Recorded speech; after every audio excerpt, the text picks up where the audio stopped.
Internet and Twitch. How's it going, folks? We are playing our Winota Brew, the latest version of it, in a modern preliminary event.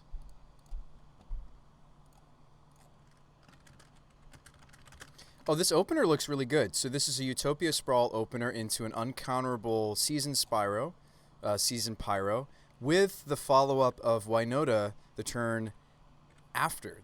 That's pretty powerful magic, right? Our little brew that could, our little choo choo that could. So we have the stomping ground even, which is what we would need stomping. If we want to turn to the Spyro, we would need to put the Utopia Sprawl on a stomping ground. But we would still have an uncounterable Spyro. I think I'll keep this. And that's our plan. We're going to look like Panza, by the way. This is a very, modern Panza start. Do we need red here? I actually don't. We could even select white. I almost like selecting green, because we're going to have red from Cavern. I might just do green, even. White is sometimes good for us as well, since we're Naya. I don't know. I give them signals that I'm Panza if I select red, though. So let's give them that signal. Give them the signal.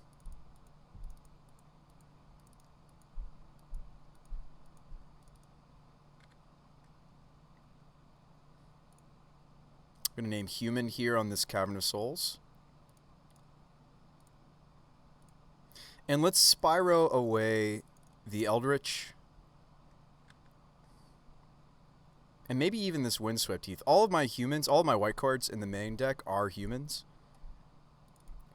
We've drawn a backup Winota. We've also drawn one of our new cards that we're playing from Modern Masters 2, Brea's Apprentice. I was very impressed with this card in the Winota archetype. I didn't think it was going to be all that good, but it's actually quite good. We can do another. I want to save this for, I guess I named God on this second Cavern. We named God on the second Cavern, right? Yeah, we named God on the second Cavern because we're playing Kolvori now. So we'll say God on this. And white, colorless. Winota Joiner forces uncounterable. Not that I think they have a counterspell. I wonder what my opponent's up to. We're going to get a Winota trigger here. Let's see what we find. We do whiff. That's okay. We will sometimes whiff even though we've got a pretty good human count. It's not the highest we've ever played with. Our human count we can talk about in a second here. Actually, I'm kind of curious now, actually, since we whiffed. I think we're pretty good, though, because we're playing all the apprentices, Pia, and Kieran a lot. We're at 18. That's actually a lot higher than we usually play with.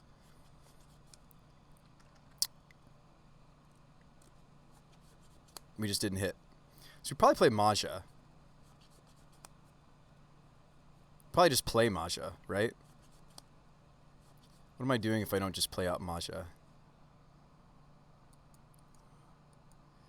I don't have white, so I would have to shock the Maja in. They're playing Amulet Titan without an Amulet start. Could also just play the Brea's Apprentice. I think I just want the extra damage, though. So let's do that. I need a second white source. This first white on the Maja is going to be paid for, but we do need another white source. Let's get Temple Garden since we're playing the cabins now. Gosh, this deck looks like such a wonderful meme now that we've added some of this stuff. Oops. Do I actually not have the right colors because I didn't choose green earlier? No, we're good. We're good. Maja is only one green, so we're okay. White, single green. Cool. Uncounterable. Not that that matters really here.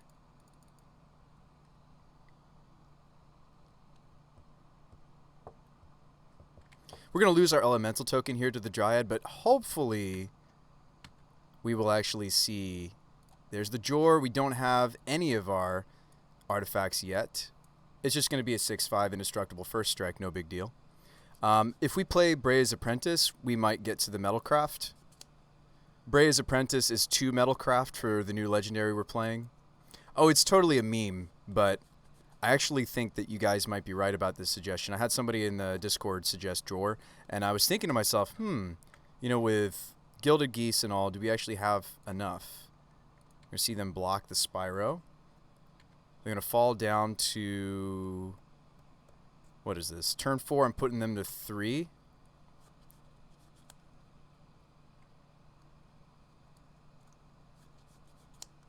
Summoner's Pact. Okay. They get a prime time.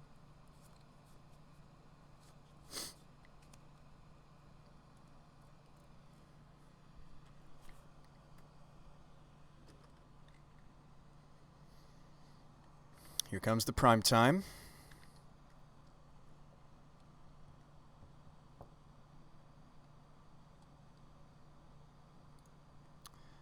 So we see some Valakut triggers. Oh, am I just dead here, actually?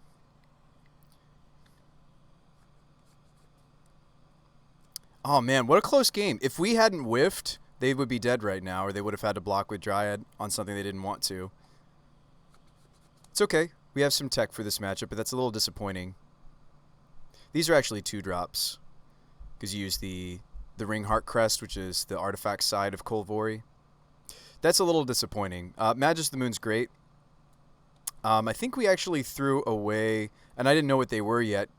They hadn't really played a lot of lands that maybe identify them necessarily as Titan. So, like, we didn't know we needed to spend the evolution to go get Magus of the Moon. So, speaking of things we can cut in this matchup, we can cut Clothies. That's easy. It's too slow. We could bring in Knight. Knight hits Amulet. We could bring in... I do want to make sure we don't get Engineered Explosived, if that's a verb. But, yeah, Knight and Skyclave I'm interested in. We can cut some of these other filler legends. I'm less interested in animating Kolvori. Sorry, not animating, but giving her the +4/+2. I'm more interested in her just looking at the top 6 and finding Winotas for us. This has been really cool technology. I've really liked this addition to the deck. I wasn't sure if I would initially, but I've really liked this addition and this addition to the deck, but I might be cutting some of them. Blade Historian is still more important than Maja or Jor. And Jor and Maja, sorry, Jor especially, gets a lot weaker if I cut, like, Pia and Kieran and such. Like, if I cut, like, some of this artifact-y side of our deck, Jor comes out. We could still run Maj, though. Maja. Don't need Heron's Grace. It's not like they're burn or prowess. So we could run some of the stuff that shuts off. Oh, you know what? We could be running Collector Oath again in our sideboard. I need to think about that because I'm not... Yes, it turns off my Brayer's Apprentices, but I think that's maybe okay. We could still be running Collector Oath, maybe, in the sideboard. It's not as anti-synergistic as it was for us before. Before, it was really pretty bad for us because it would turn off my Pyre. We're not playing Pyre anymore. We're Spellskite stops Dismember. I don't think I want to cut this package, though. Certainly don't want to cut the Apprentices. Teague stops. What else just straight up stops? Oh, you know what? We can play... Ooh, am I not running her anymore? Oh, that's unfortunate. I was playing a Sanctum Prelate. Where's the Sanctum Prelate? There it is. Sanctum Prelate on 0 turns off their tutor for Titan. So we do play Prelate. We have Magus. We have Teague. All right, so let's not play Pia. If we're not playing Pia and Pia Kirinalar, we certainly shouldn't play Jor. And it's fine. Jor can just be in the main deck for that, like, nice punch. Like, we almost just straight up killed them. If I hadn't whiffed on a Winota trigger, I think we just killed them. We're playing with someone donated, not just anyone, the same person that suggested to me the Jorkadine. This is a very nice, generous donation from last stream. Somebody, you know who you are. How about I say it that way? You know who you are. Donated the Yavimaya to us. So we can keep this hand. This is fine. This is a pretty fast hand because it's Arbor Utopia. So let's keep it. It hits Amulet. It has a tutor for... like, I would like to get us a basic here because we could just be getting Magus of the Moon. And Magus is very good in this matchup. Let's go basic, and we're going to name White for the Knight of Autumn in my hand. Especially since if I'm just going to go get Magus of the Moon, I want a white-green source. Oh, I was supposed to lead Arbor Elf. That's my bad. We might still be okay, but I was supposed to lead Arbor Elf. Especially against Amulet Titan, I can get away with leading Arbor Elf. Okay, I might just toast their Amulet right here. This is throwing my whole sequence off a little bit, but I think it's going to be alright. So let's blow up this Amulet. See ya.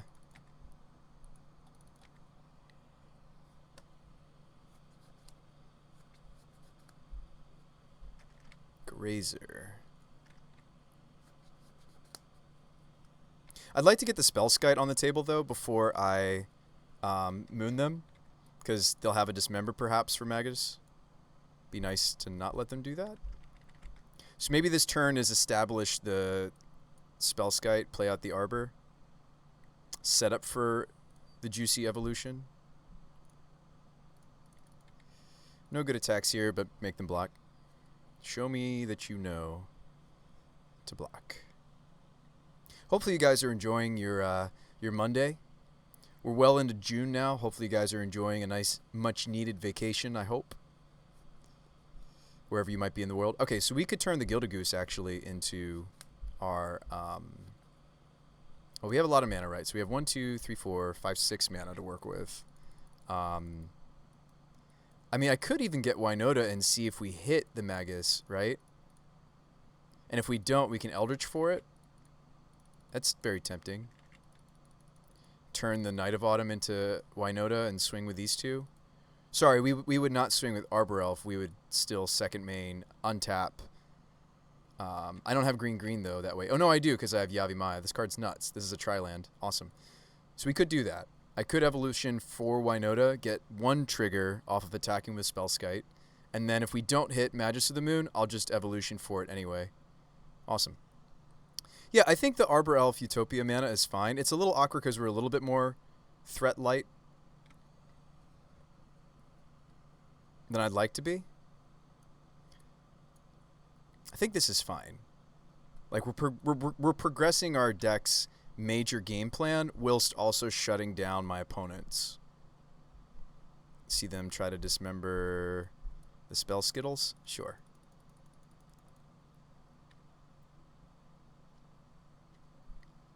Do we think they have another Dismember now? But then they'd have to probably Dismember the Magus and we still have Winota. I think that's fine. Green. So this is me Eldritching my Arbor Elf. And I'm sure you're like, but Bruce, if you do all this, you won't have a non-creature. I will eventually. This Gilded Goose will get on the table from this basic forest. Let's just shut off their mana. Force them to have another Dismember.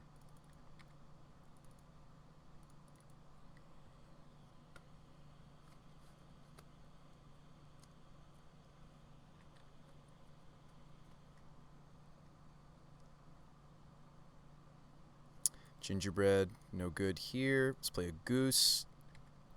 Attack for a bunch. I don't really want to play out the cabin because Magus could die. Could crack the food here. I think that's unnecessary. Just let that mana go away. Attack for 6. They'll block 2 of it.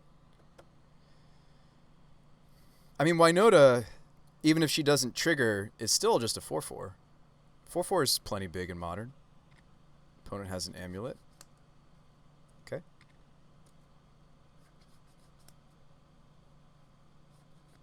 There's an elf from me. I kind of want to play this out because we might hit a Pyromancer off of this trigger. Let that mana go. Attack for a bunch. Get a trigger. There's an Apprentice.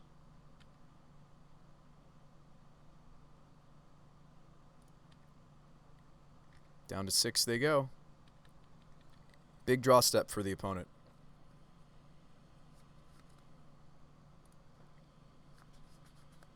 That felt good. I don't know if we change all that much. I think the legendary package is fine. I still think we like Kolvori because of the ramp, because she lets us find Winota.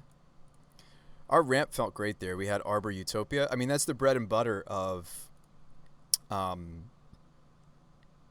Panza. So I think we run it back. Let's not forget what we're doing with Sanctum. We're naming 0, right? Because it turns off Explosives on 0, which does kill all my tokens. We're naming 0 because it also shuts off Green Pact.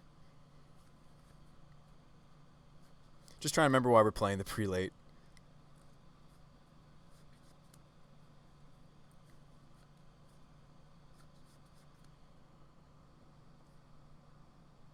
This opener still looks pretty good. Teague turns off Engineered Explosives. Probably keep this. 2 non-humans and a Winota with a tutor. Like, this hand still produces Magus of the Moon turn 2. If we feel like they're going to have a fast draw, which they do. Maybe they dismember my Arbor Elf and we just play a Teagster. The Teague. Expedition map in my Amulet Titan deck. That is cool. I kind of like it.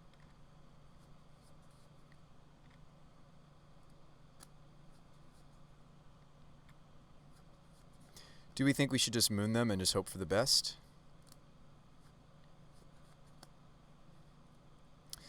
I can get us a basic plains. And we just go for it.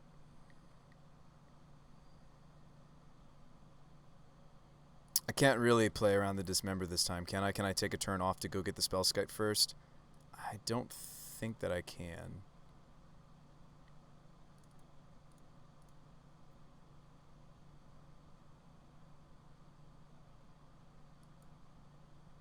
I'm trying to see if there's anything else I could do. I could go get Sanctum. I'm going to go for Magus, though, and just hope.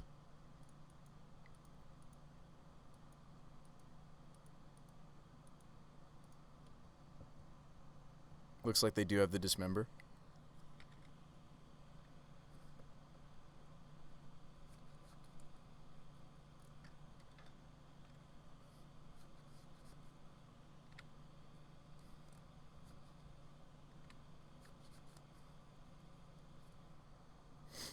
So that's unfortunate. We'll play out our Teagster.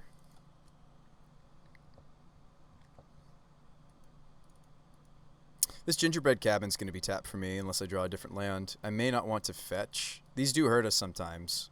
Like Temple Garden. Not Temple Garden, but I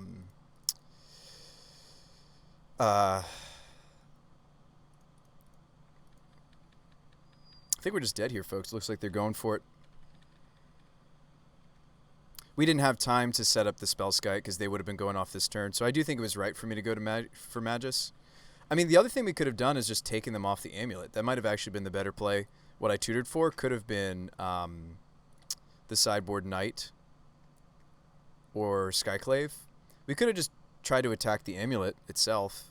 That might have been the better line, now that I'm thinking about it. It stinks that we didn't win game 1, that we put them to 3 and didn't quite finish them off. We missed. So that is kind of part of the gamble of playing Winota. And it's one of the many reasons why, as fun as this deck is for me, I don't recommend it to you guys, right? If you're picking up these cards, you're better off building, you know, actual Panza or what have you. But nonetheless, it's still a really fun deck. So are they going to bother killing my Gaddock Teague? They ignore my Gaddock Teague.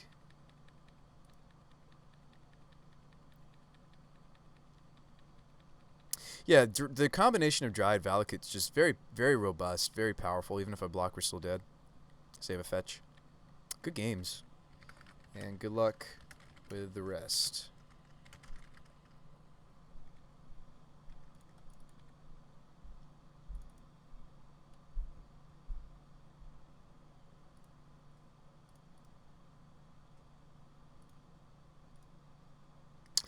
So that's too bad. I'll put us in the queue. We have plenty of time between rounds.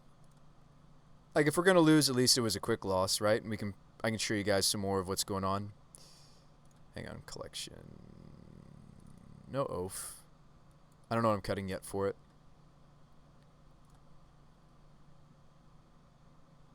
Looks right to me. Looks right. Okay, 20 play points. So, that's a little disappointing. Amulet Titan's tough. We need to come out of the gates quickly. I would even make the argument.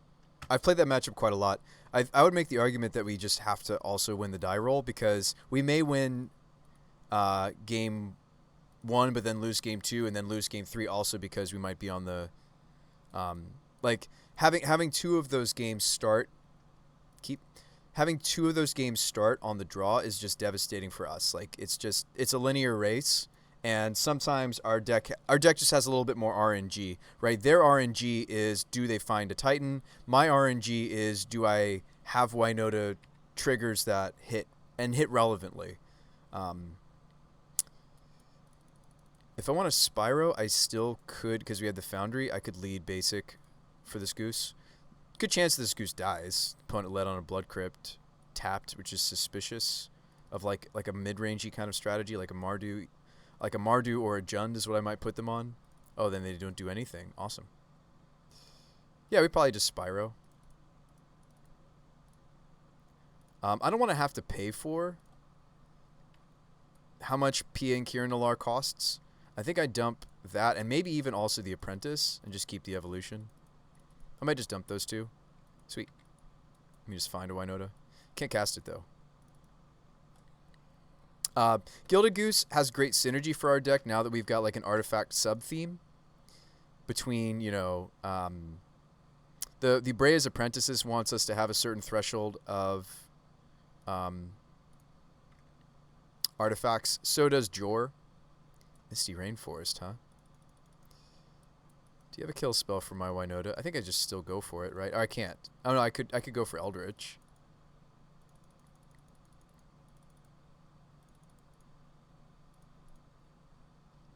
Let's go for the Eldritch. If they got it, they got it. We're not playing this deck not to jam. Eldritch, Evolution, it resolved very quickly. We attack, they let me. 3 triggers coming. Here we go. Spyro. We have no artifacts currently. I'll keep the Kolvori. I'll dump Maja. That's a lot of mana. And the extra Winota because she lived. There's the Blade Historian. And here we have some choices. I might still grab the Jor. We can turn on Jor Kadim's Anthem effect next turn. Spellskite, Kolvori, Gingerbread. Oh no, we're missing. We have the. It's fine. I think this is the biggest meme in the whole deck, but I love it. I still think this is really cool. I think we'll turn it on. Just not that game. So they're playing like some sort of 4-color something. I don't know if I change anything. I don't know what they're up to. I do like that the default for our deck just has just like a very streamlined, this is what we're doing. These are ramps. This is ramp for us, by the way. This ramps me for legendary spells or whatever the chosen type is, so I might name human. Granted, it's only green mana, but it's green mana always for any legendary, even if they're not human. But all of the legendaries I'm playing, except for Clothies, are going to be. But at least for Kolvori, if we draw the second copy of Kolvori, I really like the Kolvoris because of her colorless and a green tap. Look at the top 6 cards in my library. I mean, reveal a legendary creature. Huh? And our legendary count's actually appropriate for this card. This is something new you guys haven't seen from my deck yet. This is kind of the latest and the greatest tech.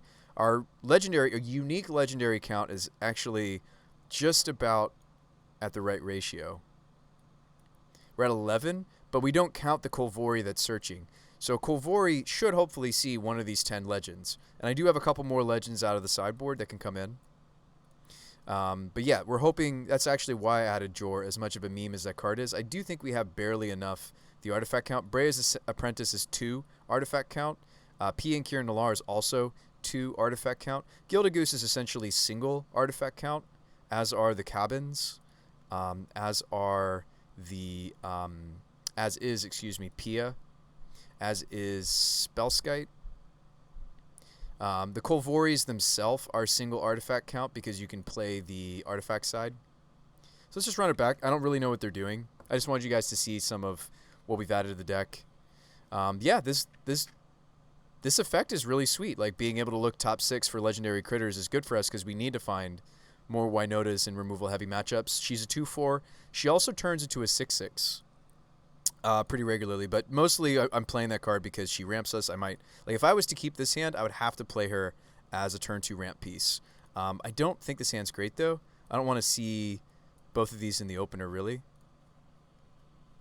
This hand's even worse, unfortunately.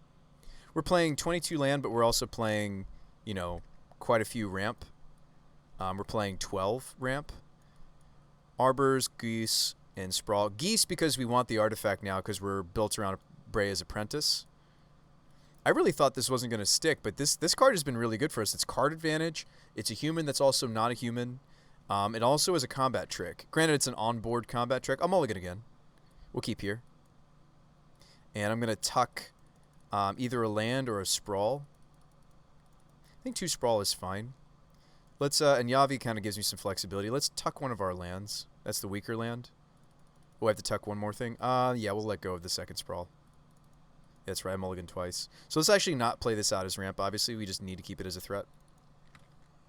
Hope they don't thought seize this. It's like, I mean, if we're keeping this, if we're mulliganing this far, like we're hoping to see, you know, some threats off the top.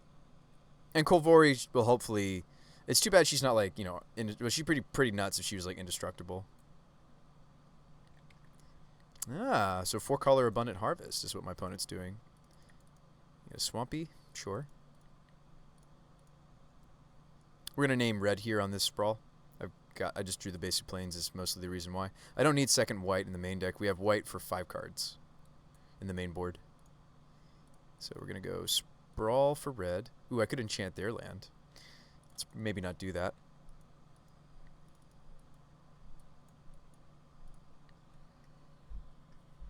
It's too bad they had the Dismember for us. Thinking back to our last match, it's too bad. And I think it's too bad that we also whiffed in the first game. Not much we could have done.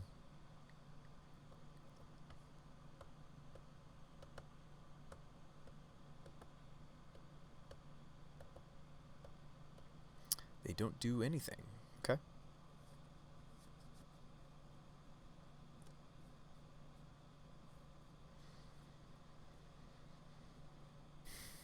I don't really want to play the Yavi.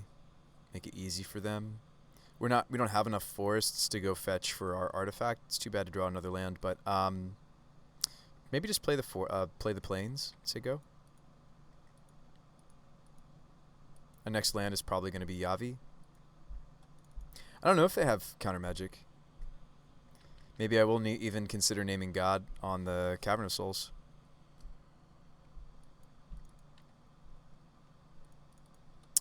I revealed 2 lands. That's pretty good.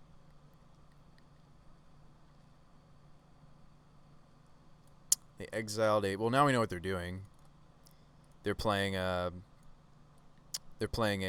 agent, a cascade list essentially. That's what they're doing. So I don't think they'll have a subtlety in their hand. I guess I could play around that. I doubt it though. This will help me find a Winota. It's also not a human herself. Kolvori, who knew? Card sweet.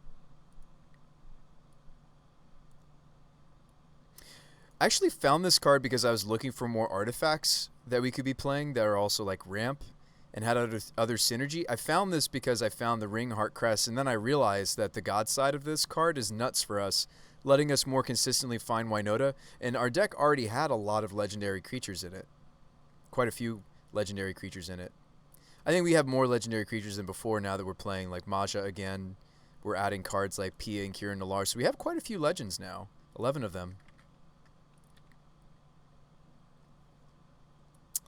Now, she's not vigilant unless I have the others. I'm not going to attack for 2. I'm going to...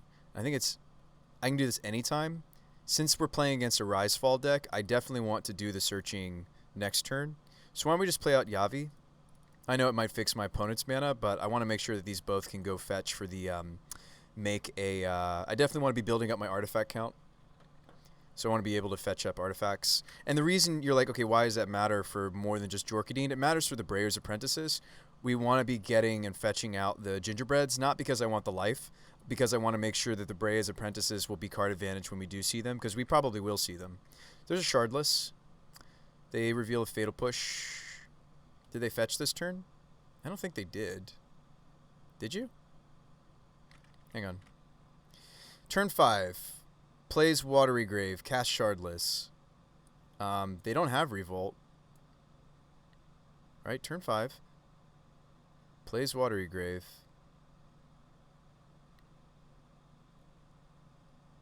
X is 0. What? God of Kinship X is 0. I mean, we should be a go to wait on this trigger. I don't know why I'm being nervous. Like, this doesn't kill Kolvori. I don't know why I'm, like, even thinking about it. Like, they didn't have Revolt. All right, anyway, so let's activate Kolvori during their end step. Hey, sweet. We hit a legend. I'm not surprised. We designed the deck to do that. I'm fairly confident that that should normally be the case. I don't have red for this Pia and Kirin Alar, though. So we did draw the second Kolvori. I could play this out as an artifact, but I'm going to wait for the first one to die. Yeah, so let's just go get a red source. Normally this would be naming human, and we wouldn't have to take pain here. It's not a big deal. Our opponent's like 5-color greed over there, 4-color greed. So they're probably not pressuring us that quickly. They're just trying to grind. We could even get the Sacred Foundry because we have Yavimaya. Let's go red. Tap that. This card's been great for us. And if you're wondering, like, no, Bruce By, I do still have green for Kolvori during their end step. I'll do it again. We're just digging for Winota. This card's great for us. Doesn't die to Bolt. I'm in. Just hit. Hopefully digging it, and like even if it whiffs, it's digging me 6 cards closer to a Winota. That's not that bad. I don't think we should play more than a 2 of, though. It is legendary. Now, it's a legendary that you can kind of get away with a second because it has a flip side to it. They show me they have Damnations. They find a Snapcaster. This is a Snapcaster on a Fatal Push that, again, does not have Revolt. Now, they may attack with the Shardless to try to get Revolt. I won't block and kill the Shardless, though. It's very easy. Just don't kill this.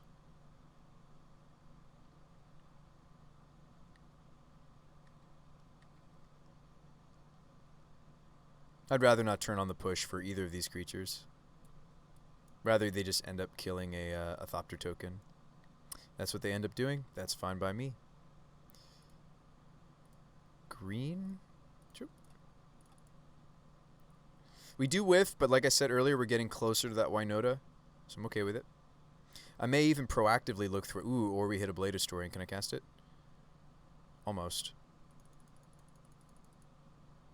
I almost would maybe just rather cast the Historian. What's up, Jade?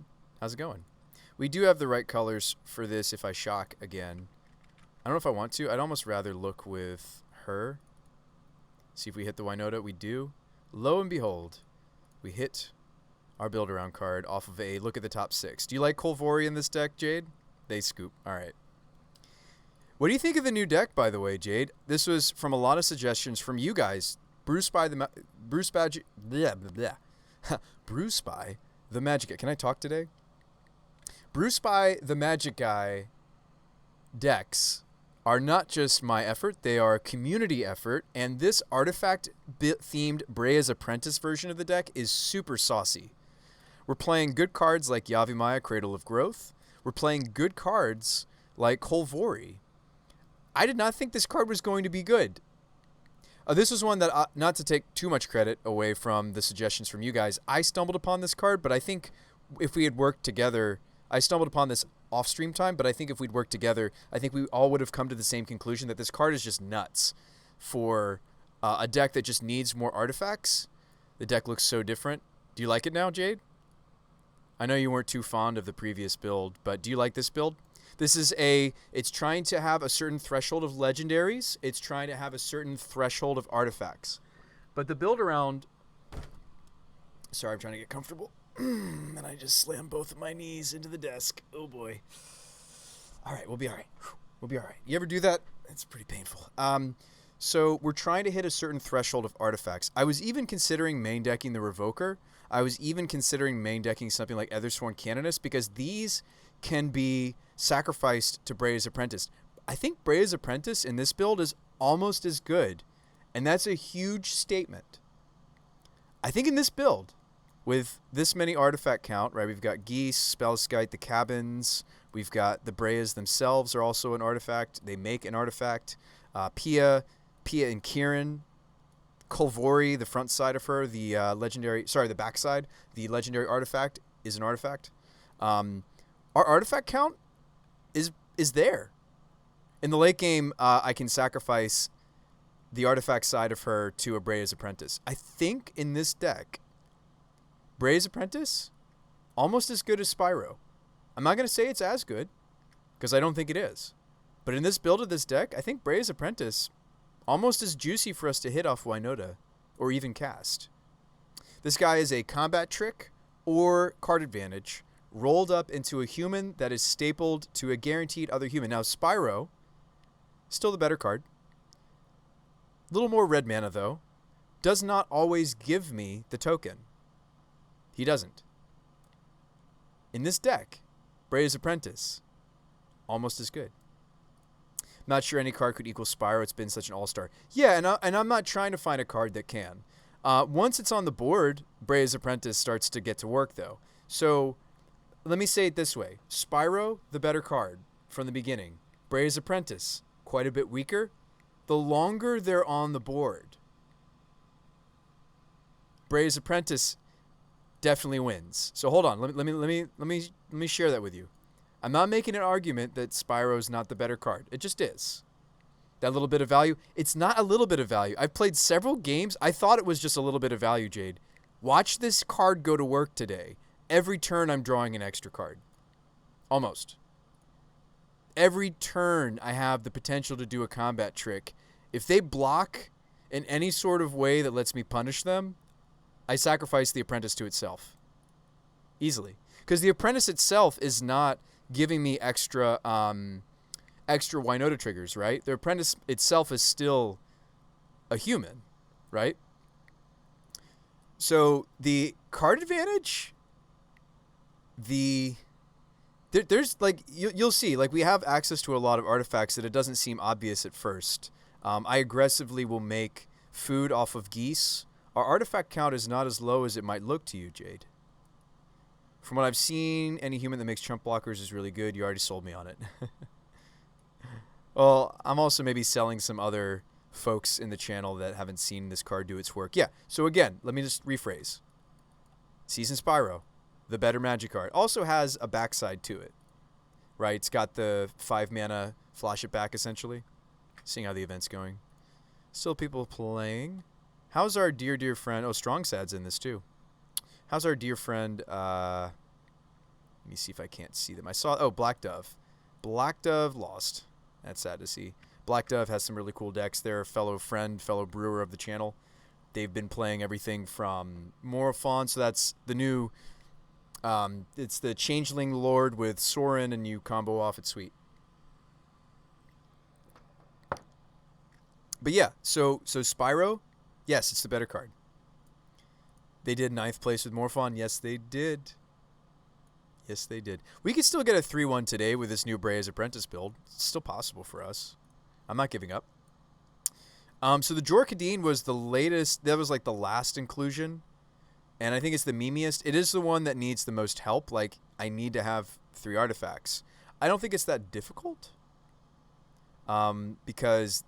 like we were doing earlier, I was doing a count of what count as double artifact, what count as single for Jor. So these are all single.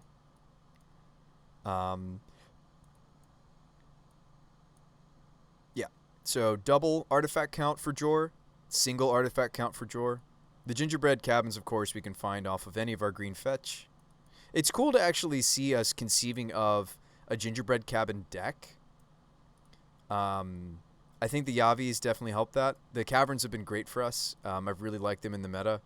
I feel like I'm less reliant on sideboard stuff to win the Esper matchup. I played Esper with this build earlier today and managed to, not just managed to, like very, very succinctly, let's see, I think I have a picture from that. Very succinctly got there. This is us playing against Esper.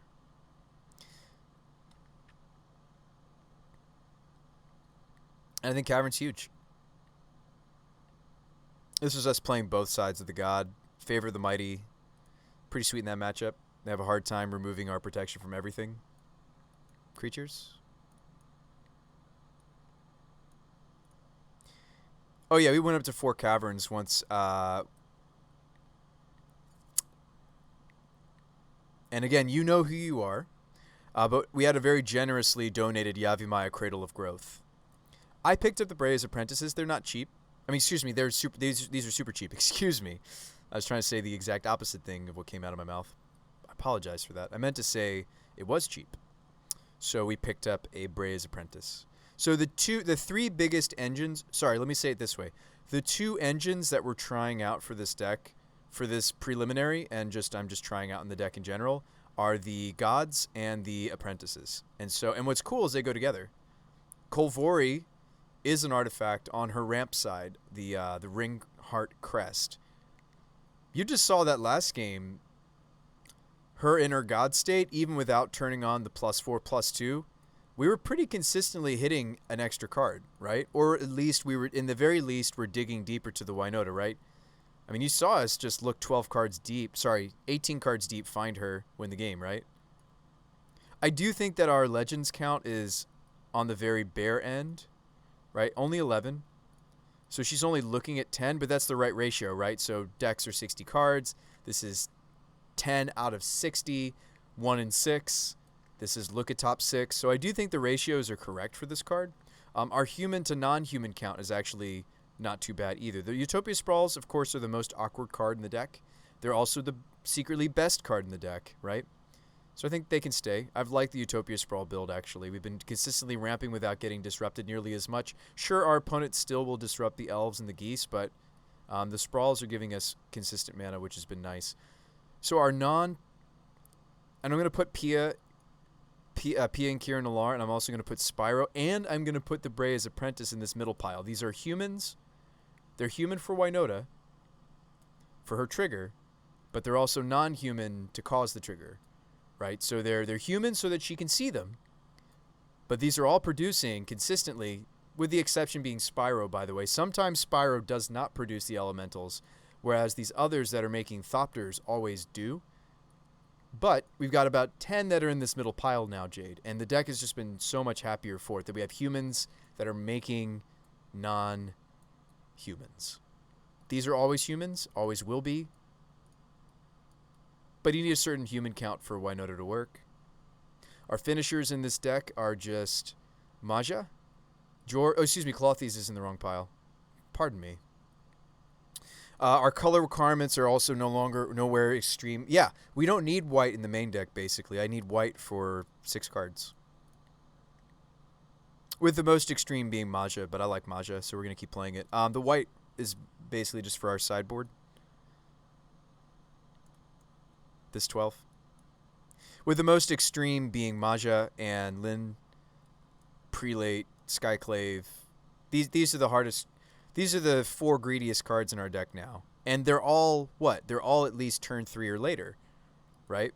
So you could also make an argument that some of these drops are greedy, right? Some of these like 2 mana white cards, but I think it's going to be fine. Our colors are great thanks to Utopia, thanks to Gilded, right? Our colors are fine thanks to these cards. So in actuality, and then of course these are neither human. They're not a creature.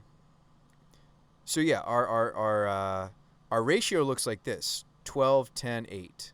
So 12 always non-human to trigger the Winota. We've got 10 that are humans but also non-humans. At least some of the time, but most of the time. And then we've got 8 that are, yes, they're always humans, but they're either finishers, which is this 3, or they're a silver bullet that could potentially just win the game on his own. Definitely game 1 against Titan. If I'd realized that they were Titan sooner, I would have spent my Eldritch Evolution instead of on a token. I would have spent it on just getting the Magus of the Moon. And that's my bad. That's user error. Our deck gave us the cards to win. I just didn't see the winning line. They went like Forest, Misty Rainforest. And that was when I had to make the decision to keep the Eldritch Evolution or not. So, yeah. I didn't know. I got greedy.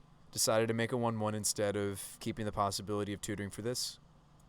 So, but then again, I don't think it's greedy because like we're trying to set up for Winota, so you know, food for thought. But this ratio has been great, and this deck, because the colors are so clean, this is a deck that could animate Clothies, right? So let's look at the pips too. I know, I know. Bruce By, what are you doing? Trying to buy time. Trying to buy time in between rounds. So how synergistic is this build for Clothies? Probably the most synergistic we've ever had. We've played Clothies in this deck before even having this much red-green devotion. Blade Historian is 4 red devotion for Clothies. Clothies almost comes online just with a singular Blade Historian, so that's cool if these two are buddies. Certainly they're buddies, because Clothies would love to be a 4/5 double striking indestructible. Maja's a little weak, and so is Jor. Same with Winota and the Magus of the Moon. These are only single. So let's pilot. What's single devotion? What's no devotion? That would be Eldritch is 0 devotion. We'll put that in, I guess, with our lands. Spellskite also 0 devotion. But what is giving us devotion, right? These are all single. Kolvori is either single or double. We'll put her in the double pile. Clothies is double devotion for itself. This is double. These are all doubles, singles, and tons. So on the surface, you'd be like, nah, this doesn't look like... I mean, I'm not saying that we're as good at handling Clothies as Panza is. Panza is designed... They play multiple Clothies. They're trying to animate this creature, right? Trying to turn Clothies into a creature. That's not really our prerogative. I'm playing this because it's in our colors. It's a bullet. It's not as polarized, I guess, as main decking the Ooze is. This has a little more flexibility in what it does, kind of. Because, like, I would love this against control versus, like, Skoos. I don't know if I would search out Skoos against control. I probably wouldn't. I'm not sure how many to animate it. Seems more utility-oriented, even in Panza. Yeah, and it's utility here, too. It's ramp, kind of. We've got these kind of ramp cards. So I think this deck is just a lot more streamlined. I know I'm saying a lot of positive things about the deck. I still have some negative, of course. But I see a lot of positive things where we have kind of like 15 ramp now. Kind of. Right, with Kolvori giving us ramp for creature cards of the chosen type or a legendary creature spell. It's still only green for that legendary creature spell, so you got to keep that in mind. These, of course, don't help us cast Blade Historian like a lot of our lands don't. Well, Plains does, but these 4 green sources, 5 green sources don't. I might want to get a filter land in here, but I've been okay not being able to hardcast the Blade Historian as much lately. We certainly can. Goose, Sprawl, these are things that will filter us. I'm okay if the Historian... We're not playing Historian because we were hoping to cast it often. We're playing Historian because it's one of the strongest Winota Joiner forces hits. It's also a strong evolution target, right? If we need to just punch through, we go Tutor for this.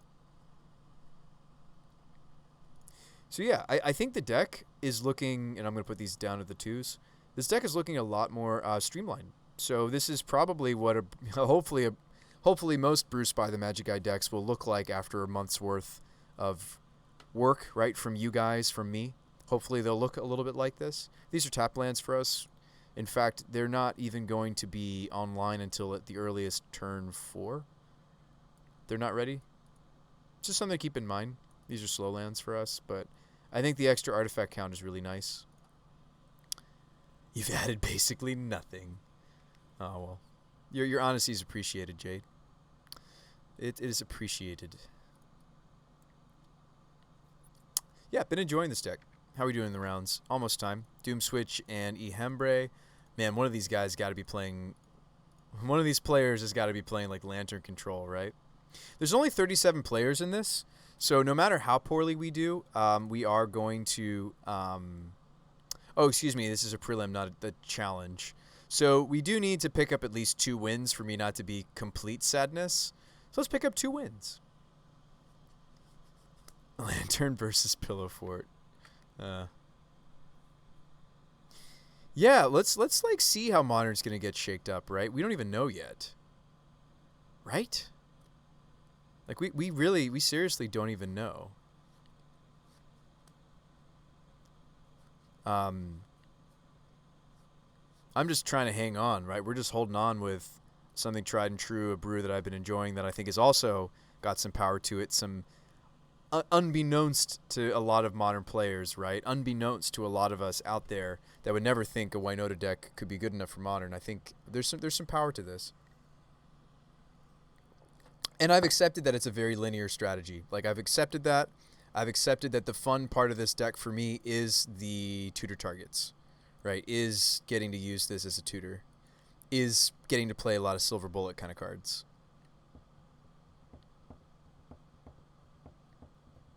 Goldfish went 5-0 with the, oh yeah, with the new Hollow One list. That's awesome.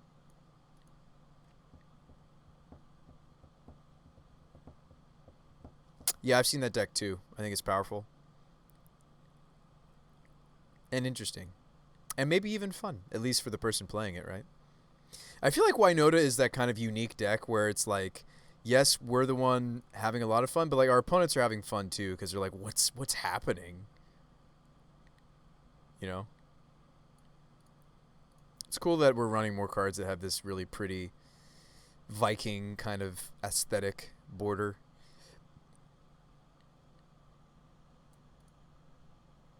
Hopefully you guys are having a nice day, though. I hope you're enjoying the stream. Do this because I enjoy it, but hopefully I'm hoping to draw you guys into enjoying. All right. Deck you've had the most fun playing against has been Grixis Death's Shadow. Yeah, Grixis Death's Shadow, one of the few decks that interacts on all the different angles, right? It's hand, counter magic, and removal. It's always felt like a game. Yeah, whereas that's like the norm in Legacy, right? You have decks that are interacting on all those different angles in Legacy pretty often. Whereas in Modern, it's very rare that you see those three. Esper Control does play some number of Thoughtseize in their sideboard. You love watching Legacy? Yeah. By the way, Jade, you already know this, but we're rolling out the subscriber decks once again. Subscribers on the channel, or even a buddy of mine's trying to help me figure out a more flexible way to offer it, or even those that are donating subs to other people on the channel might soon be having me play their decks or their concepts or having me brew their deck ideas live on Twitch. It's coming up soon. Stay tuned for that. Something we did way back, like in my college years. And you already have a submission. I am still trying to nail down the Exacxes. Yeah, you did have a deck for me, Jade. I am still trying to nail down the Exacxes as far as the structure. Like how long, what event are we taking it to, yada, yada, yada. What tier subscription, or how many gifted subs. I want to give people the flexibility if they don't really care to have like a tier, I don't know, tier 2, tier 3 sub for themselves. I can just let them, you know, can I submit Esper Battle of Wits? You may or may not want to, Big Loss, after you see the structure. I have a buddy of mine who's really trying to help me make sure that it's not too expensive, but also not too cheap, that it's the right amount of time to brewing to playing. So I appreciate having some other folks give me some input, and certainly those of you in the Discord. It's a great place. If you have ideas, that's where I want to hear it. We can talk about it here too, but Discord is, you know, if the Orient has taught us anything, you can never tempt. Yeah, and I'm also trying to prevent what happened last time we did it. Remember, Jade, how I was just really backlogged on the deck list submissions? So I'm trying to find the right structure so that we don't have people that are like, when are you ever going to play my deck, Bruce Spy?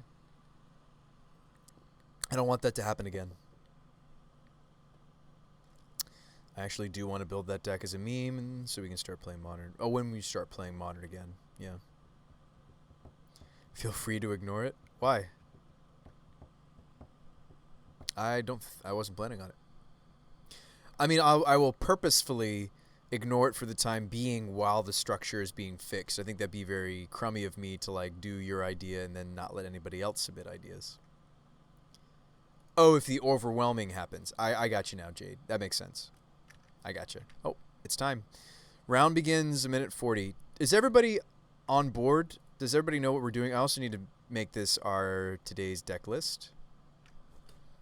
Both of the different ways. I should have time. This is Winota Bowls version 5.6. We have had 56 different iterations of this deck in the last month. Or abouts. Thereabouts. Add command. Thanks for staying with us.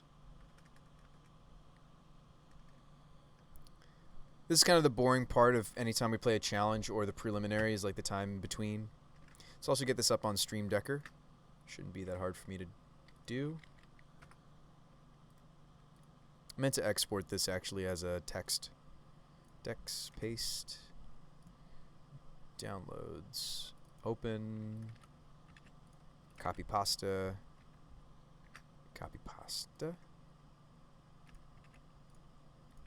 Cool, it's in. Submit and make this my current deck. Awesome. So you guys will have access to the deck list whilst we're playing. Meant to do that earlier. I didn't give myself enough time before the event started, to be perfectly honest. 28 seconds left. Wow. Any synergies? Any questions? Card selection? Any suggestions? Any thoughts before we go into the next round? Not that I can make changes yet, but just if you have concerns or questions or Bruce Spy, how does that card work? What are you doing there? Love answering those kinds of questions. How good has Apprentice been? You could even ask. Happy to answer that question.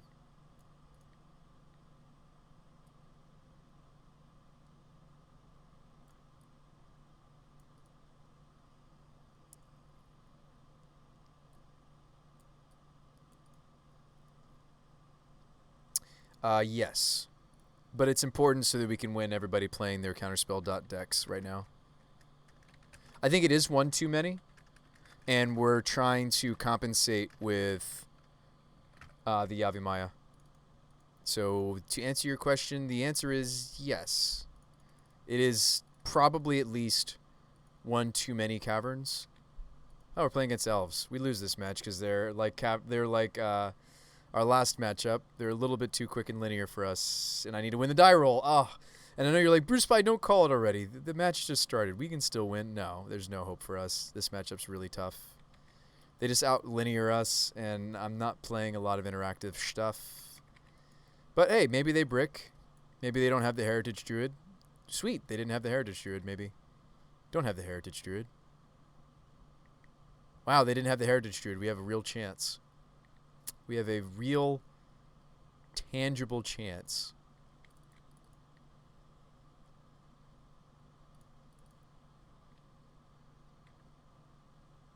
You know what? I could have gone with a Dork instead of Apprentice because I have another land drop. Sorry, because I have another land drop, I didn't have to play Arbor there. I think this was better. No, I could have just played the second Forest. Oh, they're playing the Infinite. Oh, we're dead next turn, maybe. How do I stop them? I'm not playing main board. Is it target creature you control? It's target creature. Our Spellskite stops them. I know you're like, wait, what are you talking about, Bruce Spy? Infinite? Yeah, Infinite Squirrels. They're playing the Infinite Squirrel combo. Evo for Winota Swing 2. No, we need to stop them from going infinite. So my opponent's playing the Scurry Oak combo. Whenever one or more 1/1 counters are put on Scurry Oak, you may create a 1/1 green squirrel creature token. However, Ivy Lane Denizen says whenever another green creature enters the battlefield under your control, put a 1/1 counter on target creature. So I can actually stop them by using our main deck Spellskite. Good to know. Cool. We're gonna do that. We're gonna not lose the game. That would be smart of us. But yes, we'll slam Winota next turn. I'm gonna first make it so that we don't lose. Hopefully you like that decision. Oh, you know what I misplayed? I should have attacked with this Thopter first because I think I'm supposed to evolution this Thopter. Dang it. To go get the Spellskite. Alright, so I'm missing 1 point of damage. I've already used the Arbor Elf. I actually can't go back. Even if you hit the undo, you can't go back beyond that. It's really okay. I think it'll be alright. If we can just stop them from doing the main thing that they're trying to do, should be alright. No attacks from us. I'm going and getting the Spellskite so they can't just win off the Scurry Oak. So here comes their Scurry Oak. I'm going to Spellskite this trigger.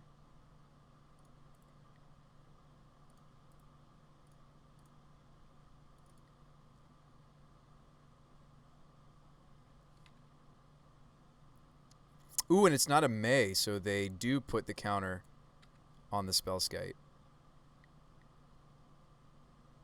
I should have maybe played the Gilded Goose. This is going to get very painful very quickly because I'm going to have to keep moving the counter to the Spellskite. It's going to cost me 2 life every time I do it. Granted, I'm going to get a progressively larger Spellskite. Shouldn't we have goosed over Arbor to have colors? Oh, yeah, you're right, Jade. I messed up doubly. Triply. I got all excited about the Spellskite interacting with what they're doing, and now I might lose. You're right. Sacred Foundry does not work with Arbor Elves.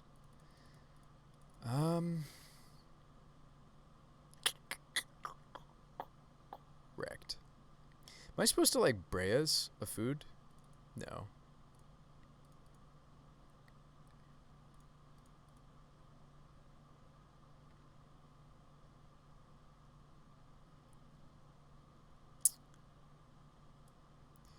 Most of my mana is tapped.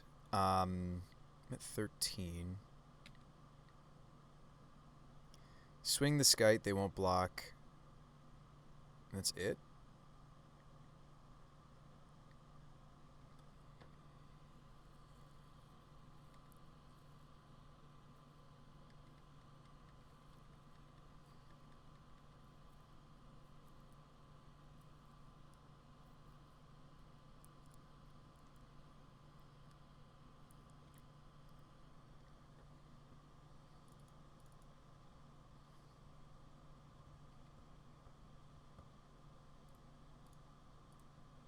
Down to 11.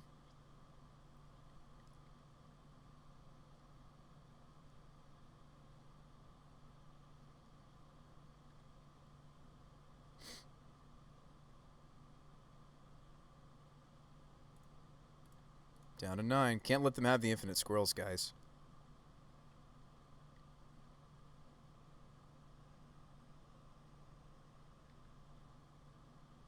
I think we're going to be okay, though.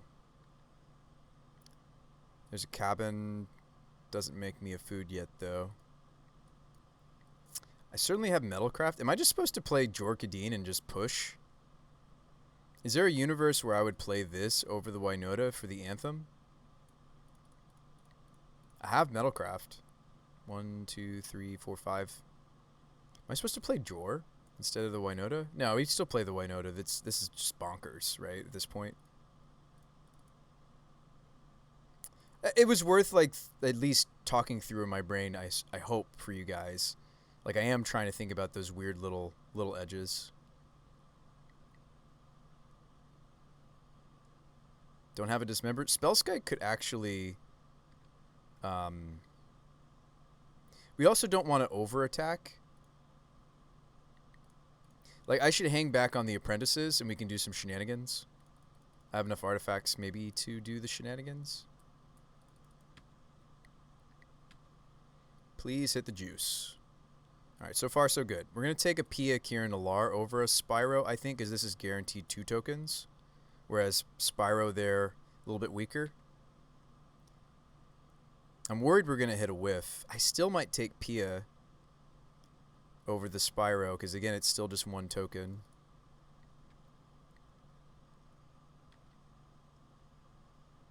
We do hit a whiff. It's normal to hit a pocket here and there, and then an Apprentice. I'm going to take that over the Winota herself.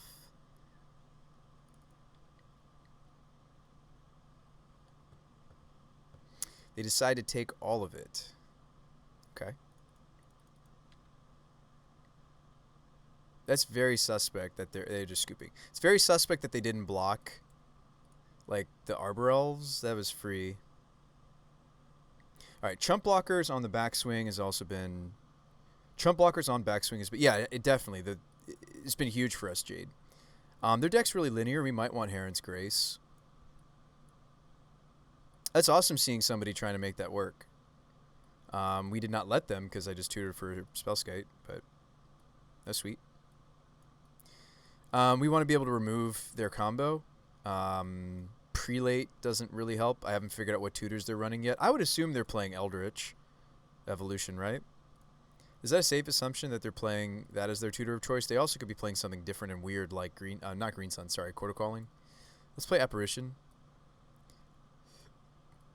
Try to take them off the Wombo. I mean, Gaddock Teague might just want to come in because I'm taking a wild guess that they're playing Cord, but realistically they should be playing Eldritch instead. Clothy's too slow. Madness of the Moon doesn't affect them. They're just playing Forests. Play Linvala. Yeah, doesn't quite work that way.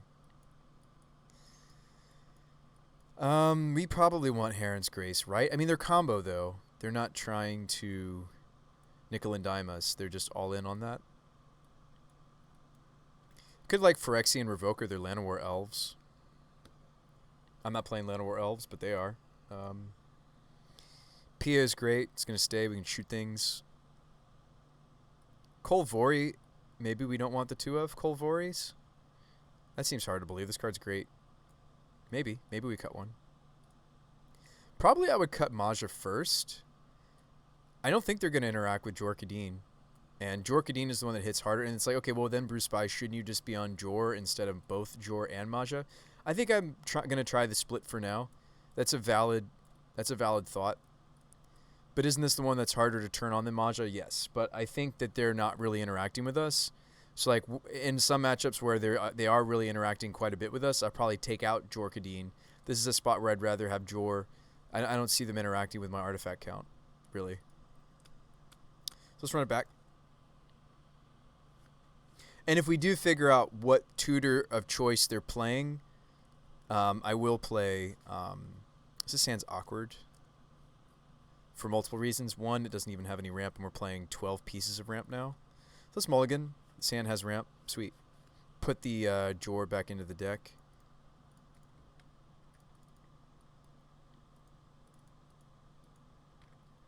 Llanowar Elves, their elf of choice. Alright. Gonna need to see a second land. That'd be good. Love to see a second land. Otherwise, I'm just playing this. That seems bad. I'd have to name elf or druid to still play out my arbors. There's the Scurry. Do they just have the other piece? Do I not hit my land drop and then we just lose? Looks that way. Not. We so lucky. We just drew Spell Skittles. We so lucky.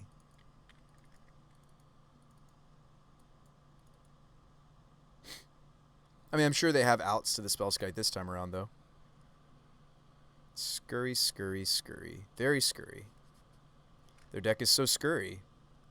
We tried to incorporate this, actually, into our deck, actually. Oh, wow, we drew land. Fantastic.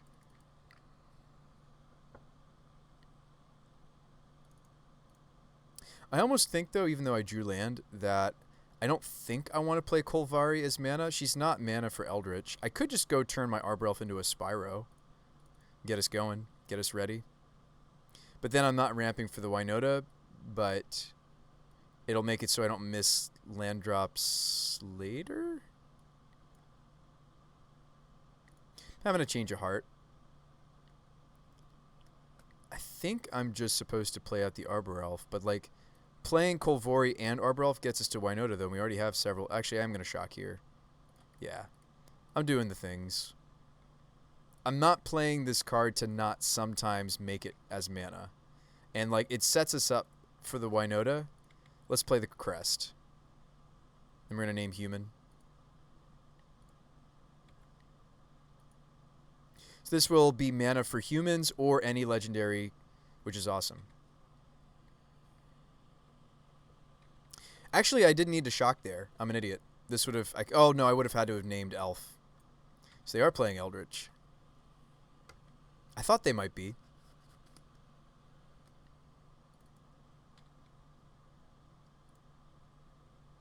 Whoops, did I just punt there? I did. It's okay. It's okay. Oh, no, I didn't punt. I didn't punt. The first one I can't stop because it's an evolve trigger. This one I can stop. Thank you, Jade. I thought I punted there. We're fine. I couldn't interact. He grew because he evolved, not because the Denizen was putting counters on it. Wall of Roots. So, for those of you curious the other day, what does the Ivy Lane Denizen Scurry Hulk deck maybe look like? So, again, he's evolving. I can't interact with that. But I can interact with this.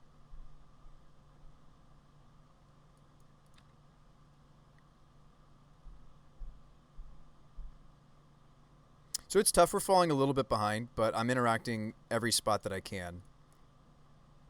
When he evolves, I can't do anything. But I can do stuff to what Ivy Lane Denizen is doing. Spell Skite, change the target, pay for it.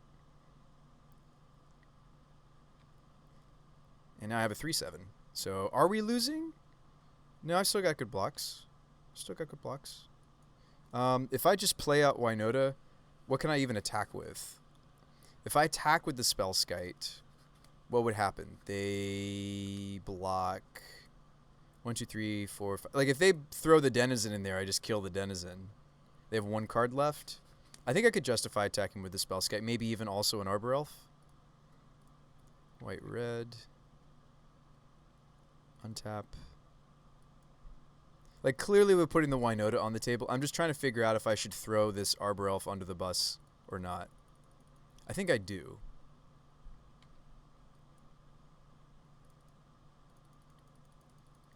Because they don't have a good block here, really.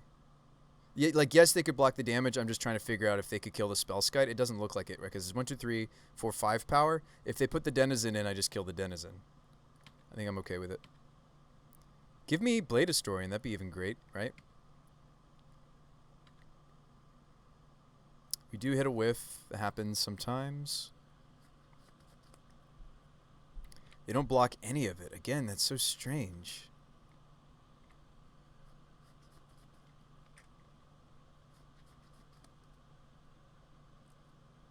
What about like Eldritch Evolutioning for remove the Spell Skite? Eternal Witness. Okay. Witness back Oak. Can't stop that, but I can stop this Denizen trying to put a counter on the Oak. I will stop it. Going down to 7.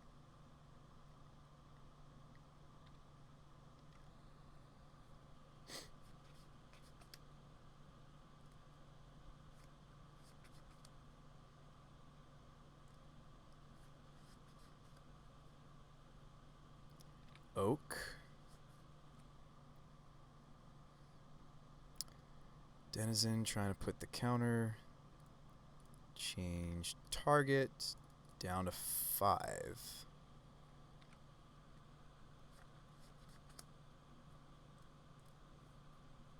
I only have 3 blocks. This is getting close, folks.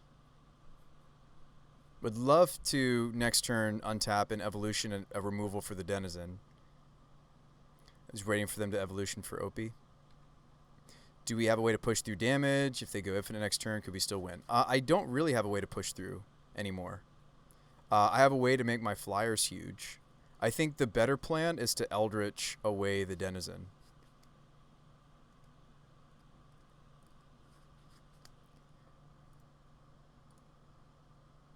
I think we just remove the this.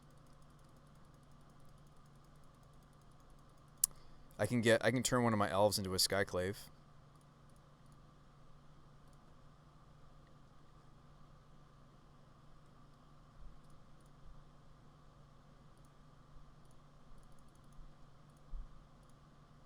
Pretty sure that's what we're supposed to do. Trying to think of anything else I could do. Alright. Doesn't look like there's much else, so let's take out the Denizen. Play our land.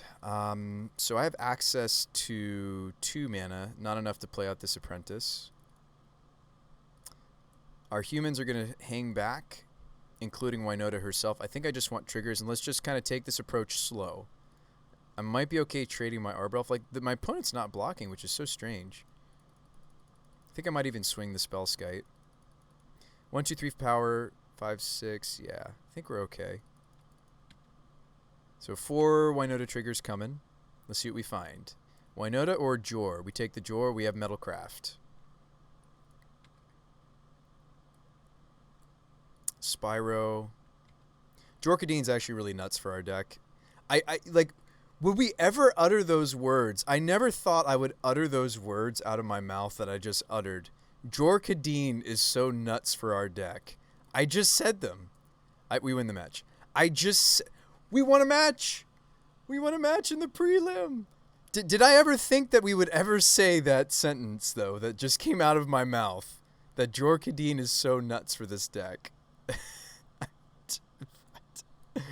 Look at my 4-power Thopters. Jorkadeen! The meme isn't Winota anymore. It's Jorkadeen! Jorkadeen!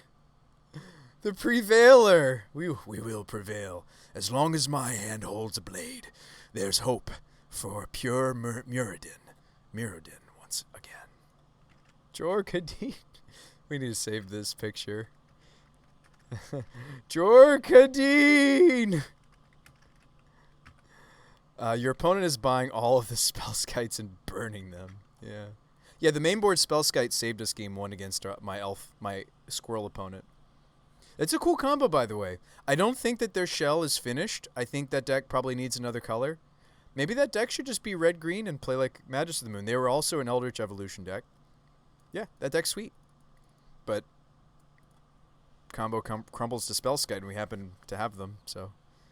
Spellskite for us has been in the main or sideboard for some time. It's in the main just because I'm playing Bray's Apprentice now. This could have been like a main board Phyrexian. This could have been a main board Canonist, right? But we're very thankful, at least for that last match, that we happen to be main decking the Spellskite. So we're waiting for next round. We're 1-1 in the prelim. Why don't we play some more? Poor Jet for it. I feel bad, a little bit bad for them.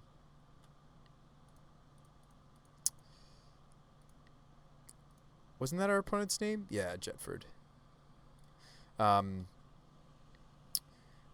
We probably have time for a queued game. Round time's only 20 minutes. So let's jump into a queue. That was sweet. Jorkadeen. Well. Good luck and have fun.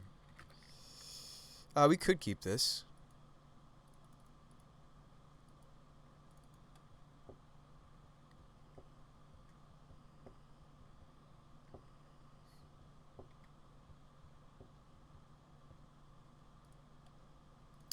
Windswept becomes basic plane, so this is technically the worst card. I'm going to be a little greedy here and take the basic forest. It's not too greedy since we drew the Windswept, though. This is Sculler. Unmarked Grave. That's terrifying. I don't have Scavenging Ooze in my main board anymore. Yeah, Archon, and they're going to persist it. I still will go get Clothies, though.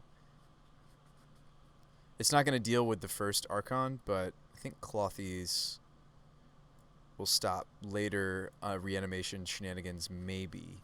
Maybe I don't bother. Maybe I just play all my dudes. Yeah, maybe we just go land, goose, say go. Like, I could go get Clothies. But maybe I should just say elf, goose, go. They reanimate this, whatever. I'll sacrifice it. Oh, yeah, we're going to lose the... actually, maybe I should play Apprentice. So we're going to lose a creature. I'd rather lose the Thopter, I think, than the elf. Actually, even if I had main deck Ooze, I can't even get this here because I have to tutor for it. So maybe it's moot.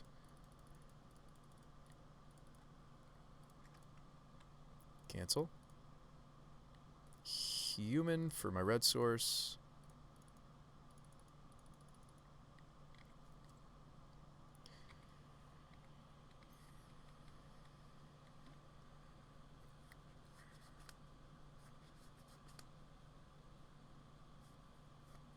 Yeah, so opponent's playing white, black, persist. So we're going to let go of the Thopter, right? Yeah. Discard a land. Actually, I should have discarded the Cavern. They're not playing blue. I meant to discard this. Thoughtseize my Eldritch. Now we're in a lot of trouble. If I still had the Eldritch, it's a different story. Not ready to give up just yet. Could top deck what we need. We still could top deck what we need.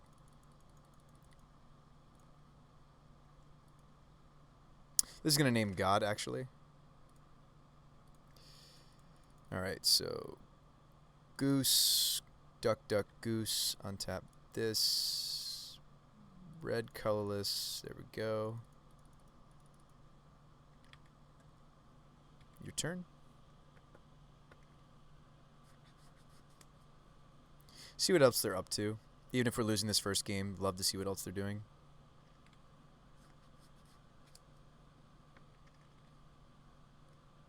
So are we sacrificing the Thopter?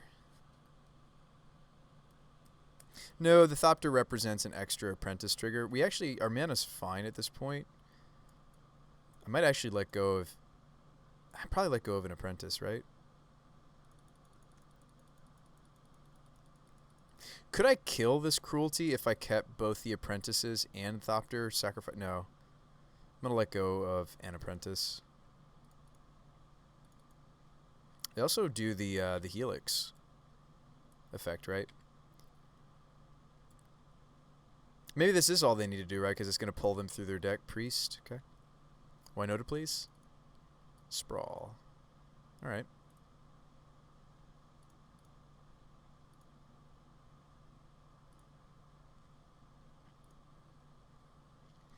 So I'm going to apprentice the food token.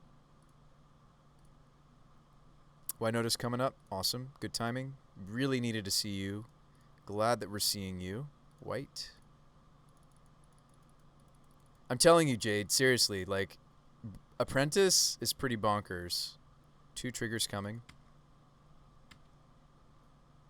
We want the flying blocker, right? More than, well, Spyro's not even that great right here because my hand is empty. So I'm going to take apprentice instead. We do whiff on the second, but that's okay.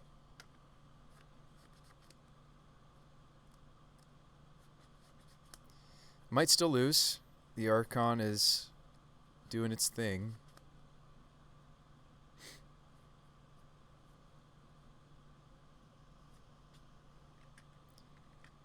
Still plenty of time. So because of the Helix, I can't afford to... I'd rather keep the Goose, but now we have the Arbor synergy going on. I could let go of another Apprentice. Or even a Thopter. Now I'm going to let go of the Summoning Sick Apprentice. Go down to 5. We do have to block. Looks like they're going to let us block. I'm not sure if we're going to be able to overpower this without the help of... Because these Helixes are just going to kill me eventually. We have to, like, keep hitting Thopters, right? Another Priest, okay. Yeah, I don't know if I'm going to be able to power through this, folks. Drew a Spellskite. Okay.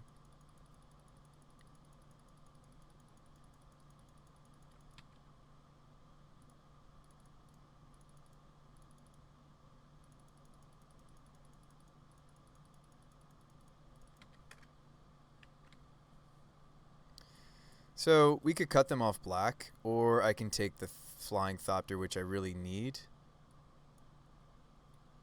Can I afford to be cut on my colors? Yes. Might be correct to moon them. Because, like, we're sustaining-ish against the Archon. I'm not going to be able to beat them persisting out something else. So let's actually moon them.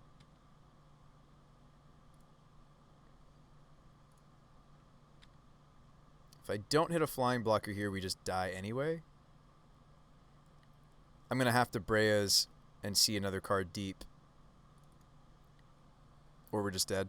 So maybe I was supposed to take Pia instead of Magus of the Moon.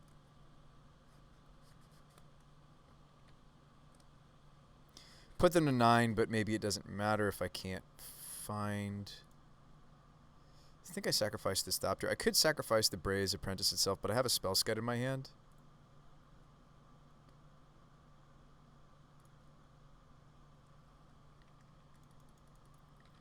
So we're just dead. Actually, that was weird. On the top of my library, it looked like it would let me fetch it, which just seems wrong. Could I have actually fetched it and oh no, we have Magus of the Moon, so I can't even get the life out of my mana base anymore. So that's game. I don't have a flying blocker. Let's sideboard. So they're doing reanimation things. We can stop that.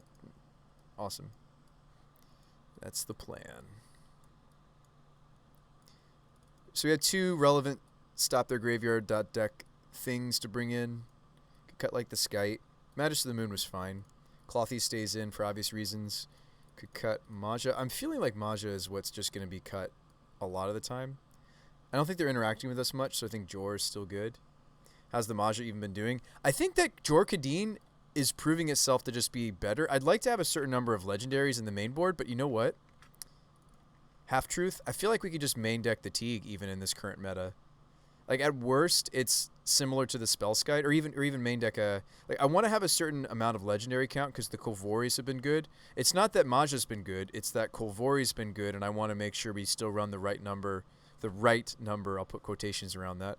The correct number of legendaries for it to function, which seems to be at least 11, right? Because you don't count the Kolvori itself using her activated ability. Colorless green, tap, look at the top 6. I may reveal a legendary creature card from among them, put it in my hand, put the rest on the bottom. So I do want her to look at 10 cards out of 60, which is 1 in 6. So she's been pretty consistently hitting. And you don't mind running a 2 of her because like the front side could just be the ramp piece. I don't mind having a second copy of her. We're already playing 4 Winotas, right? Yeah, we could main deck Teague and then just cut Maja. And then that frees up another sideboard slot for... What was I missing that we were not running anymore? The Collector Oath. We could be playing Oath again because we're not playing... we were playing a tutor that Oath stopped, and the Oath was kind of awkward to the point where I kind of wanted to cut it. Now, granted, Oath turns off Brea's Apprentice, so maybe we're still in that category where one of our deck's main engines is still turned off. But nonetheless, it looks like we might have an extra sideboard slot, which is good. Yeah, I'm not in love with the Maja. I think I'm moving away from it, and I actually think Jor Kadeen is doing what we would rather have happen. The Jor Kadeen itself is bigger. We could keep this maybe. It's missing a red source for the Spyro, but it does have Clothies, and Clothies is one of the things we need for this matchup. This hand's just even still probably not good enough.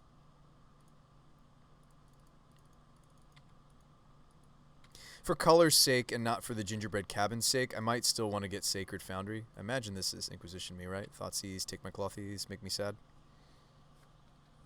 No, our plan that was probably too slow to stop what their deck's doing anyway. No. This is not a prelim match. We're just goofing around in between games.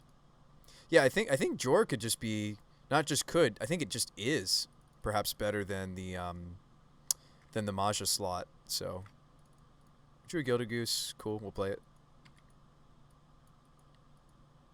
Gonna play Spyro next turn thanks to the Goose mana, hopefully. Spyro away Pia. Persist. No, they're gonna take my Spyro now. Okay. I'll just play out Pia then. I will just top deck then. Okay. Well, at least they're not doing anything. They're just taking all my stuff. Then we top deck Jor. Can't quite cast Jor. If I play the Gingerbread now, then I could cast this next turn. Right, 1, 2, 3, 4, 5. So we'll just make a food token. It's fine. It's healthy. It's healthy sometimes to make food. It's a sad-looking cake, isn't it?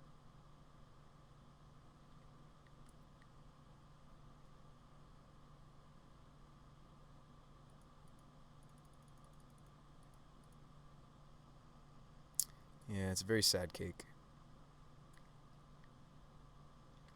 Yeah, it's looking sad here, that's for sure, right? Make a food.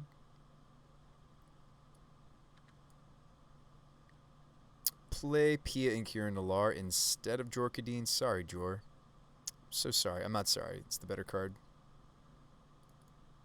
To play first, for sure. But we'll have Metalcraft. Well, no, we won't. Right, because we didn't get the Metalcraft off the Ginger, because I was so smart to go get my Sacred Foundry, right? And then we drew this immediately. I mean, I like having all our colors. We'll almost have Metalcraft. I can make us have Metalcraft. Bone Shards. Kill my Pia? Okay. Sarah's Emissary. Alright. You gonna persist that?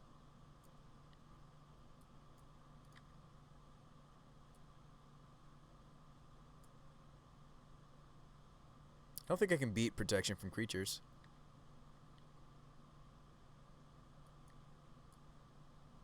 Yeah. Sweet. I'll lose to that. I'm fine with that. What do we learn? We learned that the persist decks might be too quick for some of what we're doing. I mean, I did used to have the Skoos main decked for good reasons. If that's what a lot of people want to jam in the practice queue, certainly I should play this main decked Scavenging Ooze build in the... It means that our legendary count is a little low, but that's fine. It's okay if we don't make the Kolvori have her +4, what is it, +2, +4? +4, +2. It's really okay. We're just playing her because she digs for Winota. I'm quite okay if our legend count is a little too low for that card. And I'm thankful that it turned me to playing weird cards like Kadeen and Pia. If you're wondering what took us to this direction of Winota, it was the new printing of this card, Breya's Apprentice. Another good enabler for our deck. It is a human that is also generating a non-human that also is a card advantage engine. Also, sometimes it's a combat trick. Usually it's just an engine for drawing more cards, but really cool card. Really did not think this was going to be that great. It even can sacrifice itself. So sometimes we don't have like an extra food token lying around, or a Spellskite that's not doing much, or the back side of Kolvari, which is an artifact. But I will say I've been pleasantly surprised by these two new additions, and they've definitely like warped our deck and changed some things, and even made it so that Jorkadeen could possibly be something we want to use as a finisher. This plus this is just nutso, by the way. It's just so much damage. I've been pleasantly surprised. I mean, like, you know, I usually play reasonable cards, but like the whole Winota thing we've been doing the last month has been really enjoyable and fun. Just very interesting magic, very interesting brewing. So yeah, we still have room for another card on the side. We could play a Timely Reinforcements. Or actually, you know what? I'd rather just bring back the Burrington. Or second Spellskite. I think that Spellskite has proved to be really, really good. So good in this deck that I kind of like a second copy. Because, like, what are we losing to? We're losing to some fatal pushes here and there. We're losing to Dismembers. We're losing to cards of that ilk. So I think having a mainboard Skite as a tutor target, incidentally, we draw into it. We don't care so much because we can always just churn it into an extra card. But I think Spellskite's just been an all-star. I think for this archetype anyway, I think we could just play two. Especially in like a build that just like wants more artifacts. I think like Revoker is good again in this deck. Canonist is a sideboard card we want to play. Like I wasn't playing Revoker or Canonist, and then once we moved into Breya's Apprentice, I wanted these cards back in my sideboard just to keep our artifact count at a certain level. The artifact count for the deck currently, it's okay. Let's see, these are all double this. So artifact count's okay. Looks to be about 15. You could argue that it's more than just 15 because technically, you know, you could search for any of these off of an we could Eldritch for Pia and Kieran Nalaar. That's not unreasonable. That's a lot of value actually to like turn a Spellskite into this. But all of the green fetches I'm playing, these could all be Gingerbread. Now obviously we need to already have several forests out, or we need like the Yavi Maya turning our caverns into forests. But it's not unreasonable. It's not hard for us on turn 4. I'll admit, because of the Sacred Foundry, because of the Singleton Plains, because of the caverns, I feel like we're turning on Gingerbread Cabin more like as our 5th land. It's generating the food token, but I think it's been fine. We might want to cut it down to a Singleton. Even with the theme going on here, and we could play like an a Blinkmoth Nexus. We could play... not Urza's, I don't think. We could even just play like Firelit. Firelit Thicket would make the Spyros play a little bit more nicely on our mana base again. That's about it. It makes the Blade Historian play a little bit more nicely. Makes the Pia and Kieran Nalaar play a little bit more nicely. Don't get me wrong. I like the Cavern as a tutor target, and I'd even be okay skewing our fetch choices towards having 1 or 2 copies, right? I think in the end, once the meta reshifts and not everybody's slamming Burn or their Counterspell deck, I think we'll play maybe 3 Caverns, 2 cabins, 1 thicket. And maybe I'll just go ahead and make that change just so I don't forget. Obviously, these changes won't affect... I think Cavern is just really, really important right now, though, so I do want to run more than you would normally see in a deck like this. But I do still want to get the testing out of Cabin and have it, this extra token to search out when we have an Apprentice going, this extra artifact to search out with Jor, this extra... this can give us fast mana, or the extra mana boost for a Gilded Goose in the late game, which I've been really... It's funny, like, this is maybe the weakest or the least used of these utility lands. The cycle of lands from Throne of Eldraine. One of them actually, of course, banned in Modern. That would be Mystic Sanctuary. See how we're doing in the round.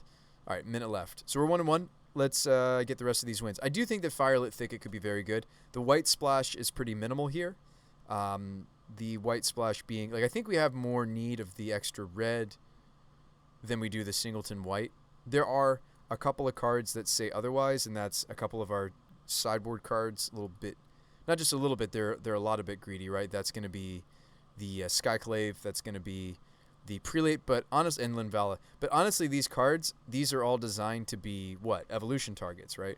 So I do think that it's going to be all right for the most of the time. And don't forget, Utopia Sprawl fixes us into white mana.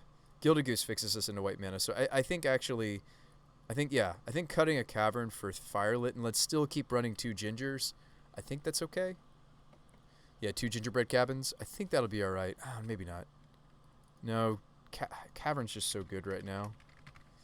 And it's allowed me to run less Veil of Summer and stuff in the sideboard. I think it's just out of the playset. Most of our creatures are humans. And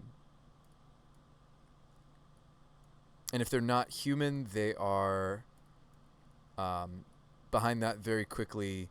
The next most important name I found in this build anyway with Clothies and 2 Kolvoris is actually just naming God on that for Cavern. And then behind that, it's sometimes you might have to name for some of these other obscure names, but you hope you don't have to.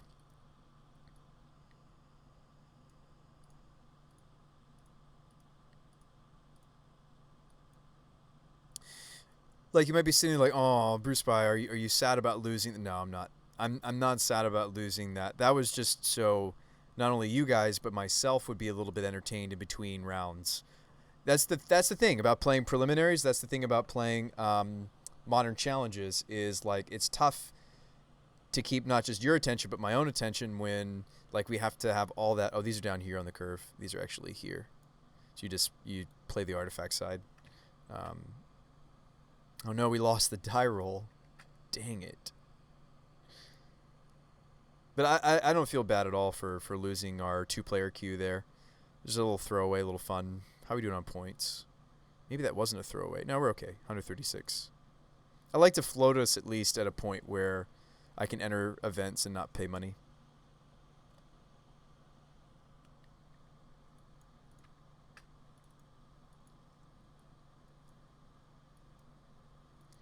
All right, this hand seems all right. Let's keep it.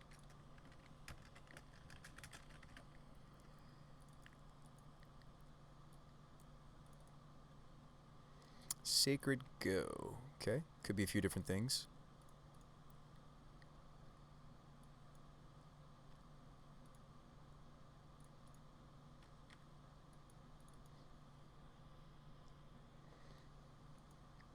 Oh, looks like burn to me now.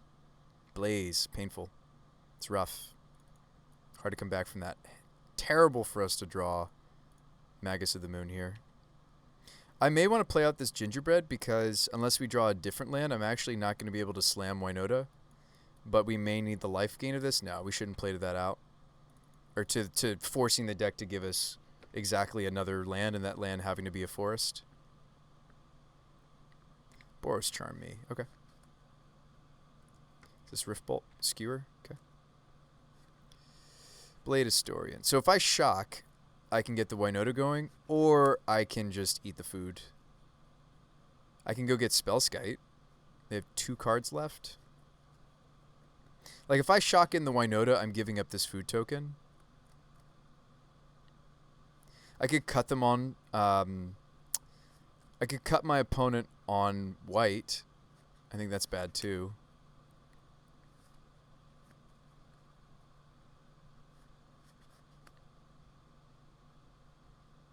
I think I liked tapped Stomping Ground, make a food.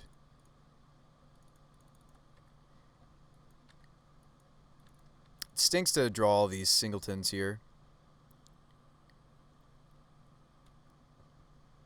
Oh, that's a very good sign that they're just doing that with their turn.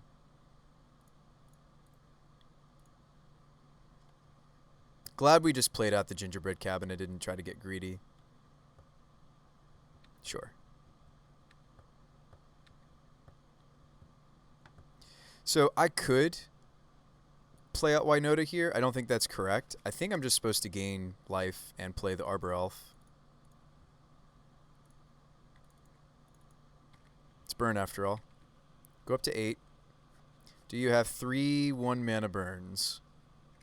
I hope they don't. Looks like they do. Gross.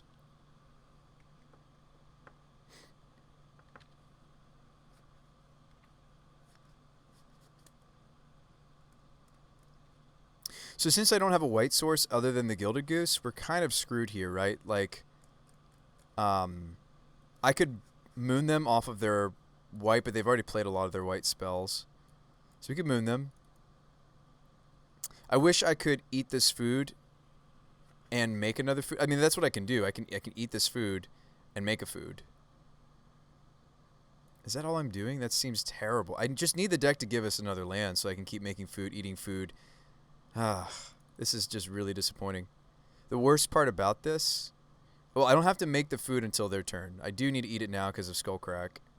Let's kick it back. Just in case we have to do some blocks here. Bolt my goose.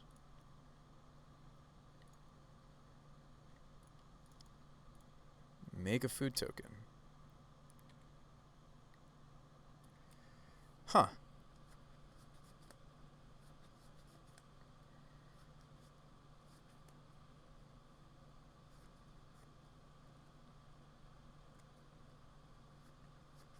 I kind of suspect that my opponent might have something here.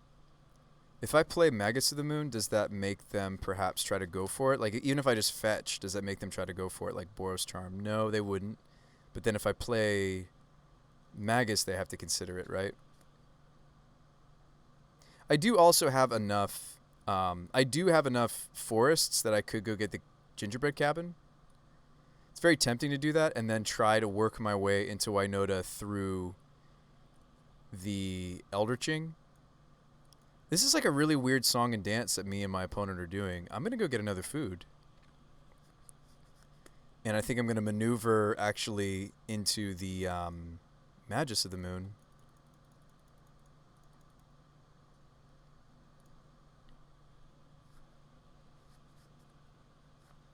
Maybe during their upkeep is when I'm supposed to crack this first food.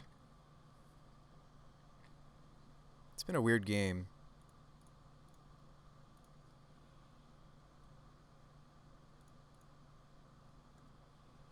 They have the skill crack there. No, they don't. Go up to 7. Goblin Guide.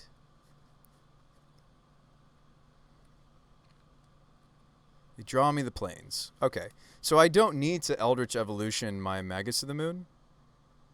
I could trade the Magus with the Goblin Guide. Like, sure, I may be cutting them off of a card in their hand right now. That's probably not the case. Their hand's probably just a land.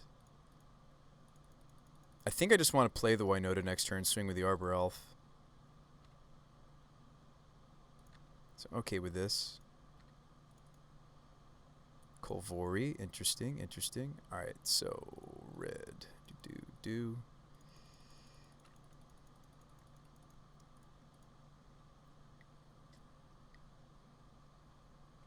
I mean, I would hate for us to die and not have eaten this food. I mean, am I supposed to just even eat another food?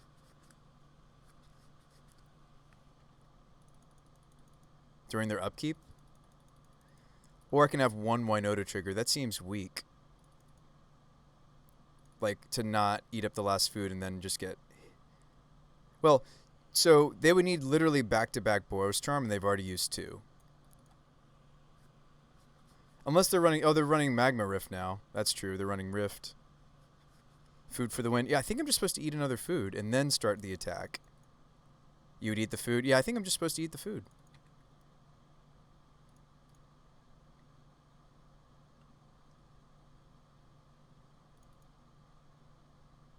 You gonna skill crack me here?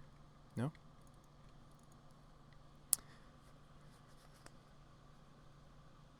Up to 10. Link says you're playing this really well. Thanks. I sometimes make lots of mistakes. Wow, we drew a Gilded Goose? That's huge for this matchup. Well, I appreciate that you think I'm playing this well.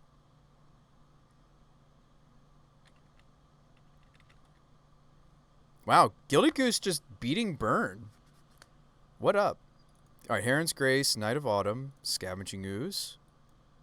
What a weird game. Yeah, Gilded Goose is sweet. Mark of Asylum is good in this match. We go bigger than them too. You could consider the Sanctum, but I think that's overkill. Sanctum Prelate's like a chalice in this matchup, which is awesome. Just name like 1 or 2. Their whole deck is 1s and 2s. Their 2s are actually a little bit scarier.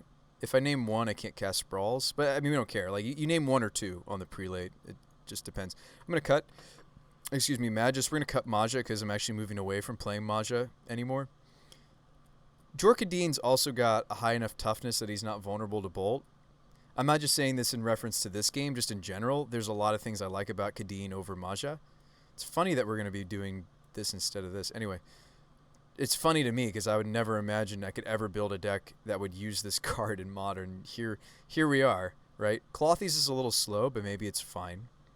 Blade Historian might be overkill. I feel like in this matchup, if we can just establish... the utility of Pia Nalar is a little bit wasted here because I don't really see myself sacrificing artifacts to make things unable to block. Maybe Blade Historian stays. I rarely cut this. 2 cuts. We could even slim on some of the apprentices. I could cut a Kolvori. I don't think I want to cut Pia and Kieran. I cut an apprentice. I think I still want all of my ramp. I want to come out of the gates quickly. All right, let's run it. So they have the advantage here. Who knew the Gilded Goose was good against Burn, right? All right, this opener seems sketchy to me. It doesn't cast Spyro. It does cast Ooze, but doesn't have any...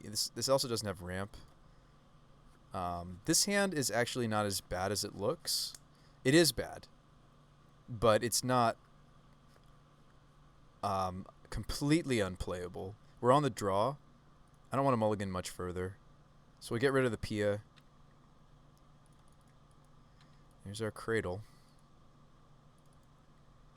Alright, so they have a faster draw this time. Certainly draw us a land, please. You're the Goblin Guide. Draw us a land, please. Thank you. Please and thank you. I'm going to go Elf. I'd rather they don't kill my geese. In this matchup, right? The geese are quite good. We ate how many food last game? Like 4? Eidolon, that's painful. Might need to even Eldritch that away. Clothies is coming up. Clothies is pretty good. I don't need to take damage on this Windswept Heath, by the way. I don't have to fetch it because of Yavi. Just awesome. Yeah, I could Eldritch an answer to the Eidolon. I think I have to, right? Into, like, Knight of Autumn. Kill the Eidolon. And Knight of Autumn blocks the Goblin Guide. I think that's what I have to do. So we're going to take damage here, but we're answering the Eidolon. We're also going to have a blocker.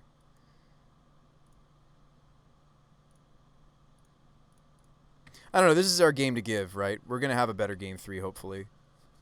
Sad I don't have the timely reinforcements in my sideboard anymore. Is this Blaze? Blaze my Knight? That would be terrible for us. Oh, don't have the Blaze, too. Green? Vortex. That's pretty bad for me, too. Vortex, as long as they keep mana open, I can't gain life off this Clothies. I will certainly... Got a Spell Scat coming up. I will certainly block here. Yep, taking a damage from the Vortex. So we just got to get rolling. We got to get going. I don't think I can actually not go double Mana Dork here. As much as it'd be nice to play out the Spellskite, I think we got to go Goose Elf. And the Goose could keep them honest, right? They do have to leave mana open to use Vortexes. Your opponents can't gain life this turn.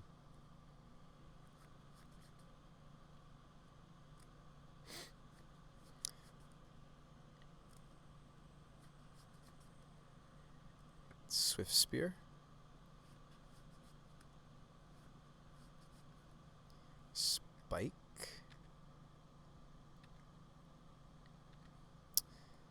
Can I afford not to block here? I think I have to block. I'm at 10. It sucks to just throw the... I mean, we're not throwing the Gilded Goose away completely. I did make the food token off of it. So it's not like I'm throwing it away. Wow, the Yavimaya is gaining us a lot of life this game. Like, imagine how much damage I would have taken off of these. I think my play is just Spellskite Goose, right?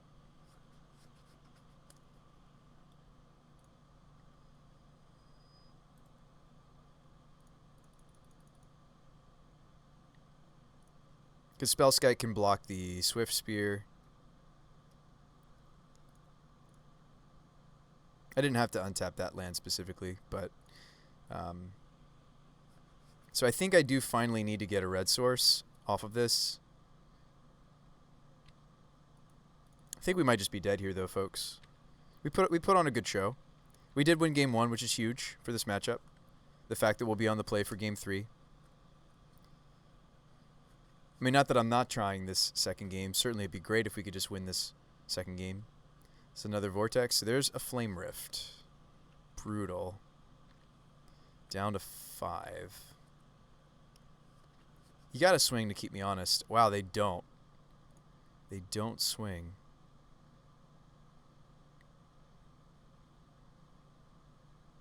I think I have to get a red source, guys. I'm sorry if this kills us. I can actually get the Foundry, funny enough, because Yavi.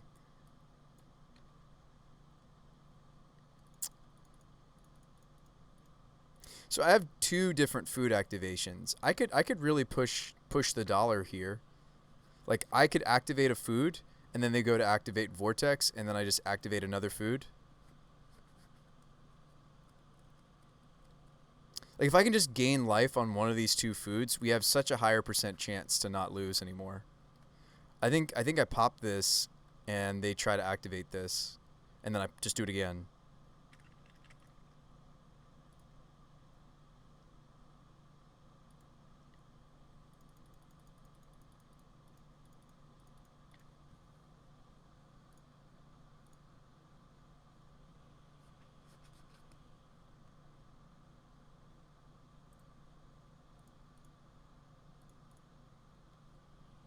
Go up to 7. Go down to 6, though. Yeah, they may just have the squeeze on us. Because now I'm not deploying the Winota. Yeah, that may have not been what I was supposed to do, actually. Spellskite is my only cushion here. Funny enough, this Yavi is making them not take so much damage off their stuff. Blaze? Oof. Okay. Even if I redirect that, I still take the damage, so I'm not going to. Just let the goose go. Sometimes you gotta let the goose go. Lava Spike. I can't redirect that either to the Spellskite. They're both specifically player. So that's okay. We played to our outs. There's a land. Alright, so let's beat them this last game. Hopefully. Maybe I should also be playing the Skyclay, but it feels so bad in this matchup. They kill it so often. I think I'd rather have the Pia and Kieran in. But this isn't great in this matchup either. There's a certain number of humans I have to be running or the deck doesn't function like it should. Alright. So this hand's a Utopia hand. It's kind of going to be a bit faster. This does, of course, need to find me a Winota, but I am going to keep this, I think. We'll name red on the sprawl.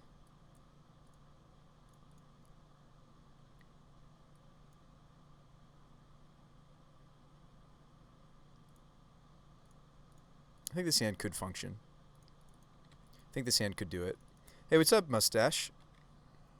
Dude, Jorkadeen. I mean, we're going to discard him most likely here, but Jorkadeen. I feel like I'm moving away from Mahjong. I just want to be playing Jor.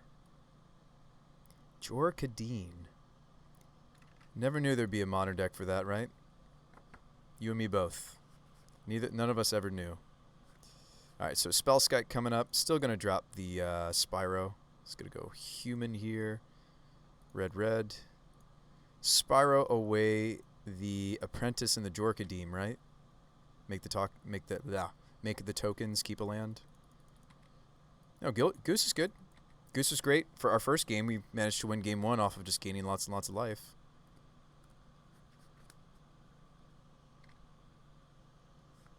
How are we generating artifacts? Lots of ways. My artifact count's pretty good now. Although I might be going down to just 1 gingerbread. What I have currently is 2 gingerbreads. These are all double artifact, artifact, double artifact. Yeah. Evolution can also find us artifacts. So we got a pretty healthy artifact count. I've also changed some of our sideboard creatures into artifact creatures, like the Spellskite. Extra Spellskite now, or Revoker. I don't think we have 2 Spellskite, though, in the preliminary, but Spellskite, Revoker, either Swing Canonist. What are we bolting? My face? Okay. I kind of like taking out the Swift Spear, even though it costs me an extra. That's not true. I should let it go. We got another Spyro coming up. I should let it go and just block like this. That's not true. That's how we lose this matchup. Let's just do this block. Blocking is really important for us to prevent damage. Probably name God on this second cavern unless I can't afford to, right? So let's look at the math here. So I'm going to have 4 mana. I want to play out a Goose. I could still name God on this cavern. It's been a bit, lots of changes. Yes, deck has changed quite a bit. Goose. Spyro, come on, give me our build around, please, deck. Tutor, give me a Winota, give me something. Probably not blocking with this anyway. Attack you. Give us something. I'd even take the God that searches. Did I cut one though? I think I did. I probably shouldn't cut the Kolvoris. They dig 6 deep, Brave Mustache. These dig. Look at the top 6 cards of your library. I mean, granted, it's expensive, right? I have to pay for it, but do I just throw everything under the Swift Spear? If they have 2 more 1-mana burn spells, we're probably just dead anyway. If I can remove the Swift Spear here, our outlook looks a lot better. If they have Blaze, do they play land this turn? There's a more reasonable block, which is we just do this. But, like, how punished do I get if they have 2 1-mana spells here? Or I guess a spell that they could play on the Pyromancer, right? There are a lot of cards that blow me out. And I kind of want to keep the Pyro so that Eldritch is a top deck. Cancel. I think I do block with 1. It's tough. That's a tough block to figure out. Oh, wow, Heron's Grace? That's huge. Can I get them to pop? Do they have... Are we okay just losing to skill crack here?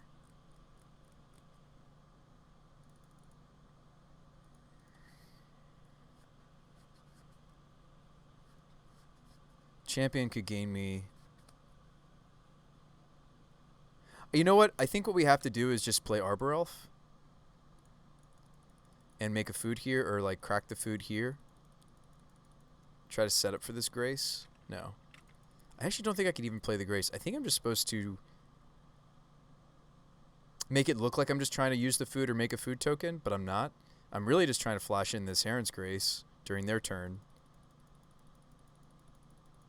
Okay, what's stopping me from... I guess it's the Windswept is maybe what's stopping me. I should consider playing this Arbor. I just don't want to take any more damage at all. I'm fine even not cracking this Windswept. It's just too bad that my green source for this Arbor Elf takes me off of that extra mana. Yeah, I think we're just supposed to sit back, make it look like we're sitting back on the Goose, but my intent is actually to put in the Grace, because this Cavern of Souls on human can play that color mana. It's 17. Swing like this, because it's like, oh, okay, he's just planning to block with the Elemental token again. That makes sense to me. I'm a burn player. Math, blocking. What is this? No, I'm kidding. I'm not trying to make fun of them. There's a lot of math involved when you play burn efficiently. Like, there's plenty of people that can pick up the deck, but it takes a true, you know, to actually make the deck do the things, you do need to play it well. Let's see what they do here. So, how do we get got if they have... I don't know, I think I just block. Because I'd almost like to flash this in on an attack. I'm trying to get them to tap down so they don't have Skullcrack, necessarily. So, like, I kind of want them to end step this Skillcrack. That I think that they do have.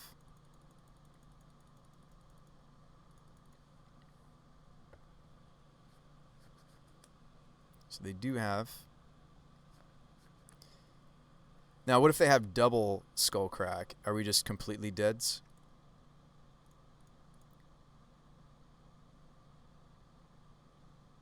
I do have another basic forest.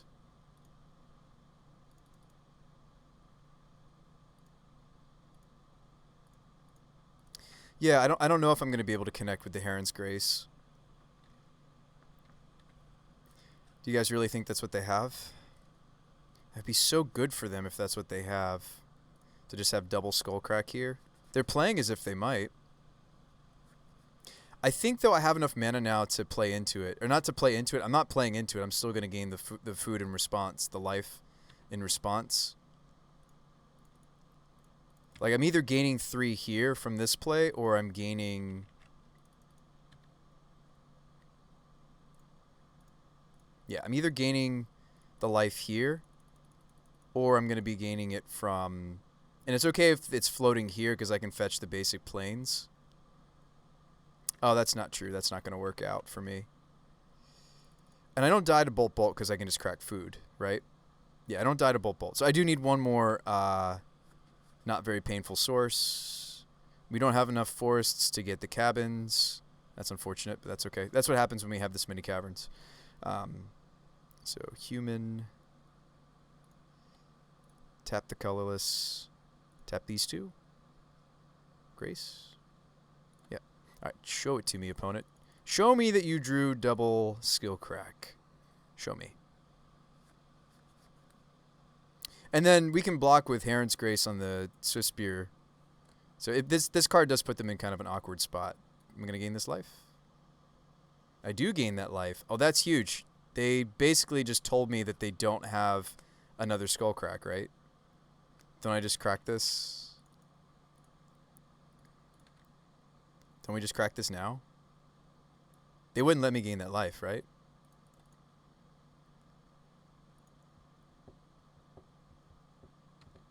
Yeah, they just wanted to cycle their canyon. That's great. We're up to 12. That's huge in this matchup.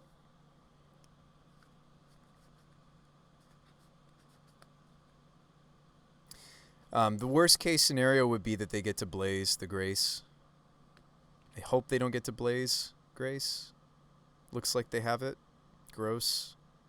Could we still win? I don't know if we can still win. This is going to be close. I go down to 9. They have 1 card left. This would put me to 4. But I just make a food token, gain life, right? There's Kolvori. This has been like a real back and forth between my opponent and I. It's been interesting. Human and the plains. Eat the food now. Play Arbor Elf.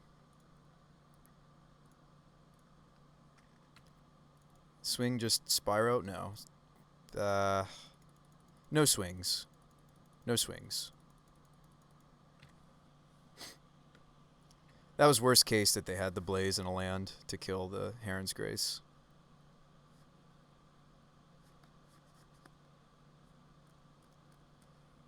Boros Charm. Oh gosh, do you just have Boros Charm, Boros Charm? Gross. Okay, good game. Nice draw. I'm not going to say that. That's rude. Let's say nice games. Good luck with the rest of the prelim. That's just bad luck for us that they drew like that. It's fine. That's why you play decks like Burn, right? Because sometimes it carries you. I'm kidding. That's also mean to say, maybe. I prefer more skill intensive decks. I feel like, and I'm sure there are nuances to Burn. If it works for you, by all means. But I don't know. I feel like if I played it, I would just already. I feel like it would just really bore me. But some people get a rush out of it. Bossler says Burn's very one-dimensional. So how about we say it more like this? Someone's got to play it. Someone's at that interest level. It's not a skill level thing. It's a someone's at that interest. You would have tried to respect the Flame Rift. I mean, how could I, though? I didn't have the... by hanging back on my blocks, I did. I didn't attack there. I didn't have the ability to make more than one food token there, half-truth. You like not so subtle burn mocking? No, I mean, it's like... It's... Someone's got to play it, right? If that's the skill level of what you're at, that's what you're at. Burn creates such memorable moments. It does. Gosh, and that was such an interesting game one, too, right? Where we saw Gilded Goose be super sweet. I think the Goose is sweet in this archetype regardless because of its synergy with the Brea's apprentices we're trying, but yeah. It makes me wonder if we should go back to having the timelies. We were playing as many as 2 timely reinforcements. Timely reinforcements is great for the Winota archetype because they're not humans. Yeah, maybe we don't have room for anything else. Well, no, that's what I added. I added a second spell Skype, but maybe we should just still have the sideboard. That's weird. I don't remember a single matchup against Burn. They're not memorable for me. Yeah. And maybe we do want these.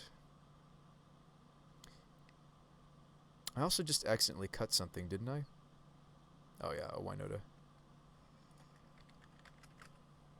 No, and the most positive thing I can say is Burn is a good metric. Like, I'm happy with the testing. I'm a little frustrated that we didn't manage to win the overall match, but I am thankful in that sense that we get to see that maybe we shouldn't be quick to get rid of the timelies, that they're still just a very good card for our archetype.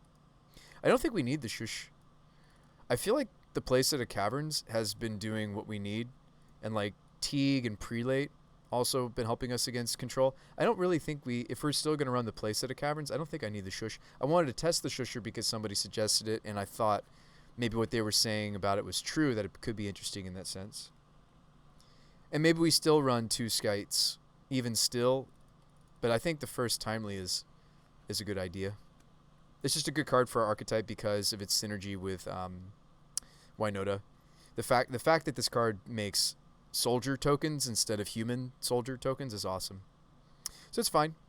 We'll make those little adjustments, I suppose. We're also going to be main decking the Skoos, which I wasn't in the build you see here, the one that we have in the Preliminary. That's really too bad. We're going to have to win this last one. No, I'm not dropping. I was trying to just box out of that. Also, the benefit of playing against Burn. Trying to look at the positives, folks. Another benefit is that we have plenty of time. If we want, we could go play somebody. I'm not going to put us in the 2v2 queue because we don't have quite that much time. Why don't we play tourney practice with the hope to play a full match, of course, but with the realization that we might not have time to. This deck's even fun to Goldfish, so you guys can see some of the little synergies. I do think moving away from Maja and maybe just playing Jor, like our finishers just being Blade and Jor, is going to be sweet. To a lesser extent for other matchups, well, Magus of the Moon is here because it's a silver bullet, not because it's a finisher, but our finishers being like Pia and Kieran Delar, Blade Historian. I like the finishers we're playing now, actually. Well. If it isn't the man putting the win in... Hey, what's up, Dry? That's a very funny way to introduce... Or to greet. There we go. It's a funny way to greet. Oh, you know, we still have a Modern League with... a much earlier build. This was us trying to incorporate Scurry Hulk. Man, we've come a long way. Like, hang on, hold up. So hold on for a second here, folks. This was where we were even just like a week ago or less. This build, Pyre of Heroes build. Look at how much the deck has changed. And maybe for the better. Kolvoris, Breya's Apprentices. Alright, if you can't arrive with a bombastic segue, then why even arrive? Hefter says, I mean, I just would have liked to have seen a card from him. Oh, the card from them, Flame Rift. I think there's a good chance they're playing Flame Rift, Half-Truth. That might be the only new card that Burn is incorporating right now. I bet it was in there. I saw somebody in the I saw someone streaming Modern Burn today, and they were playing Rifts. I think it was who is it? A streamer that is okay playing Burn. No, I'm just kidding. I can't remember their name. Yes. Sand is terrible. Cavern of Souls, why you do this to us? It's much more fun when Burn isn't just red. They're playing red-white. Maybe I'm going to put the planes back? Nah, that's silly. Why would I do that? Tempting. Tempting. I probably should put Pia and Kira and Nalar back, actually. Because we're hoping to pull this out of the deck. Right?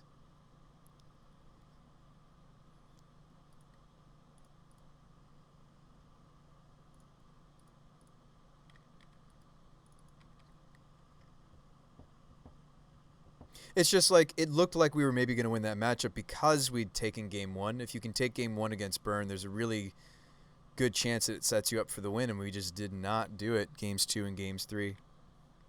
They had the skull crack, and I jokingly call it skill crack for many reasons, but they had the skill crack at the right moments. And it just made me very sad. Oh, and then they had the blaze for our lifelink creature. I'm going to take my Winota. Glad I kept the Pia. Very glad I shuffled away the basic planes.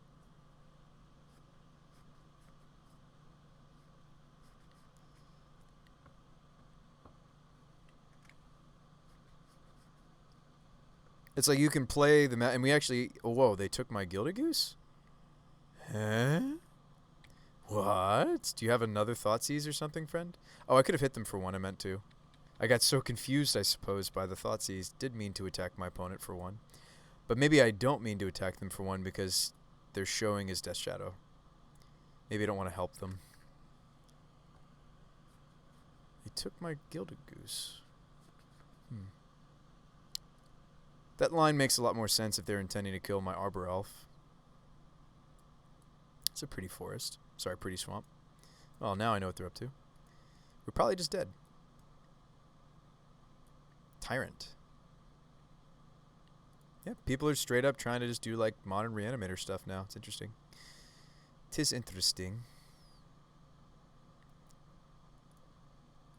I really shouldn't get the Foundry, right? Goose, the draw. Against Tyrant, you want to play Pia and Kieran and not slam the Winota, right? Right?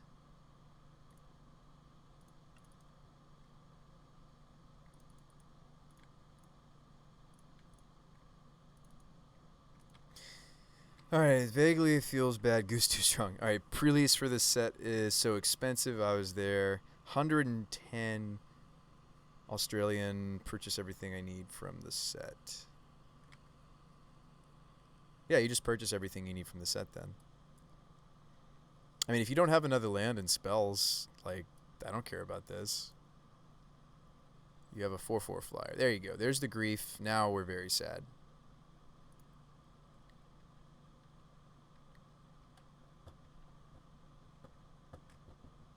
Now I have to find another Winota or tutor.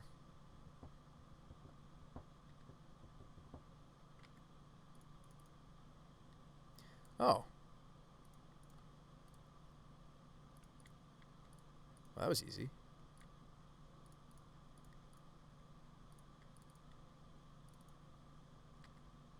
I think I'm okay throwing the P and K under the bus because they probably want to block that instead. Tide Spout, you would just reanimate Protean Hulk and win. Probably the better thing to be doing. Blade Historian, right? Lets them not block Pia and Kieran. Puts out the most damage here. Pretty clearly, probably, is Blade Historian. They block a Thopter, they're taking 1, 2, 3, 4, 5, 6, 7, 8, 9, 10, 11, 12, 13, 14. Oh, you know what? They have to block. That stinks for them. They have to block one of my 2/2s. I just calculated it that they die if they block a Thopter, right? 1, 2, 3, 4, 5, 6, 7, 8, 9, 10, 11, 12, 13, 14. So they have to block one of our 2 power creatures. You need to block this one, dude. They did not do math. We win. Guys, math is for blockers, right? Math is for blockers. Oh, boy. Need more graveyard hate. Let's bring in the remorseful. Guys, math is for blockers. Right?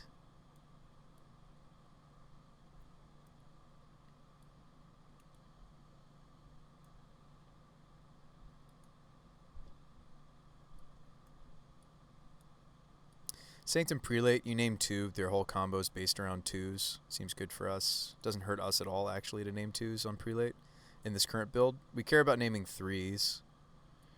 That's about it. We're a great Prelate deck, maybe. This doesn't help us. It's fine. I mean, the Spellskites might stop a Fatal Push on our win con, but Magus of the Moon... What do they show us for mana? They're red-black, right? Yeah, maybe we shouldn't run the Magus. They showed us basic. No, this might still be a way to win.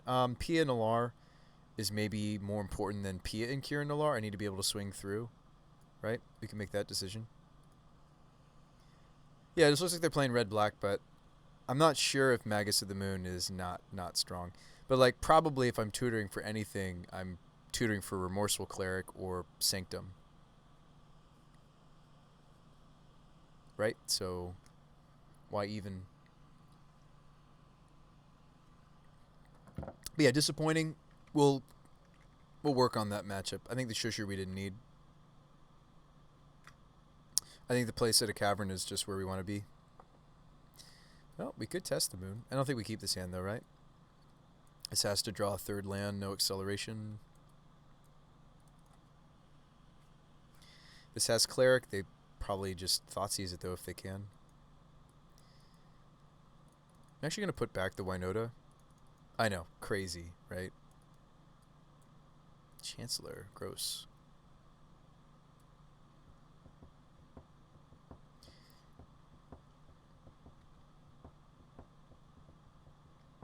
Do we want to just get this Gilded Goose countered so that we can play the Arborel for the Remorseful Cleric on time? This card's great. Legacy card.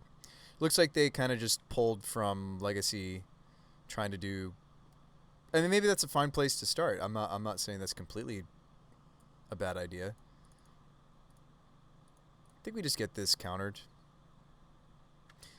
I mean, but is it really doing anything for speeding me? I mean, it lets me get the Remorseful Cleric on there on turn 2, so actually I'm okay with this. So, Chancellor won't happen again now. I think I'm fine trading the Goose with that effect so I can play this on turn 2, perhaps.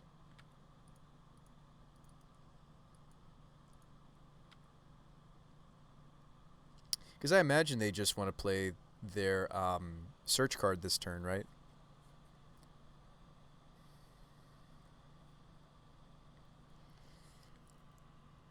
Oh, excuse me. Hopefully you guys are having a nice Monday out there. We are rolling out our subscription program soon. We're going to be doing user-submitted decks again. I've got a Google spreadsheet that I'm having the... first, I'm having my some of my current subs vet it. It'd be great to just play this next turn. Ah, they're trying to do the Sarah's Emissary thing too. Interesting. Is that honestly a good target? I think I still go Foundry because Spyro's in my hand. It's a little awkward, but is this honestly a good card? Why aren't we just reanimating Grizzlebrand? It's cheaper than this card too, probably, money-wise. I mean, and I'm saying that, and we played somebody in the, I think it was even the 2v2 queue, and we died to somebody unmarking and persisting this card, but I don't know. What say you out there, community? What say you out there, fellow reanimator peoples? Cool thing about Remorseful Cleric is I don't need to pop it until they either kill it or they go to reanimate this, so this card kind of puts us in a pretty nice position.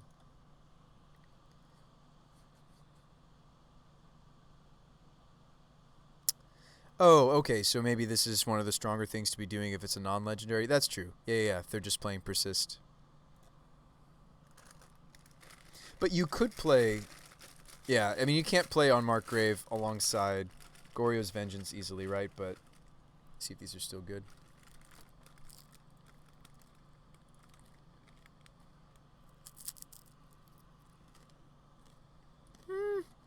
These are bad. That's too bad. Or in the least, they are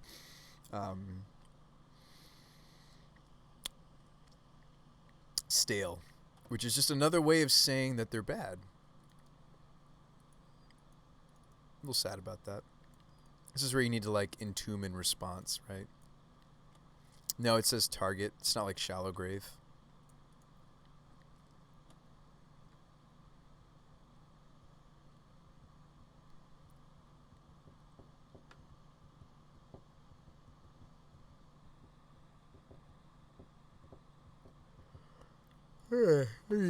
Excuse me. All right. So we won't be able to Spyro because we decided to get Foundry, but we wanted to cast Remorseful and work towards the Season Pyro. All right, round 4 has begun. That's funny. We're up against our arch nemesis.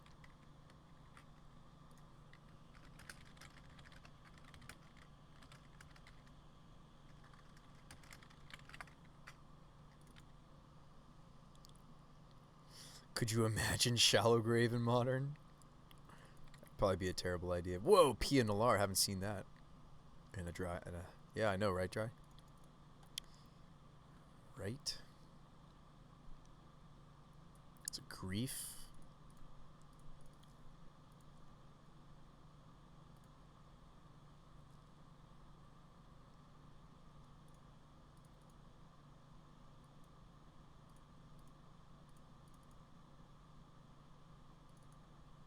So we're showing 4 mana. We could keep the Winota, which is not going to get hit by... it's not going to get hit by Inquisition. It does get hit by Thoughtseize. I think that's what I'm going to do. But then again, maybe I was supposed to keep the Tutor because I could go... Oh, wow, we drew Prelate. I don't have white, though. Oh, that's right. We're testing Thicket again in this deck, which I think is maybe a good idea because of Spyros, but...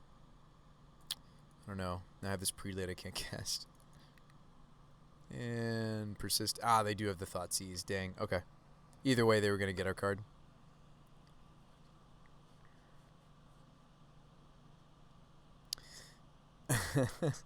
Right, Dry? That's funny. Alright, they take my card. I'm not doing anything yet, though. I mean, clearly they're going to block with the Supplier to try to set up a different target than Grief.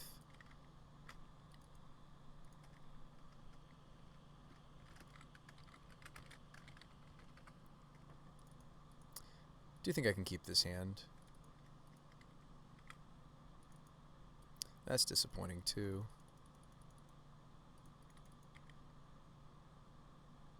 We have plenty of mana. I don't even mind if they try to block the Arbor Elf, right? I just want to get more damage across.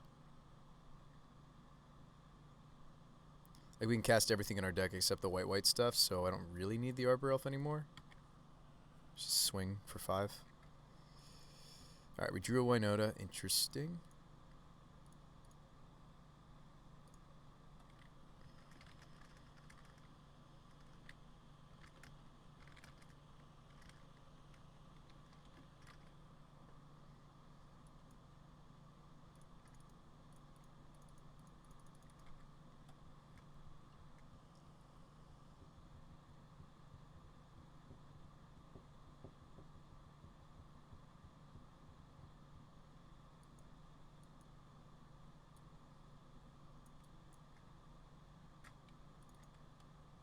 They decide not to kill my Arbor Elf.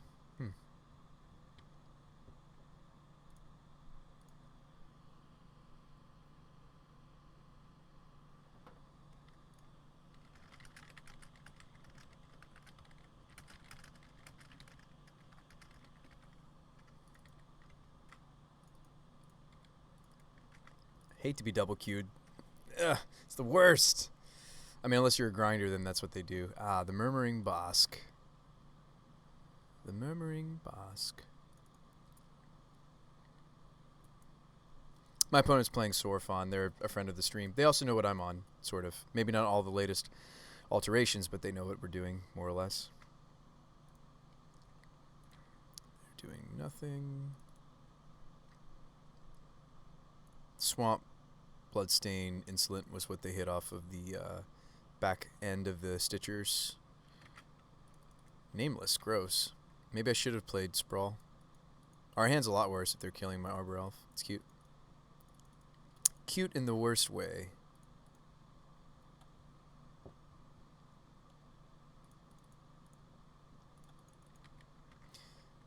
Unmarked. That's scary.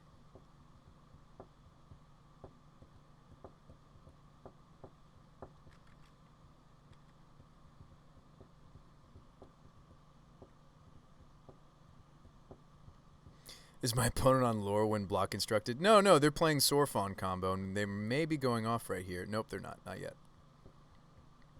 Which is good news for us, because I need a little more time to set up. So we could just slam a Winota into play. Seems terrible. Is this like an awful hand where I have to even consider Winota,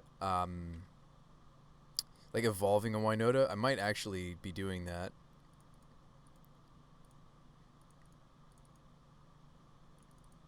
This is like worst case scenario. And I mean, this is the issue with running Sprawls, by the way. If you're wondering, these would normally be a creature, not Sprawls. So typically you don't see Sprawl in these Winota lists. We've been getting away with it because, you know, a lot of the creatures we're playing are just have a lot of creatures stapled to them, but we're not getting away with it here, so it seems. So let's put another Sprawl in this. Green this time, I think. You don't really need red. So we're going to attack first. Sorry. Let's attack first. Go get something. Jorkadine. That's funny. I don't have white, otherwise I'd be playing prelate. Swingage. Swingage. So I think we just turned this into a Spyro, right?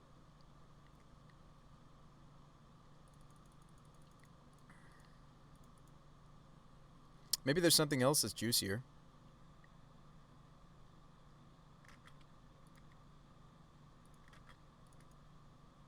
Opponent is floating black. I'm with you. I'm with you, opponent. I mean, they certainly don't want to be Magus. I mean, I could go for Magus, but, I mean, they're trying to show that they have the push. But I really just wanted to set up for what my deck's trying to do, to be honest.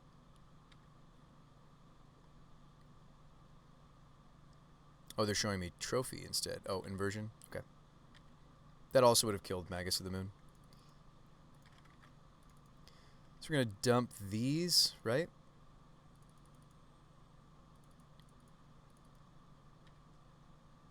Oops, I did mean to play my land. Whoops. That's going to be okay, though, I think. But I did intend to play my land.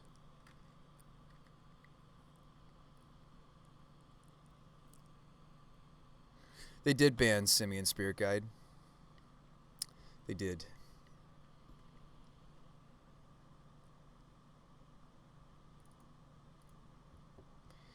This prelim went a lot sooner than I thought. And I was only planning to stream till like, gosh, can you give me a white source, please, deck? That would be wonderful. Eldritch instead. Okay. That's good, too. We can go get, like, Scavenging Ooze. I mean, I could go get Winota, and then they're just, like, dead. That seems more correct, right? But it's like, we're so close. We're not anywhere near this drawer, by the way. It's just a 5-4. 5-4 is still pretty good.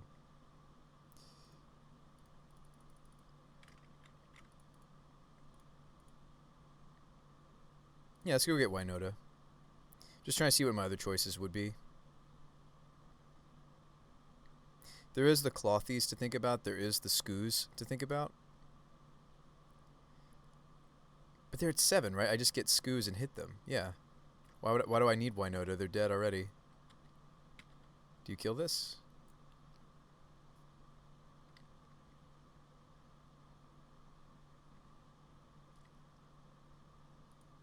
Cool. Now we can just focus on our match here.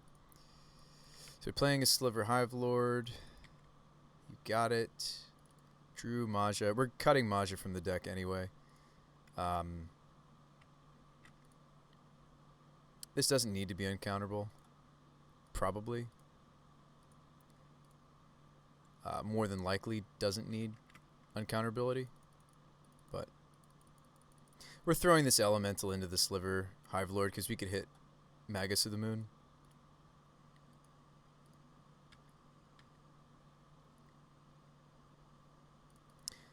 We find a Spyro instead.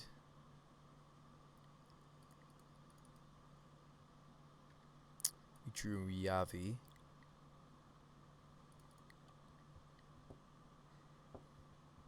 gotta kill the elemental here, right? Yeah. Let's not forget that we have a Spyro in the bin.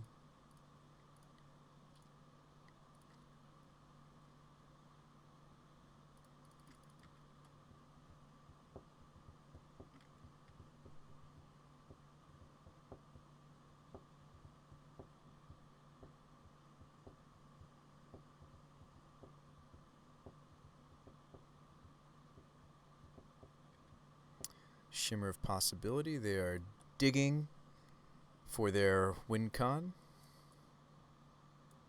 They get to put one in hand.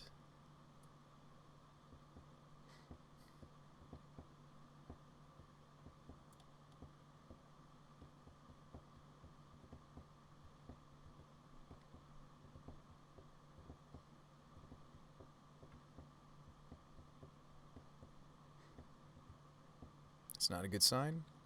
That's not a good sign. Only have 2 cards left, but still not a good sign.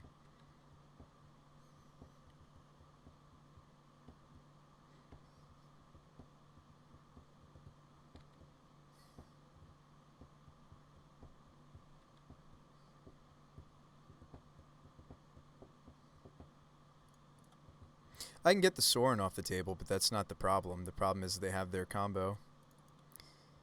But I do have a Spyro. I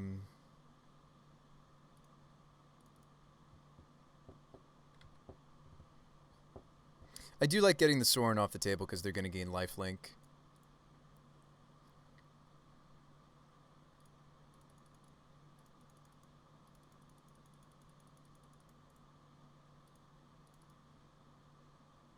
There's a great chance that no matter how they block, they're going to go after the Winota. Like, I don't get this. Well, I do get the Sorin off the table if I hit another trigger.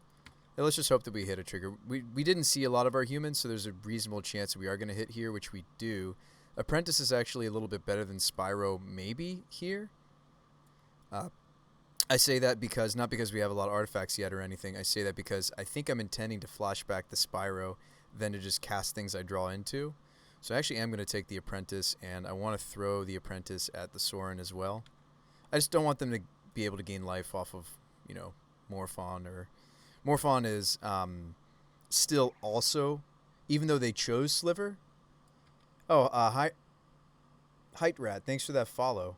Welcome to the Brew Spy. Welcome to the Brew Crew. Welcome to the Brew Spy Show. So we can kill both of these. That seems right. Or not. They decide not to kill my elemental. Sure. Alright, we'll kick it back to them. We're going to make tokens.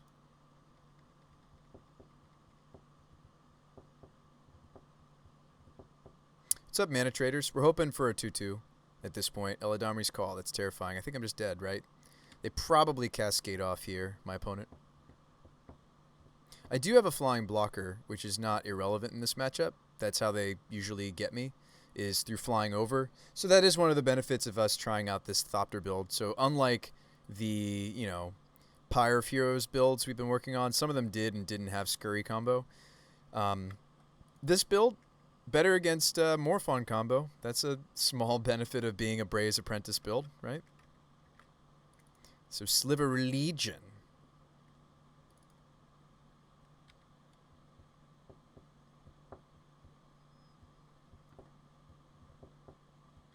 So unfortunately, we're just dead here. But like I'm usually dead. Their combos similar to ours that it's usually deterministic that we're just dead. I only have one block to make. We begin our sideboard. So they're playing tutors and such. Sure doesn't really help me here. Revoker stops their whole combo. You just name Sorin. They have to put Sorin. They have to put Morphon in through Sorin. They just won't cast it in any reasonable timeline. Apparition just doesn't do enough. Prelate's great. You name 3. Stop them from casting Sorin. Other than that, I just need ways to protect my Winota. So Spellskite does. Favor of the Mighty's awkward in this matchup. Canonist is fascinating. They can't actually go off in the same turn. Magus of the Moon's great. Their mana's quite greedy. We're not playing Maja in the future, so I kind of just want to cut it now. Clothy's way too slow for this matchup. Magus is great. Pia Nalar could go. She's a little bit weaker than Pia and Kieran, I think, in this matchup, but sometimes she's better, like when I need to swing through blockers. There's not too many blockers that need to be swung through here. We'll keep our Anthem effects, so the double strike, the +3, and run it back, right? I mean, like, we could play Favor. We could play, let's see. Yeah, we could play some stuff that could perhaps protect Winota. Let's see. I could cut like a Kolvori for not Favor. What do I want? I want maybe the Selfless effects will protect me from like Assassin's Trophy.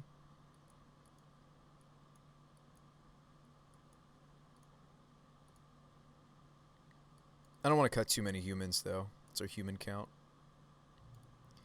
Oh, human count's actually still pretty good. 18? That's rather high for our archetype. So the Breas have really been helping with our human count tremendously. Is it Favor or is it something like these guys? Maybe we'll just play all of them and see if I can't shove those in. I mean, these Anthem effects might be overkill for this matchup. I just have to stop them from doing their thing. Kolvori is a little slow, more for grindy matchups, where I can just sit back and just like look at the top 3. Top 6. This is look at the top 6. Also, I've cut quite a few legends. So maybe if I cut a certain number of legends, like how many legends do we even still have, right? Yeah, not nearly as many. I only have 7. So I think Kolvori should come out if I cut a certain number of legendaries. So one more cut, huh? I could cut an Apprentice, but if I cut Apprentice I feel like I want to start cutting Jor. I could cut like the Pia. But if I cut Pia and Kieran Alar, then I kind of, again, want to cut Jor. Yeah, I think I've already... And what artifacts did I cut? I already cut Pia.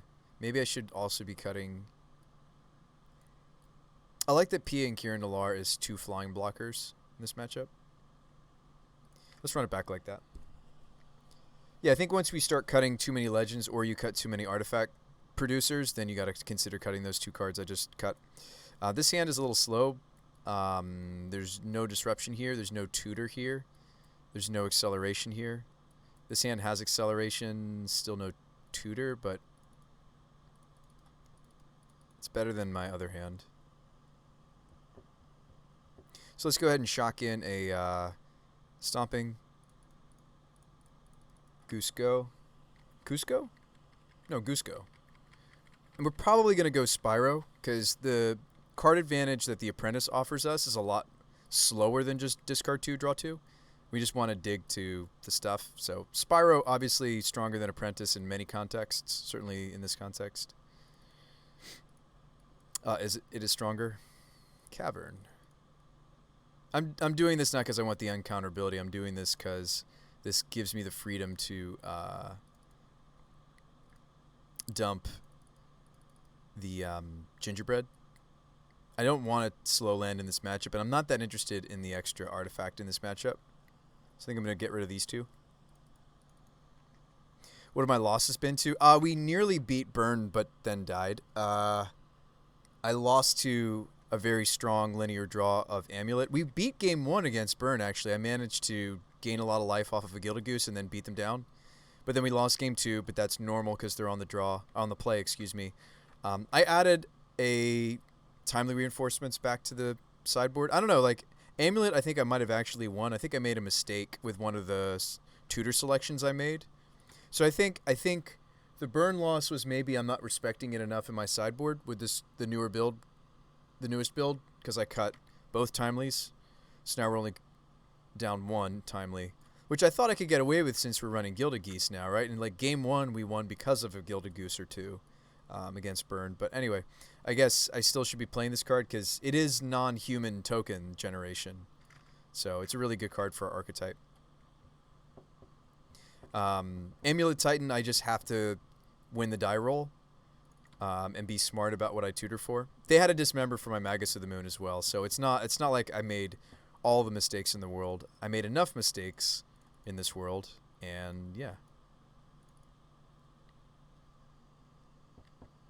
Yeah, it is sweet. It is a nice little thing, isn't it? It is nice. Favor. This is not a great draw for us, though. I need to find my way. And this is the thing. This is where the Apprentice looks a little bit better than the Spyro. Is I could still be looking at the top of my library. I could be making food tokens with the Goose and drawing cards off of the Bray's Apprentice. So this is where Bray's Apprentice looks better than Spyro. I ran out of gas. What are we doing here? Killing my Spyro?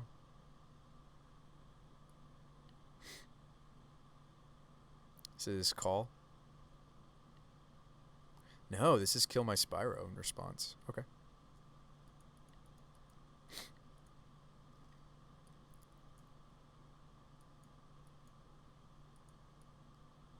Yeah, they want to abrupt decay my Spyro. That's fine. He makes tokens. It's fine. So we'll swing for one. Not great. Need to draw my build around card, huh? Or my tutors. My tutors aren't good enough anymore. I'll have to tutor for... And again, since I have Goose, maybe I'd rather get Apprentice than straight up a Spyro. I don't know. Drawing two immediately, though, is so good. And it takes a while before this is more than that. Do you just have it again? Harmonic. Okay. That's pretty good here.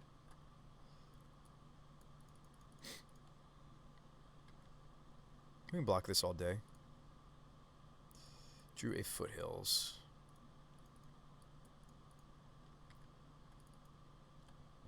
I mean, I'm going to Spyro token instead of... maybe I'm still supposed to attack there, right? I think I'm still supposed to be attacking there. No, that's not true. Well, I could attack with just the Elemental token. I need this Arbor Elf to pay for this Spyro flashback. No attacks. Don't have enough forests out yet to... I think we do have some white stuff, right? But then again, I have the Arbor Elf. Could just get a basic. White as in... but we already have white. That's... Yeah, because it's Sanctum Prelate.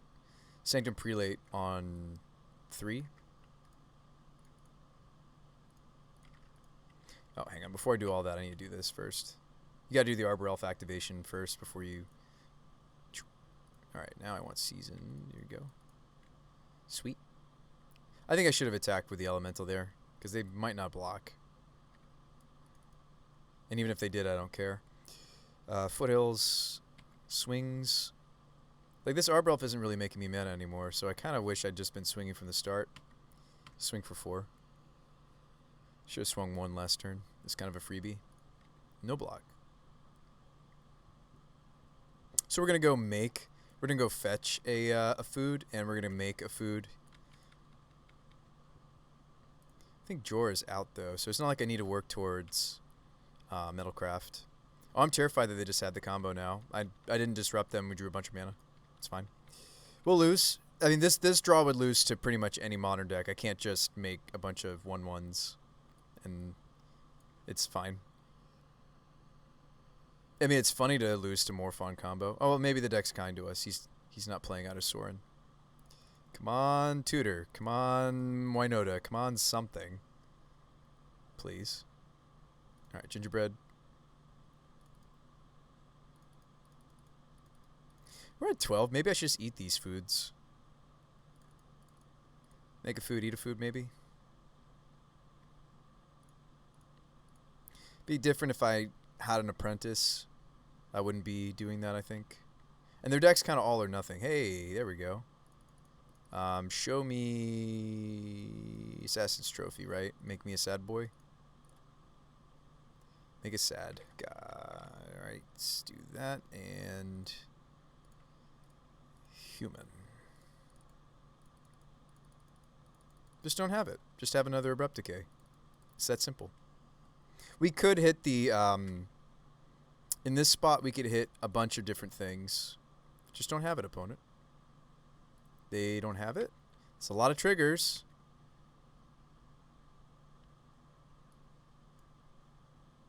So Canonist is tempting, but Magus maybe just shuts them out.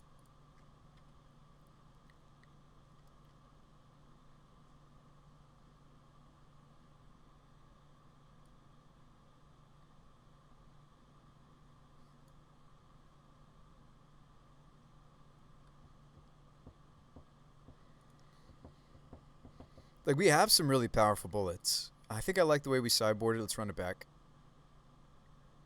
Unless we're thinking we just need to make sure that if he does have something like an Assassin's Trophy, he can't get the Winota. So I like these selfless effects. I'm sad we're not playing the 6-drop anymore. Like, in this league, I have a Lena, but I do think that she kind of breaks down the notion of us playing. Like, she kind of broke down me calling this Winota castables. I think even 5-drops kind of do too. But Jor's just got a lot of synergy for this artifact themed build. I do wish that we had a little bit more artifacts in here somehow. I'll work on that. Like, maybe instead of main decking the Skoos. I did even cut a gingerbread in further builds. Let's see. These are double artifact. Artifact. Yeah, I mean, maybe the Clothies and the Ooze should either be in the sideboard or not at all. Like, maybe we should just be main decking some more of these effects. Because they're artifacts. Because, like, game 1, we really, really need to make sure that Jor works, right? Otherwise, what am I doing? We're just being very foolish. Canonist still strikes me as more of a sideboard card, though. So maybe this would actually be more correct. Because, like, I don't think that the Skoos and the Clothies was main board because I wanted to have a better legendary count for Kolvori. Because she doesn't just want me to look top 6 for anything, right? It's legends. And her mana boost, if you use the right Heart Crest side of this card, it's green mana and it's only for legendary creatures of the chosen... Sorry, it's legendary any creature type or creature spells of the chosen type. Her front side wants there to be 3 or more legendary creatures on the table. Honestly, I feel like we just use this card to find the Winota, though. Look 6 deep. So I don't really need to have the legend count be perfect. This hand has nice ramping. Doesn't have any tutors or any sort of way to interact. This hand is also bad. No ramping. The last hand did have ramp, but didn't have any gas. This hand has ramp, but some of the singletons. And a Bray's Apprentice. We're going to mulligan one more time. This hand is a little rough because it's the old Sprawl Cavern hand, but we have Canonist, so I will keep here. And I'll actually consider putting back Sprawl.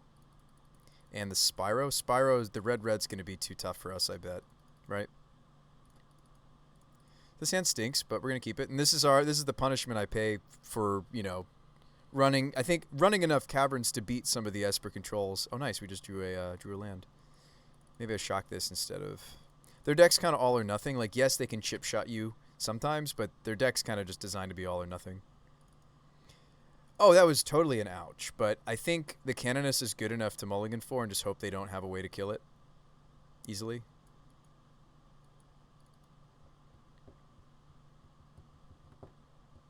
The worst would be that they have the, an Abrupt Decay or... Yeah, I mean, we just have to slam this and hope it sticks, right? I don't think I can afford to spend the food to play Apprentice to not... Yeah. Yeah, I think we just are slamming Canonist and hoping...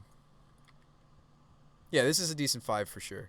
And we've got Goose plus Apprentice. This really is the wombo. If you're wondering, like, okay, Bruce, how are you making this card actually work? Are you literally just playing it because it has the synergy for Winota?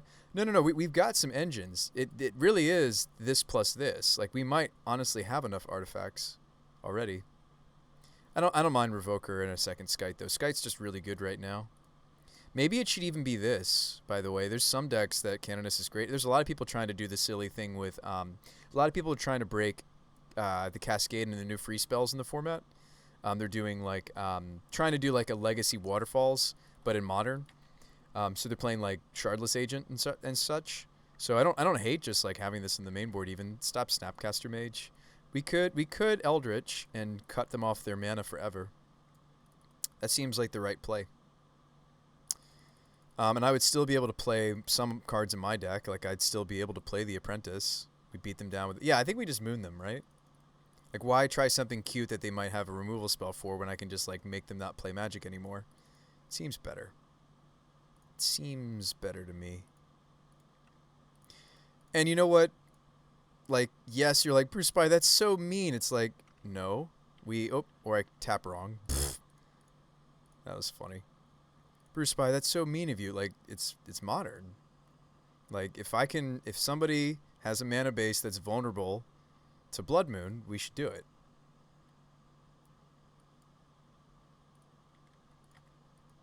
And I like it better because I still have a follow-up play.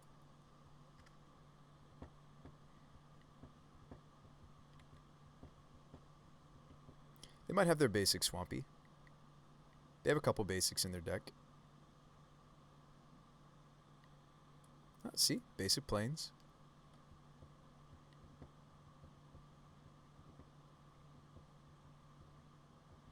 This could even be a Dismember too. I mean, like, that's the thing. Like, Dismember being so prevalent in the format, it's like this doesn't really have the impact it maybe used to.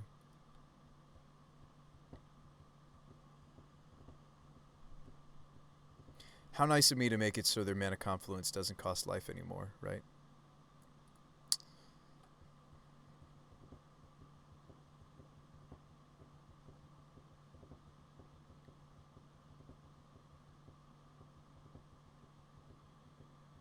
Trying to cast something.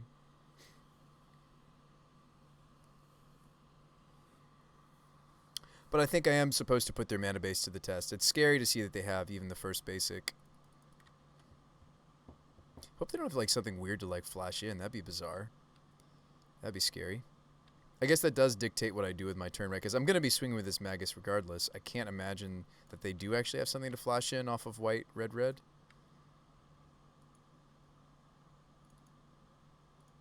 Yeah, I hope they don't, like, end step kill my Magus somehow, or, like, path my Magus. And then we might be in a bad spot if they do. Because I wasn't able to also resolve the Canonist. So that was the issue with this line.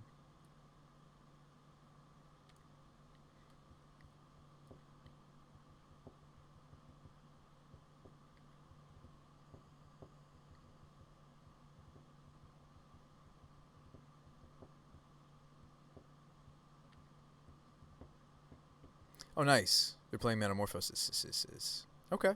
So maybe their deck's a little bit more resilient to Magus than I imagined. The Canonist would have been great for Metamorphose. I didn't know. Am I dead now? Am I dead now? We did mull all the way down to 5, so it's like it would have needed to be a really impactful 5. Now I understand what they were doing last turn. They were considering the things. It would have been so much better for us if they just went for it. I think, right? Killing the Magus, because then I could have maybe played out the Canonist too. Ooh, if they're shimmering, that means they maybe haven't found the full combo. That's huge. We still have a shot. It is technically a 3-card combo. They need Sorin, and they need Morphon, and they need the Cascade Sliver. Uh-oh, that's not good. Oh, Thoughtseize, take my Canonist? That's terrible for us.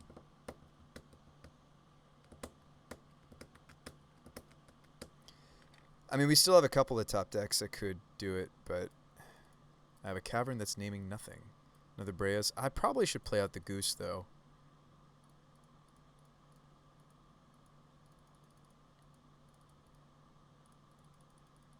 Because I'm thinking about some of my outs. Some of my outs need different colors than what I have. Be nice if I could play this Breas Apprentice too, but some of my outs need like Prelate, Eldritch, both Prelate and Eldritch need me to have played Goose here, so I'm going to. We'll swing for 3. And next turn we'll probably start drawing cards off Apprentice to find the outs. That's why I led Goose. So hopefully they don't have the 3 cards they need.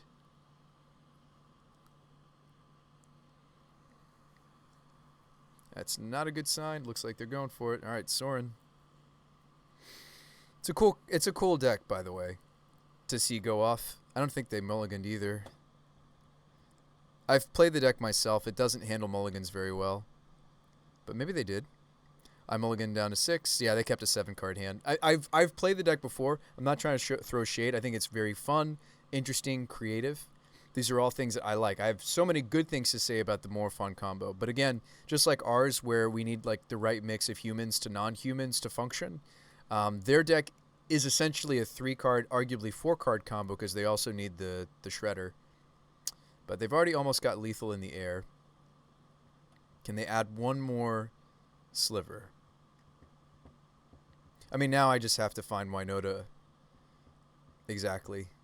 And I don't think it's even good enough because we're not playing like the Angrass Marauders builds of this deck, so I have to somehow cobble together 11 points of damage. It would need to be like perfect. It would need to be and I don't even have the lands if I did draw Winota to still attack with Goose for the trigger. So I think there's just so much I'm dead to here. I do have blocks to make. I can block their 8/8 and try to navigate that way. But like if I'm blocking every turn with my Thopters and my Geese and everything, it's just I think it's just not gonna. Whoa! They only attack with the big one. What? I don't have to block with Goose? That's huge. They only swung 8? Opponent is being very respectful of Winota. That was so much respect. Am I supposed to dump this food? No, I need the mana potentially for what I didn't draw. That's sad. Well, the positive I can say is now I have enough blocks. Maybe. I mean, I can't swing into these either.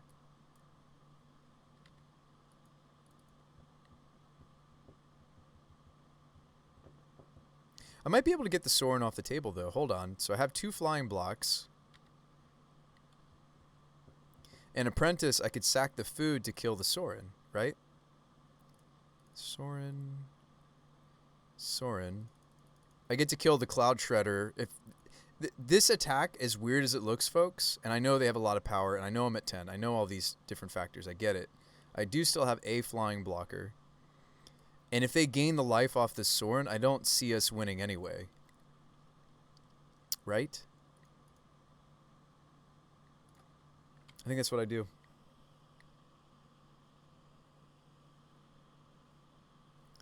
Alright, so no blocks, so we don't have to do the Brea's Apprentice thing. They just let me kill it.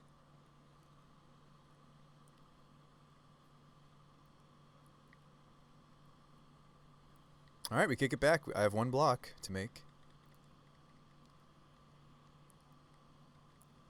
So many things that kill us here. Just have to hope they brick, right? But their deck's kind of designed not to brick. Yeah, they win. They go get another first sliver. Good games. We had some tough matchups tonight. This is them killing my Thopter. We had some tough matchups. Like, we almost beat Burn. We almost beat... Like, we're running into some of the things that it's like, where are the Esper Control players? Did they all get hated out by Burn because Burn's arguably better now? Was fun. I'm curious what our next card would have been. We probably would have fetched, though, right? If I did get another turn? Another Apprentice? Good games. That's really depressing. But in the end, we died to a friend of the stream.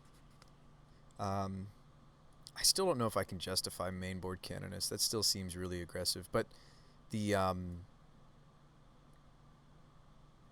yeah, I have lots of little thoughts.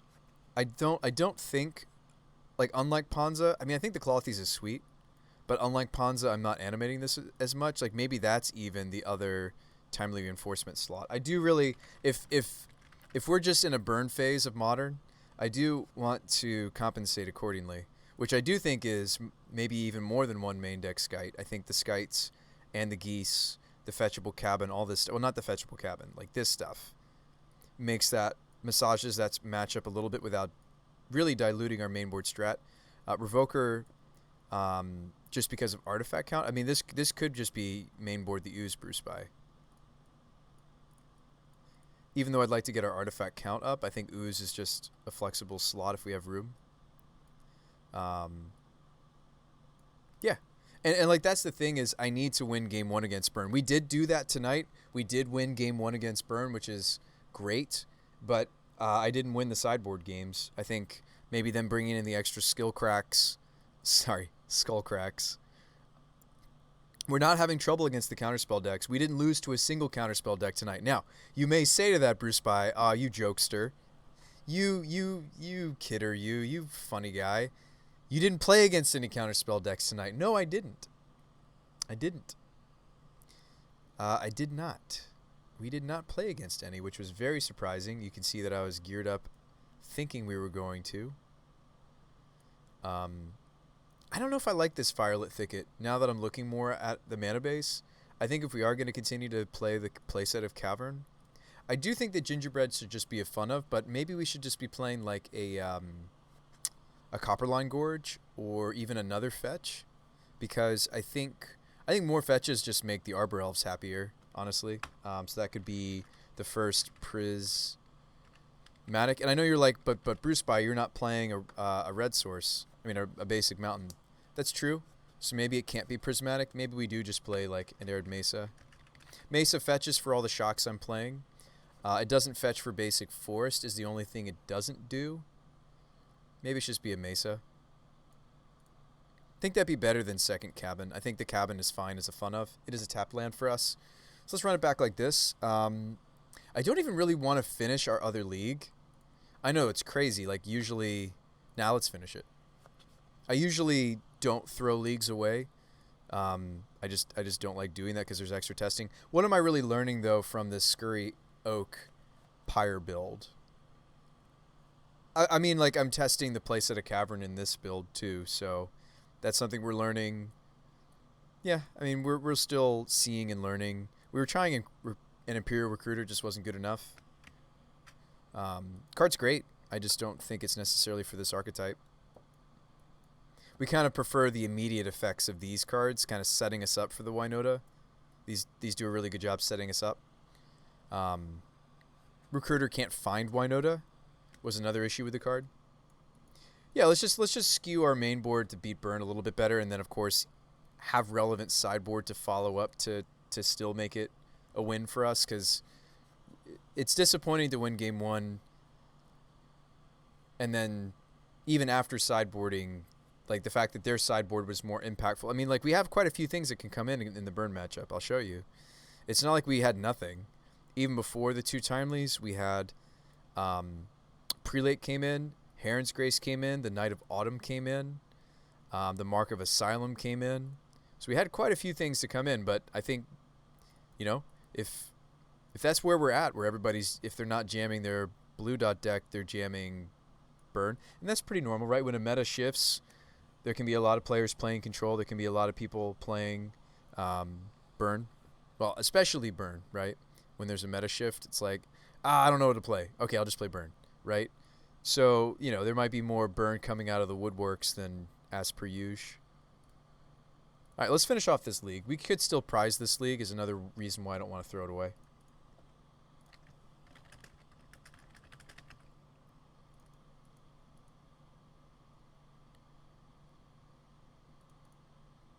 Didn't really like that opener so much. I like this quite a bit better.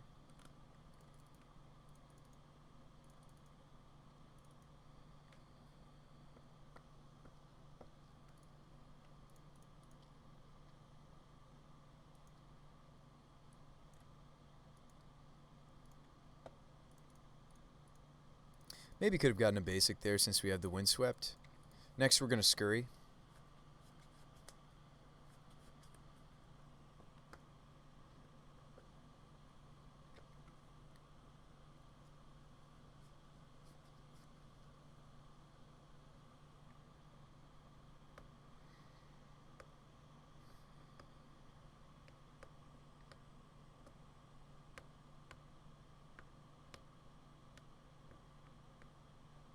Oh, they're pushing. Oh, now I'm sad that I shuffled away the third land. That may hurt us. Grief. Pitching Grist. Okay.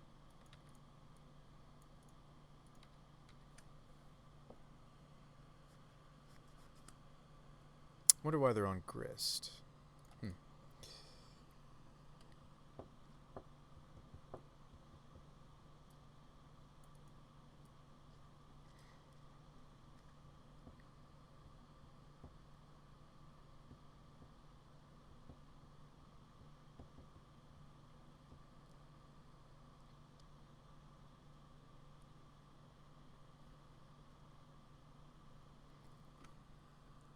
Oh, excuse me, folks. Hopefully you're having a nice night tonight. Hope you're enjoying the stream. How are you folks doing? Yeah, maybe this would be a better direction for this. I do like the Kolvoris. I want to continue to test them. They help our artifact count for the apprentices, but they're also just a good card. I'm not even really looking to turn this into a 6/6, right? And I don't think we will be if we're running this few legends. But she does dig us to... What are we running? 9 now? 9? Wish there was like a legendary that gave us a similar damage output as the Blade Historian. That would be nice. So they take the Scurry Hoke. Okay. I think that's correct. I don't want them to know I just drew Temple Garden. Excuse me. There's less punishment for me going and getting Sacred Foundry in this build than other builds. Confidant. Okay. Really would love to see a creature. It'd be good to see a creature. I have Rallier, so it might have been incorrect for me to do what I just did. Mystic. I kill my Mystic. Don't kill my Mystic. Dark Confidant reveals himself. Thoughtseize. He's probably going to take the Winota, but actually the Eldritch might be better here because I can Eldritch the Mystic for Spyro. Best case scenario would be that I draw non-land.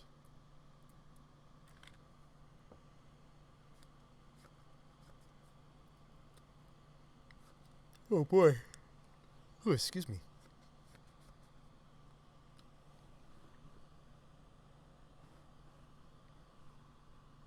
Does feel like combo and control have been impacted by bans. Aggro is always the most fine. Yeah.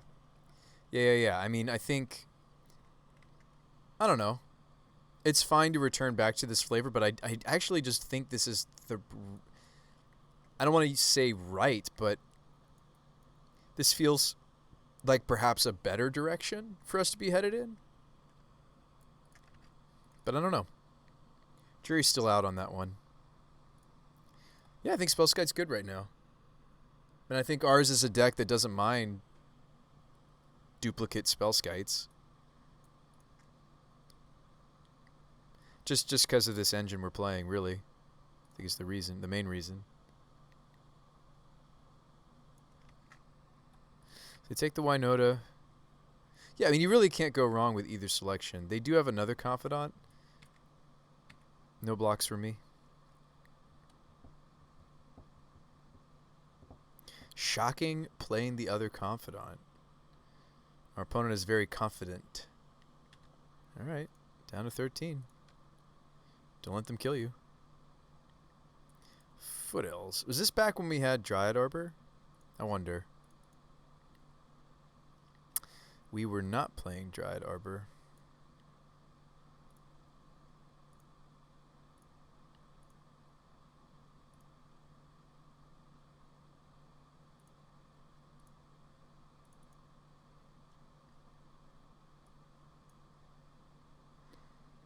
See, this Spyro isn't really setting me up for anything. I almost wonder if this is Renegade Rallier situation.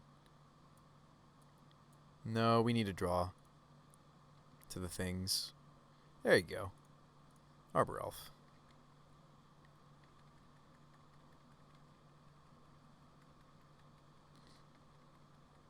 Swamp Confidant.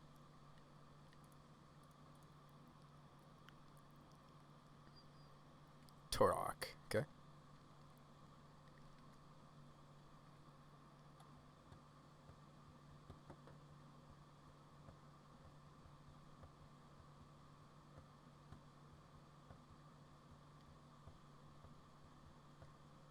I'm going to take it.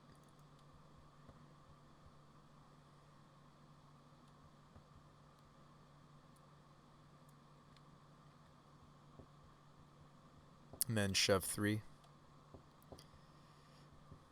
Ooh. Maybe I don't.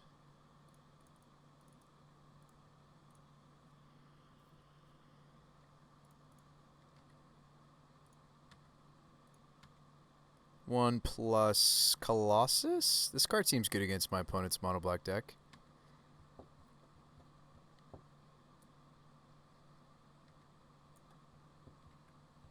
They fall down to 7. They fall down to 5. They revealed Swamp Scavenging Ooze. I can't imagine they don't kill my Winota, but the Chameleon Colossus kills them. So we just win, I think. Unless they have, like, Collector Brutality, Drain Me. I think we win here, right? Because they can't kill the Colossus. Probably. They have to, like, fetch, Fatal Push this, play Liliana, minus, kill this. I probably just get to kill them. Actually, that's not true. Ooze. They need to play Scavenging Ooze. Ooze can block this, and then we do lose, maybe. But we'll see what they do.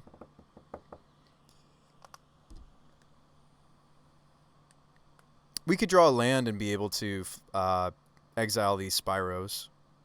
Pretty much any land will do. This is interesting. Kind of hope they hit a Grief on their Confidants, right? It'd be good.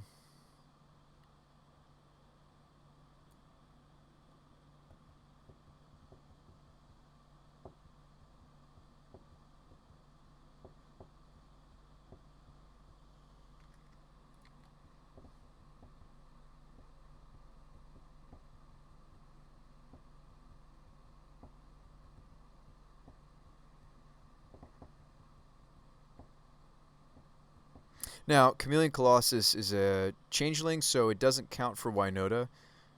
It's not going to increase. It's not going to trigger Winota because it's all types, including human. So yes, it's other things than a human, but since it's also a human, the Chameleon Colossus, of course, is not going to trigger Winota. It's something you can get off Winota, but it won't trigger her as well.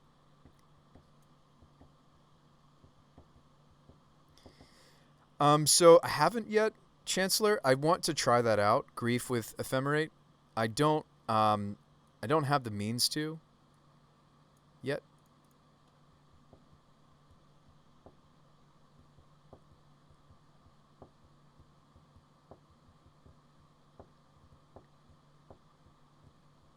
I don't want them to actually lose their confidants because that's a way we win here. That is a way that we can win here. I might just swing Colossus because they can't block it with the confidants. They lose the Scoos. Hex Drink. Okay.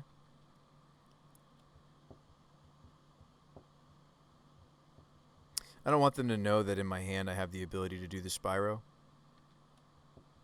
I mean, here's the thing with this attack. They would just chump with the confidant. I think that's bad. I think I swing with this. They have to respect it because I could pump.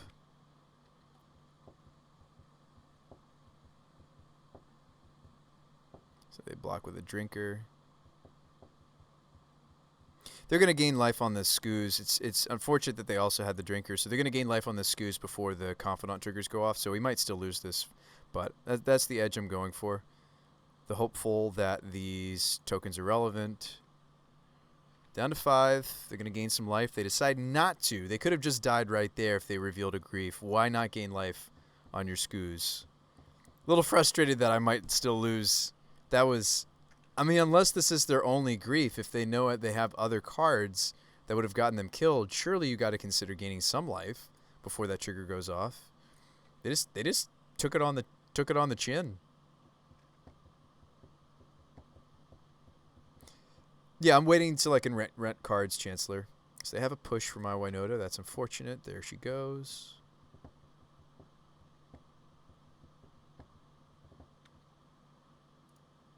Oh, I misplayed there. I was supposed to, in response, do my Spyro.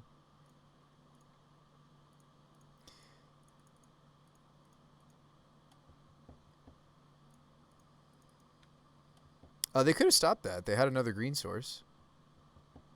They could have grabbed it in response, right? Oh, no, you can't. You can't respond to it that way. That's right. Pyro is like just really that good, isn't it? Yeah, Spyro is that good. Because it says comma. The exile is first, then the colon happens. Oh, wow, we get to do some blocking? Fantastic. They may have us this time. We may see them do the scavenging upkeep stuff this next time. So I think we're going to lose. They're not going to be taking enough damage off these Confidants like I was hoping. Scooz, of course, is going to check the Chameleon Colossus. I mean, it's important that we kill the Scavenging Ooze. I'm just trying to figure out if I just, like, double block Torok.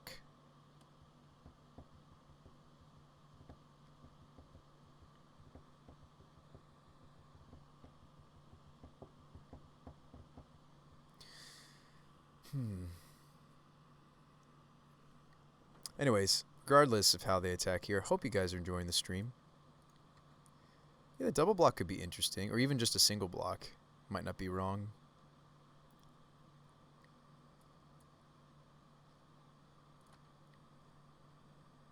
It's very possible they have more pushes. So I think I'd rather not get blown out, and I think this 1 damage off this elemental might actually be relevant, because we're going to hopefully force a block. I don't know what the rest of their hand is. Okay, cool. Hopefully we're going to force a block with this Chameleon Colossus. Okay, Spyro the follow-up. So let's attack. Force them to block.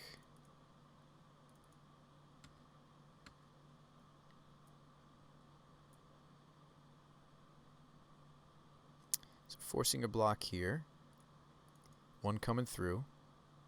Now, here's the real question. They're gonna use the Scooz, right? Do I have to pump my Colossus? They can't grow the Scooz anymore. They go up to 5, then down to 4. If I pump Colossus, though, I don't have Spyro. And I think I just die. I mean, obviously, it'd be great if they just die to these Confidants. They might even have removal for their own Confidants. And I'm at 5, so I have to block Torok, perhaps, with Spyro. I think I let this go. Or let them trade, rather. Weird, right? Just feels awkward, doesn't it? Second main, Spyro. Leaving green in case of a few different things. I suppose that's one of them, maybe. Pyro, say go.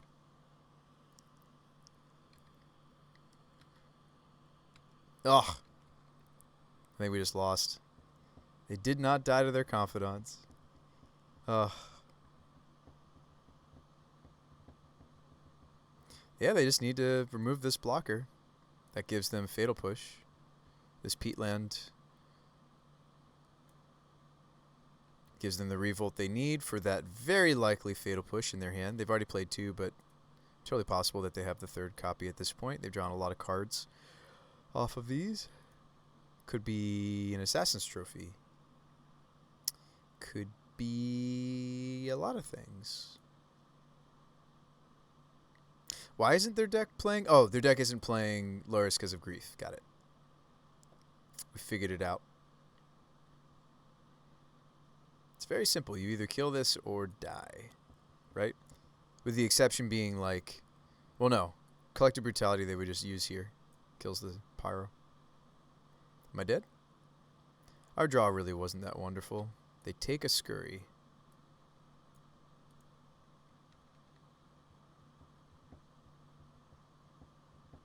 Do I still get to block?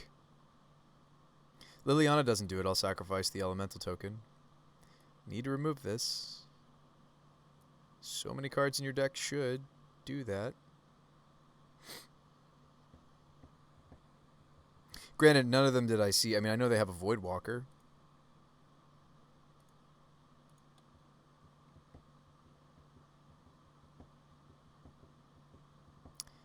Gosh, it looks like they might not.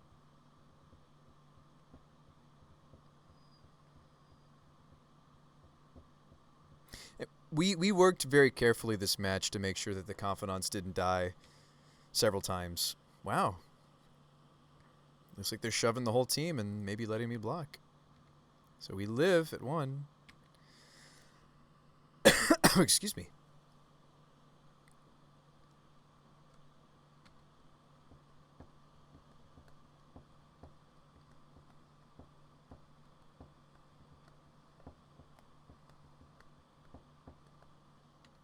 I will sacrifice.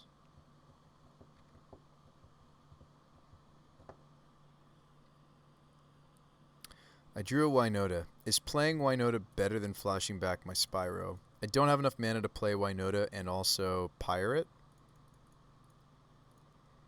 Spyro is better than Winota here when I'm at 1 because they might try to upkeep kill some of their Confidants. So this block is better. Because this is also something that I can... If they have more Lilies, which I kind of anticipate they might have more Lilies, this block is just better for many reasons. They're dead. Sweet. We did it. They flew too close to the sun. Maybe. We were moving away from Paragon, right? I get why Paragon was in there, though, because we were trying to Pyre of Heroes from our 1-drop elves to the... yeah. I think we're in a much better situation now than earlier iterations of this, and I kind of know what to get rid of now. Sweet. Skites are great. We were running 2 Skites. Auric Champion has protection from a lot of their deck. Not all of it. We may not run this after all, though. Ooze seems interesting. Glyph Weaver, maybe. Selfless, maybe. Prelate for 1s or 2s is nice. 2 shuts off my Pyre of Heroes, though. 1s, nothing gets shut off. 3s, we turn off our own Eldritches. This is an interesting idea.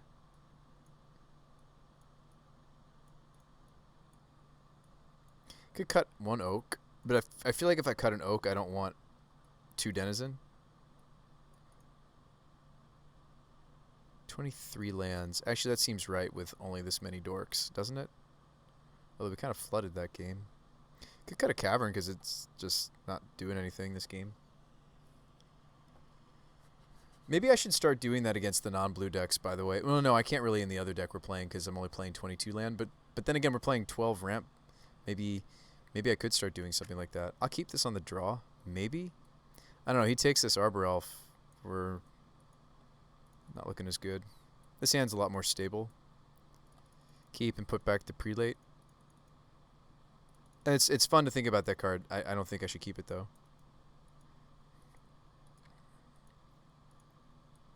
Fun to think about what we could name with it, but... they take my Spyro. Surely you take the Spyro.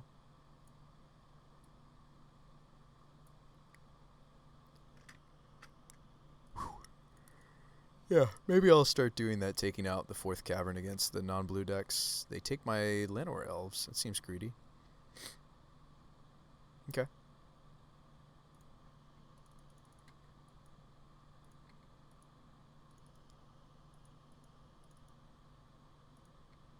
Tarmogoyf. It's a reasonably sized Tarmogoyf.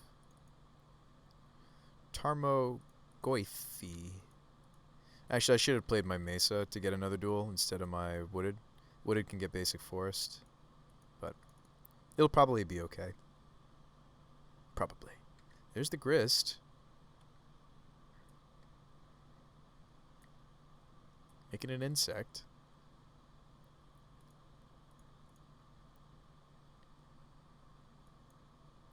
Making his modern debut, at least on my stream. Alright, do we play the Oak or Spyro? Probably Spyro. Sets us up better. Let go of Scurry. Keep Plains Winota.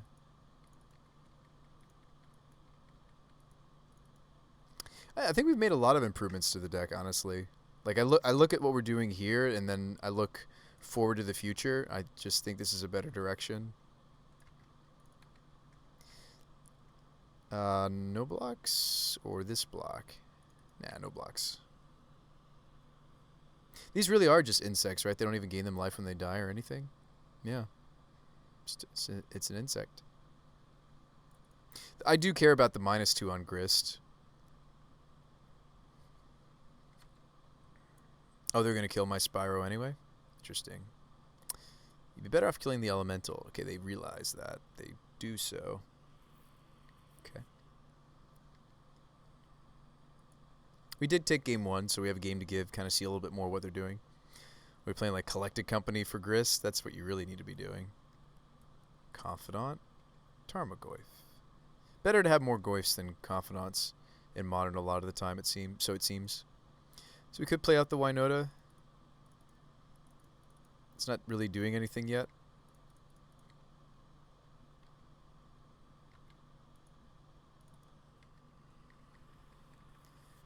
Confidant says engineered explosives. It's a good one to see off of Confidant. Trophy, yes. I'm gonna have 6 mana for this mirror entity, maybe. It's a lot of damage, though. I'm gonna fall down to 5.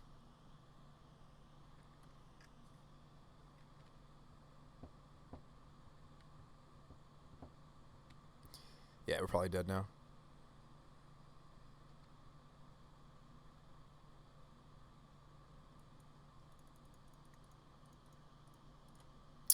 No, he's not going to save us this time.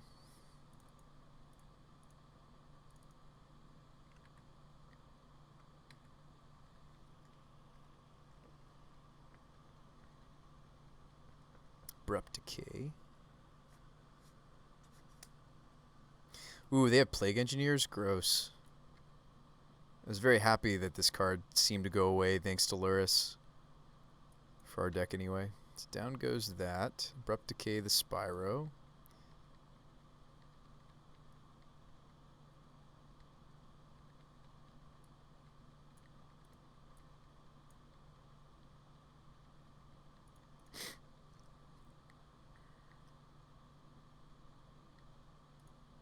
Why are they letting me live?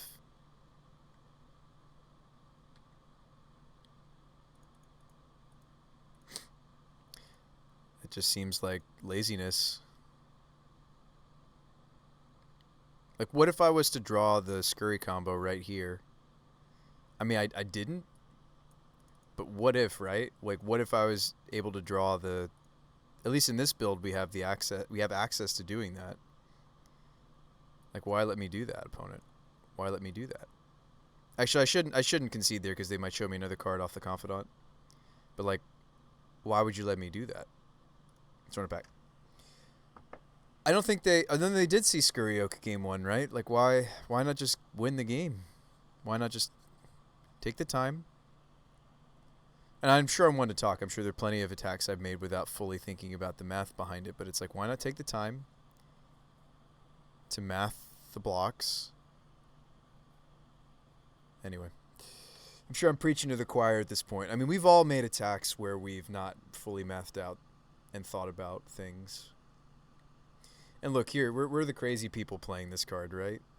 We're the crazy person here, aren't we? Not the person playing this kind of mediocre rock deck. Just kidding. I'm sure there's so many lovers of rock in the chat right now. They're like, Bruce Spy, how could you? I don't know. That deck just looks mediocre. I feel like the Luris build might be better. But if you're going to play Grief, why not, like, do things with it like Ephemerate, right? All right, well, I'm tired of mulliganing in this matchup. Let's just keep cards and just draw well. Let's do that. Let's keep cards, draw well. Grief, Garrick and Grief. My hand's a pile of 3-drops. I think that's also another benefit of this Utopia Sprawl build is I feel like our deck is a pile of 3-drops. Some of the most important stuff, enablers, and setup for this card are 3-drops. So I feel like, yeah, I just feel as though the deck will be happier. An 0-1 Goyf. 0-1 Goyf. Isn't that like a song or something? Human. Oak. Go. This is red for us. for the Winotas. Scurry. This oak is scurry.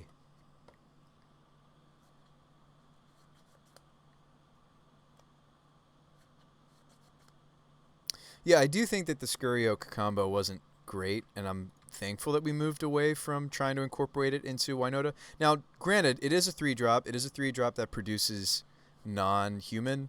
I feel like if we want something like that, we should just be playing either Rabble Master or Legion, whatever his name is, the other 3-drop that makes Goblin tokens. I do feel as though the scurry oak is not the greatest.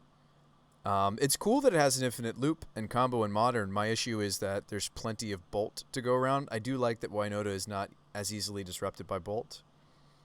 Thank you, Chancellor. Yeah, Legion Warboss. Is this Thoughtseize? Gross. Oh, Decay. All right.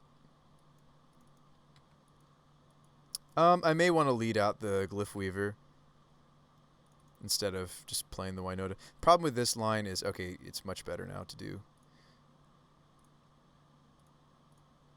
This line got much better. Yeah, I do like Legion Warboss.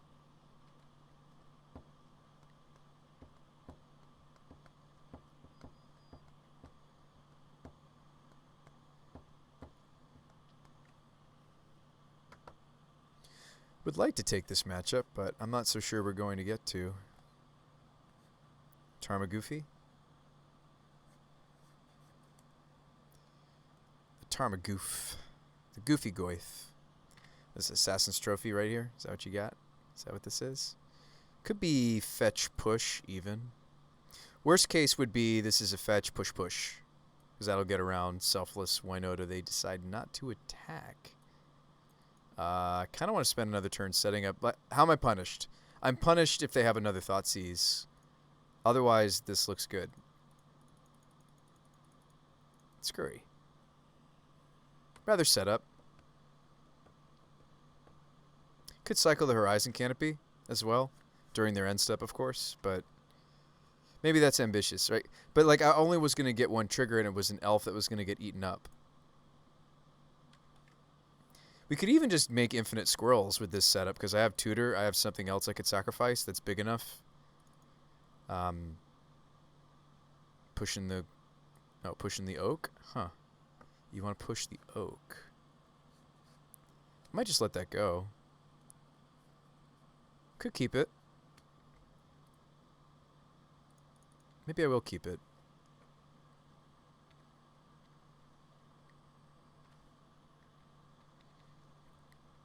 But now I can't, do the line I was thinking.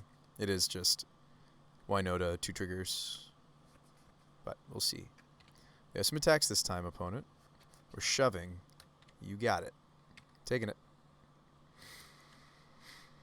Maybe I don't want to crack this because then I don't get to attack with the elves necessarily. We have a basic mountain. It's okay if they field us. I am playing one.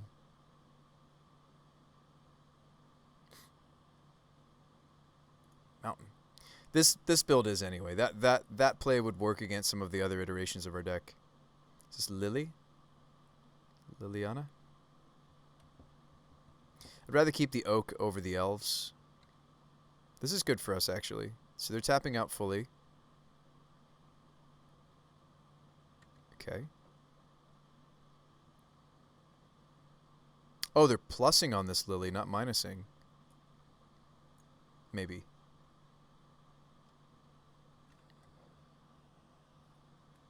Nope, they're making me sacrifice. Okay, so we'll dump the Llanowar Elves. I mean, I am at 8, so I do need to hit some things that are going to be blockers. We're less likely to do that in this build of Winota than previous builds. Previous builds of this deck... Sorry, the current build, excuse me. This build didn't... I mean, we'll have a squirrel, but, like, they have the explosives, right? So... Let's kill the Lily. Oh, Winota's going to be a blocker too, so we're not completely out of blockers, but trigger.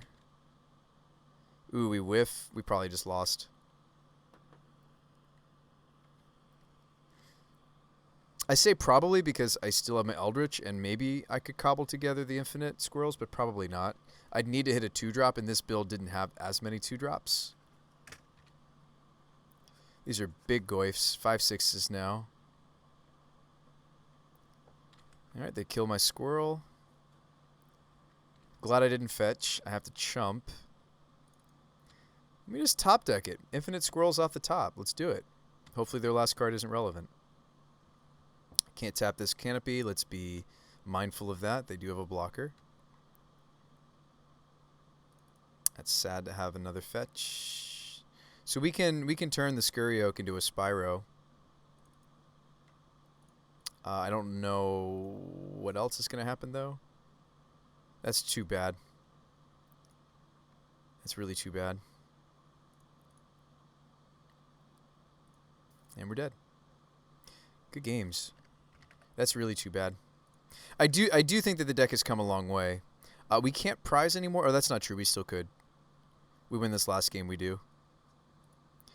It's a consolation prize at this point. It's not the 3-2 potential anymore. It's a 2-3, but we should play it out because I can get some points back. Go for it, RK. It's better if you post it. Even better if you also post it in the Discord. It's also good to post it there. I'll take a look. John Pyromancer. There's been some people messing around with Sedgemore. This looks sweet. Abundant Harvest is good in those kind of mid-rangey, kind of controlling decks. Need those land drops, and then you don't want them so much. Yeah, this looks sweet. How long have I been playing Winota? We've been working on this for about a month. And Jade has been generous to tell me that's maybe the longest lately she's seen me work on a single archetype. I usually bounce around. So I think that's a compliment. I think she's paying me a compliment. This hand sucks too. Gosh, I just think this is so much a better direction for us. I just think this is so much better. This direction, like this ramp package. There's a lot of positive I can say about this later build. I think this one was just a little bit too all over the place, and that's okay. I think that sometimes happens when, oh man, they're going to have 7. I think I mulligan again. This has to draw really well, right? Nah, we're keeping. I don't want to go to 5 against somebody keeping 7. Right? This hand's just so bad, though. It's got a tutor that needs a creature. 2 4-drops. This hand's just so bad. This is not a modern hand. I just have to hope to draw something. But yeah, that's about how long we've been playing it, for about a month now. This is version 5.6. So we've gone through a lot of different versions. We tried Pyre of Heroes for a while. Tried Abundant Harvest. It wasn't great in this deck, like I thought it might be. We've got a preliminary under our belt now. We actually had, imitation is the highest form of flattery. I had another person take my exact 75, and then it was the next, like one of the next preliminaries, get the same score that we got. We got a 3-1 with Winota, and then they pulled off the exact same win ratio, which is really cool to see.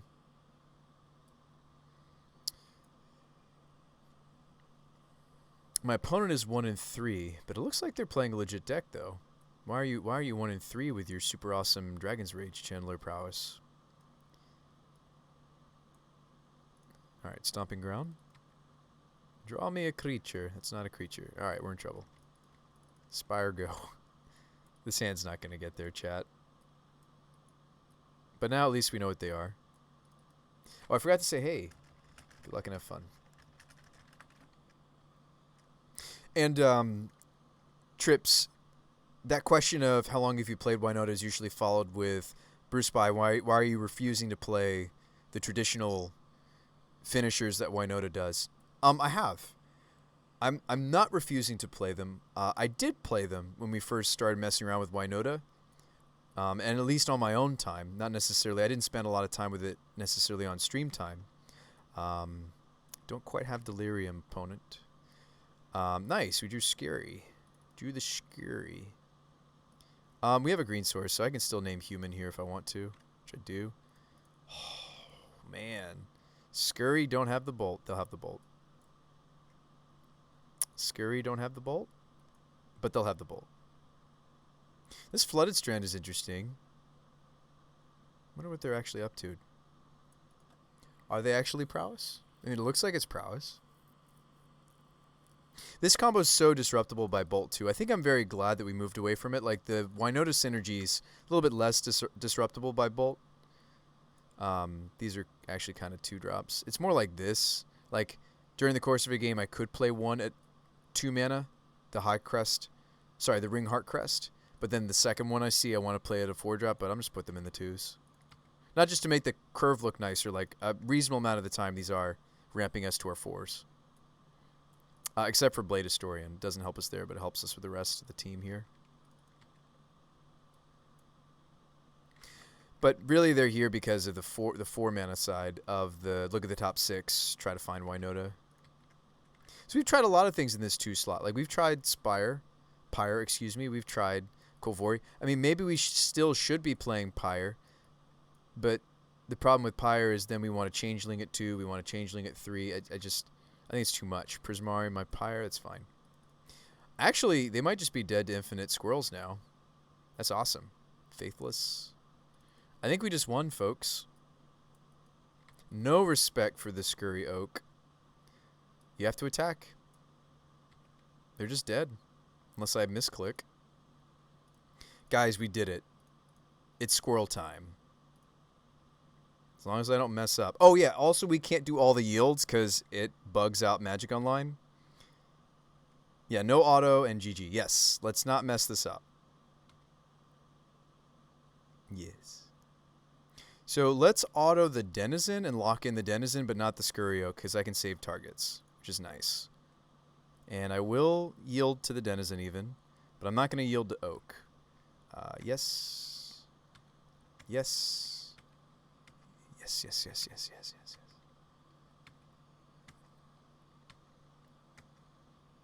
Just got to get the Oak to 18 and attack with it. Guys are doing it. Okay. They see that it's a loop. No respect for the Scurry Oak. No respect. That's why we were playing Renegade Rallier, because he pyres from our 2-drop Tajuro Paragon to a Warrior, and then this turned into this. Like, there was some cool stuff we were doing. I still feel like I want to fully explore this, though. But I think there's some cool stuff going on here. So how do I board for prowess? Skites.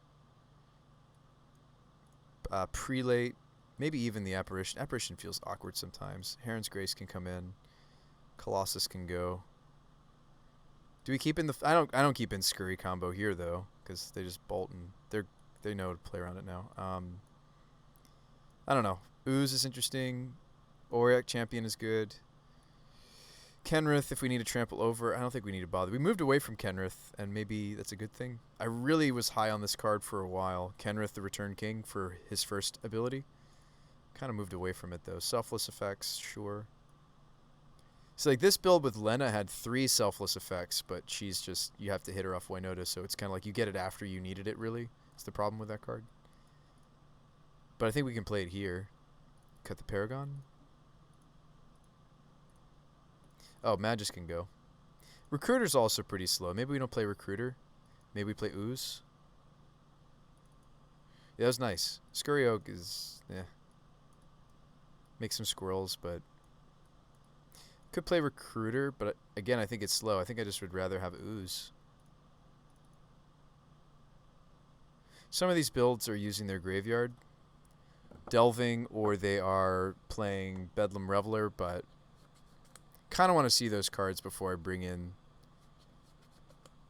Okay, this hand actually looks like a hand of Magic cards. Problem is they're a Lava Dart deck, and they kicked the crap out of us until we switched into this. These Turn 1 ramps haven't been losing to Dart as much. So that's been another nice thing about the Utopia Sprawl build. I do still think I want Arbor Elf if I'm playing Sprawl, because it's just so much mana, but kind of taking a hint from Panza. We're almost at the end of the stream, by the way, folks. It's 9:45. But it looks like we're going to finish both Modern Prelim and finish up the rest of our Modern League from a few streams ago, or last stream, excuse me.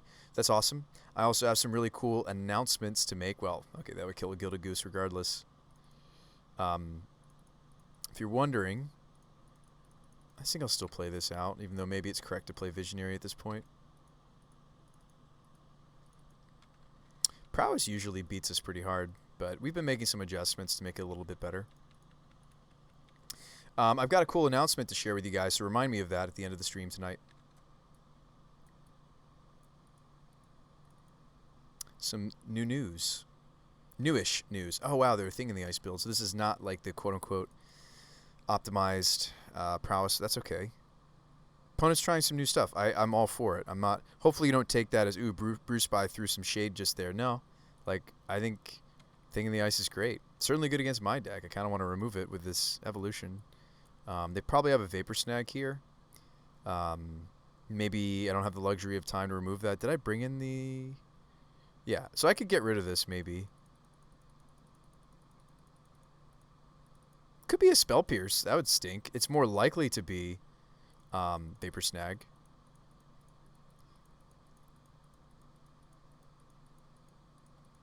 It's not hard for them to flip this.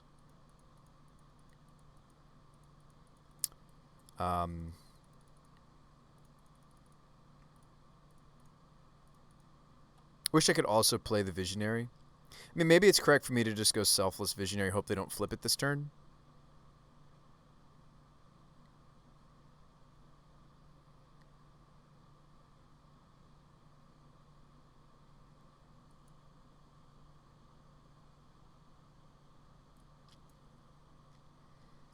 I mean, they're representing Bolt, they're representing Spell Pierce, they're representing Vapor Snag.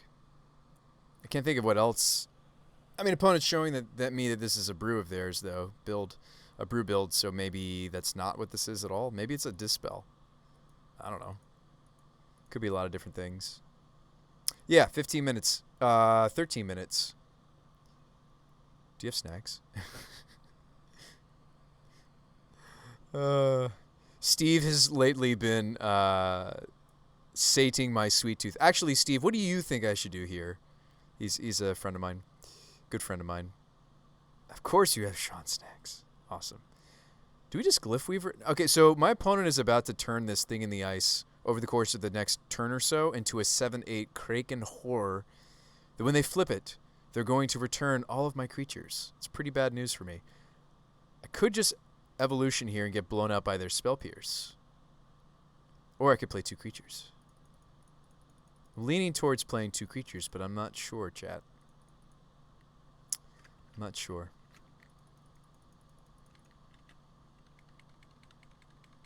Two creatures? Yeah, I think we have to hope they don't flip, right? Because I want them to tap out. Actually, even if they flip this, I should be able to establish, play this, evolve this, right?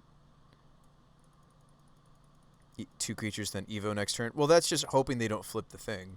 They do have Manamorphose and such to flip this pretty easily.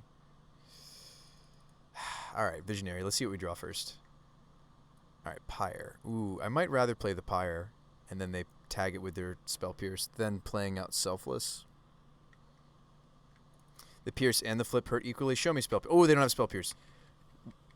Ooh, we don't have Spell Pierce. Alright, Pyre of Heroes online.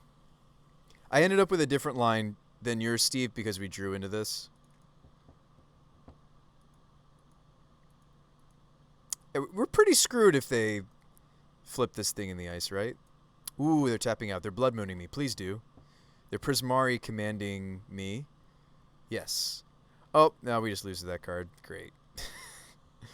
Card's so bad for us. I should have played the Selfless. Darn it. Oh, you know what? I can turn the Selfless Spirit into the... Oh, okay. Brain Blast. Guys, that's why we're playing Pyre of Heroes, because it's a big brain card. Skyclave. Ooh. Wait. Hold on. So, hold on. I could get rid of this. I could also just prelate for 1s. So much of their deck is 1s. Like, yes, they have Manamorphose and such. Although my opponent showed that they have Prismari commands as well. They were like a weird build of their deck, actually. Oh, you know what? Now I know why they're a weird build. They're playing Phoenix. They're playing Arclight Phoenixes. So yes, we probably just apparition that they're going to be all over the place CMC wise. They're going to have lots of 1s and 2s. I don't think Sanctum Prelate name 1 is going to shut off. I mean, it's going to shut off half their deck at least, but they're a Phoenix deck. They're playing that new Faithless Looting. Now I understand what they're doing. Okay. I figured it out. Big brain, right? For a moment. Game 1, they discarded, what is the name of the new Faithless Looting, maybe? It's no Faithless Looting, but Faithless Salvaging. They're playing Faithless Salvaging, so obviously now the Thing in the Ice makes sense. Let's just get rid of it. Like, it's tempting to think about Prelate. It's cool that I can get Prelate there because it's a Cleric, and this is a Cleric Spirit, or Spirit Cleric. So it's cool that we have a branch there. And now I'm wishing I just named 2. Oh, they didn't dump a Phoenix, though. Charter Course. Oh, yeah, they're 100% Phoenix. Look at this. Lots of draw discard effects. But it's taken them a while to do it. 2 cards left for the opponent. Okay, can we do it? Folks, can we do it? Don't have Vapor Snag. Why not grab Spirit? Why not grab Spirit and name 2? I have to choose 1 creature there. Ooh, do we go Champion or Spyro? Pyre of Heroes is choose 1. Why not grab the Spirit and name 2? Oh, do you mean take Sanctum Prelate? Sanctum Prelate I don't think was correct there because they also have lots of 1s, like bolts and such. Their deck, now if they were prowess, I'm with you, Steve, because if they're prowess, they don't have lots. Like, just because they showed you and me 2/2 drops here doesn't mean that they don't have lots of 1 drops too. There's a Lightning Bolt, there's a Serum Visions. Their deck is pretty, if they're blue-red Phoenix, which they are, right, from what we're seeing from their cards, even though we haven't seen a Phoenix yet, I think I just go Spyro. Or like Champion's a trap, right? And keep the evolution. Actually, no, I was supposed to keep the Glyph Weaver because they might have another Kozilek's Return. This card's so bad for us. This card's awesome that it has Rebound. This is a really cool card. PG Montana, thanks for the follow. Welcome to the Brew Crew. Welcome to the Brew Spy Show. We've got some exciting news coming at the end of this stream. I want to tell you guys about something that I'm planning coming up, hoping to release it in the next week or less. Maybe even as early as next stream. So don't go away. I've got some cool news for you guys, and I want to host over also to another stream. So just because this is our last match of the night does not mean there are not cool things happening. For those of you that know, I used to end streams with like an after show. I'd love to go back to doing that at some point, but not tonight. It's a little late. Curious if you guys are interested in that. That's not the big news. Different big news. Oh no, is this a Kozilek's Return? Ah, Prismari. Gross. I think we still win, though, if they don't get rid of my Winota. Yeah, you make your 2/2. Thought Scour. No Phoenix for my Phoenix opponent. They just scoop, and we win. All right, so we won something tonight. I'll take play points. How are we doing on play points? It was a little crushing to lose the prelim tonight, but I think we're off in a good direction for the deck. I think us running Timely is doing a better job respecting burn. Really excited for this new direction for the deck. I'm a fan of the post-stream Discord discussions. Oh yeah, Raven. If you haven't, so Raven's talking about the Brew Spy Discord, where not just me, but a lot of other Magic the Gathering brewers are getting together. So, big news, right? You guys ready for that big news? So the big news is that I'm going to be rolling out once again, just tweaking the parameters, trying to figure out how it's going to look. We're going to be doing viewers submitted deck lists again. That's right. You guys will get to have a say and get to choose some of the cards I'm brewing around, or maybe you have a list that you want me to tweak and give my thoughts, or even play if you want me to even play your decks. We're going to have a structure for that. We're going to base it. I'm thinking it's going to be based on Twitch subscription, so it's just easy to do the transaction. Yeah, so you guys are going to get to pay me to do what you want, to play the decks you want to see, to build around the cards you want to see. I do still have some of my own ideas, and of course, like I may still want to work on some of these concepts, but you guys will have a really big say in some of the content coming up in the following weeks. So thanks for being here. Thanks for supporting my content. For those of you that have been supporting the content, and when I say supporting the content, I'm not necessarily just talking about subscribers. I'm talking people that have come, week in, week out to watch me stream. Between one and 3 times, or maybe more lately. Thank you guys so much for that. I would not be able to do this like I get to without your guys' support. You guys are the reason I was able to get the Card Hoarder support their affiliate, their partnership program in the first place. Viewers just like you tuning in, that I was able to get the sponsorship. So thank you guys for allowing me to be able to borrow cards, to have a stream to stream for. Seriously, thank you guys so much for that. And I'm going to host us over to another stream. Thank you guys for coming. This is a fun stream. We didn't win both of our events. Technically didn't win either of our events, but had a blast, had a good time. Let's go find another stream. There's lots of great Magic the Gathering streamers out there. Lots of great content. Blows me away that you want to watch some of mine. All right, so Doomwake's playing some sort of food Hogak thing. I'm with you. Oh, are they playing with that troll that comes back if you have enough foods? That's cool. Caleb D is playing the new Vine deck. Oh, Fluffy Wolf is playing the new Enchantress. I feel like I want to send you guys there. There's a lot of cool decks on tonight. I'm very blown away that you guys are here at all. That warms my heart that you guys are watching my content right now. Wow. There's a lot of great stuff. Yeah, of course, Raven. You too, Jade. Thank you so much. You have great dreams, too. What do you guys want to watch? There's a bunch of people doing the Asmore deck. Should I send you guys over to see our friend Fluffy? Fluffy Wolf is playing Modern Enchantress. Winota. Domain Zoo with the new Drakes. Gosh, there's just a lot of great brews happening right now. What a wonderful time to be streaming. What a wonderful time. This is like magical Christmas for Modern. More Enchantress, Jund. Okay, Jund with new cards, of course. Yeah, let's stream over to our dear friend. Let's raid over to our dear friend Fluffy Wolf. Playing some Enchantress. I will see you guys on the next Brew Spy, the Magic Guy show. Lab Code's back. We're doing it again. And yeah, looking forward to streaming some of your deck lists that you guys are going to be submitting. I'll let you know about the structure.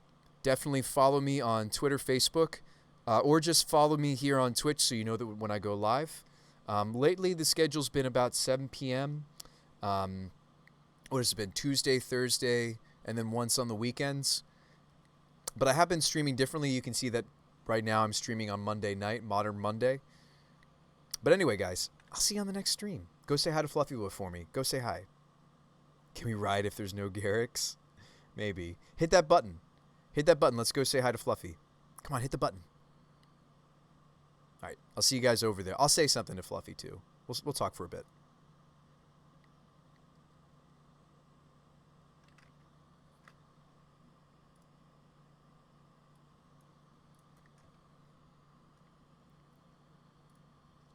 I don't know if it's main decked or not. They were playing On Thin Ice main deck. Tough to say. What's up, Bruce Spy? How's it going? Subscribing with that Prime sub 6 months. Welcome back. Been a while. What you up to, Bruce Spy?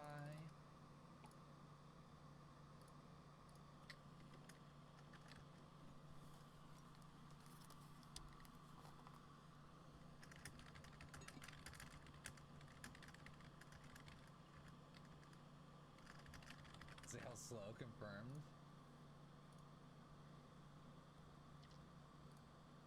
I will try to have a good rest of our stream. We're going for that 3-2. Let's see if we can. That would make it good. 3-2 would make it good. All of you being here, nah. 3-2.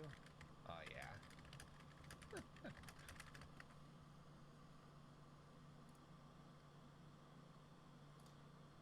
We've been trying to get Winota working still. Varos and I played Winota. That was interesting. Epic matches. I hope it's on YouTube. Who knows? Bet? I don't do the bets, but my mods might hook you up.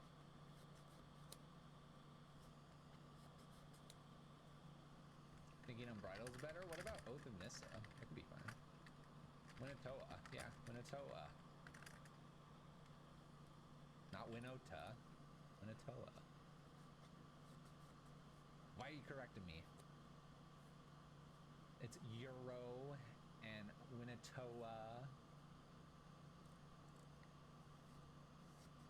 You already told Evan the plan. Unmarked Grave to dump Omni and Resurgence Belief.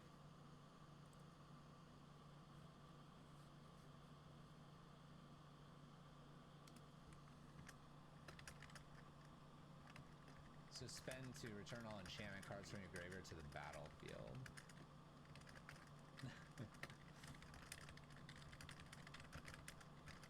That would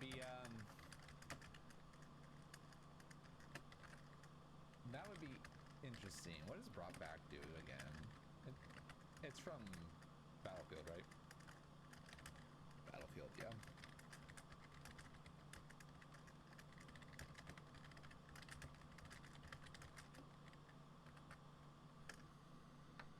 I should throw in the deck to brew,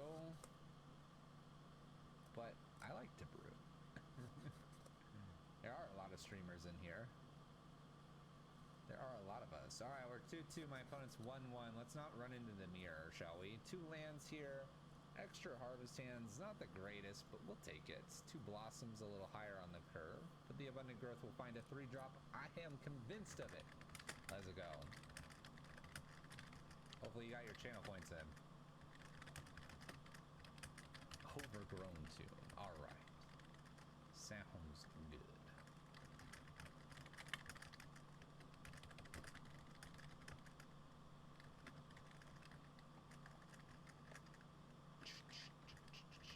All right, let's go ahead and put our own abundant growth down. Draw another card and pass the turn. Greater Oromancy's not a bad one to follow this up with. Especially since I have 2 harvest hands. Little Street Wraith from our opponent. Urza Saga.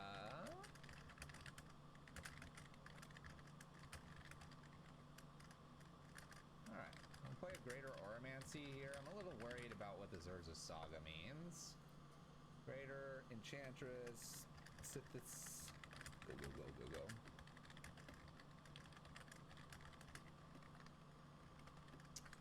So this makes a 0-0, right? Which is nothing, because they don't have an artifact. So they're gonna go get a 0 or a 1-drop.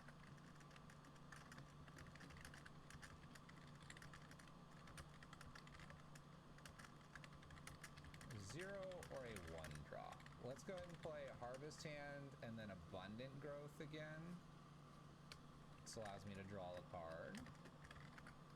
Okay.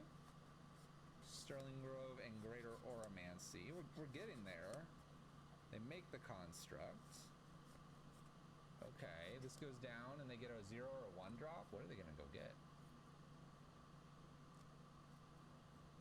Extra construct. Ah, look. Make food. Make food. So we need to find a solitary confinement. Cauldron Familiar.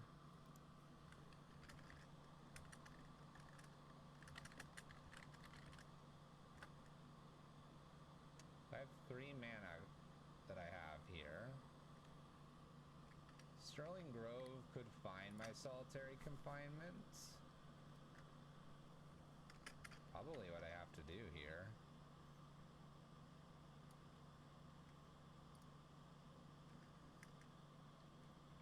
Gain a life? Oh. Well, in that case, we'll just keep playing things. Oh my gosh, we found it. I'm aware the cat gets around it. I don't think I have too much of a choice here right now. Because of the loss of life versus what, damage, right? There's cat oven. Can they combo kill me, you know?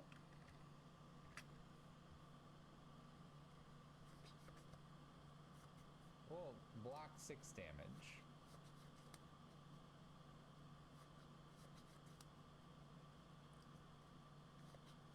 We can regain life, yeah. They can combo quite a bit here. Don't they just win right here? Maybe not. I don't know. I don't know what's happening.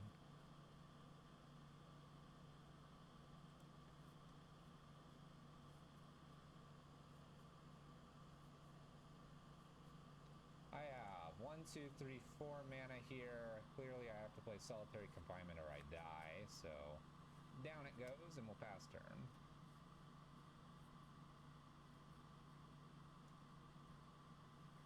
I guess a rest in peace is needed for this matchup.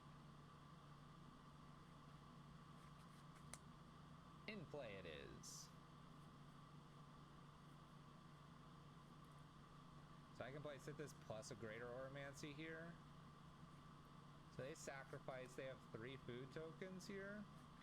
This is where I don't see how we're gonna make this up, but maybe we'll be okay. Straight Wraiths. Maybe we'll be okay. I don't know. Math is close. They attack me. Yeah, give me the big hug. Big hug, 0 damage. Alright.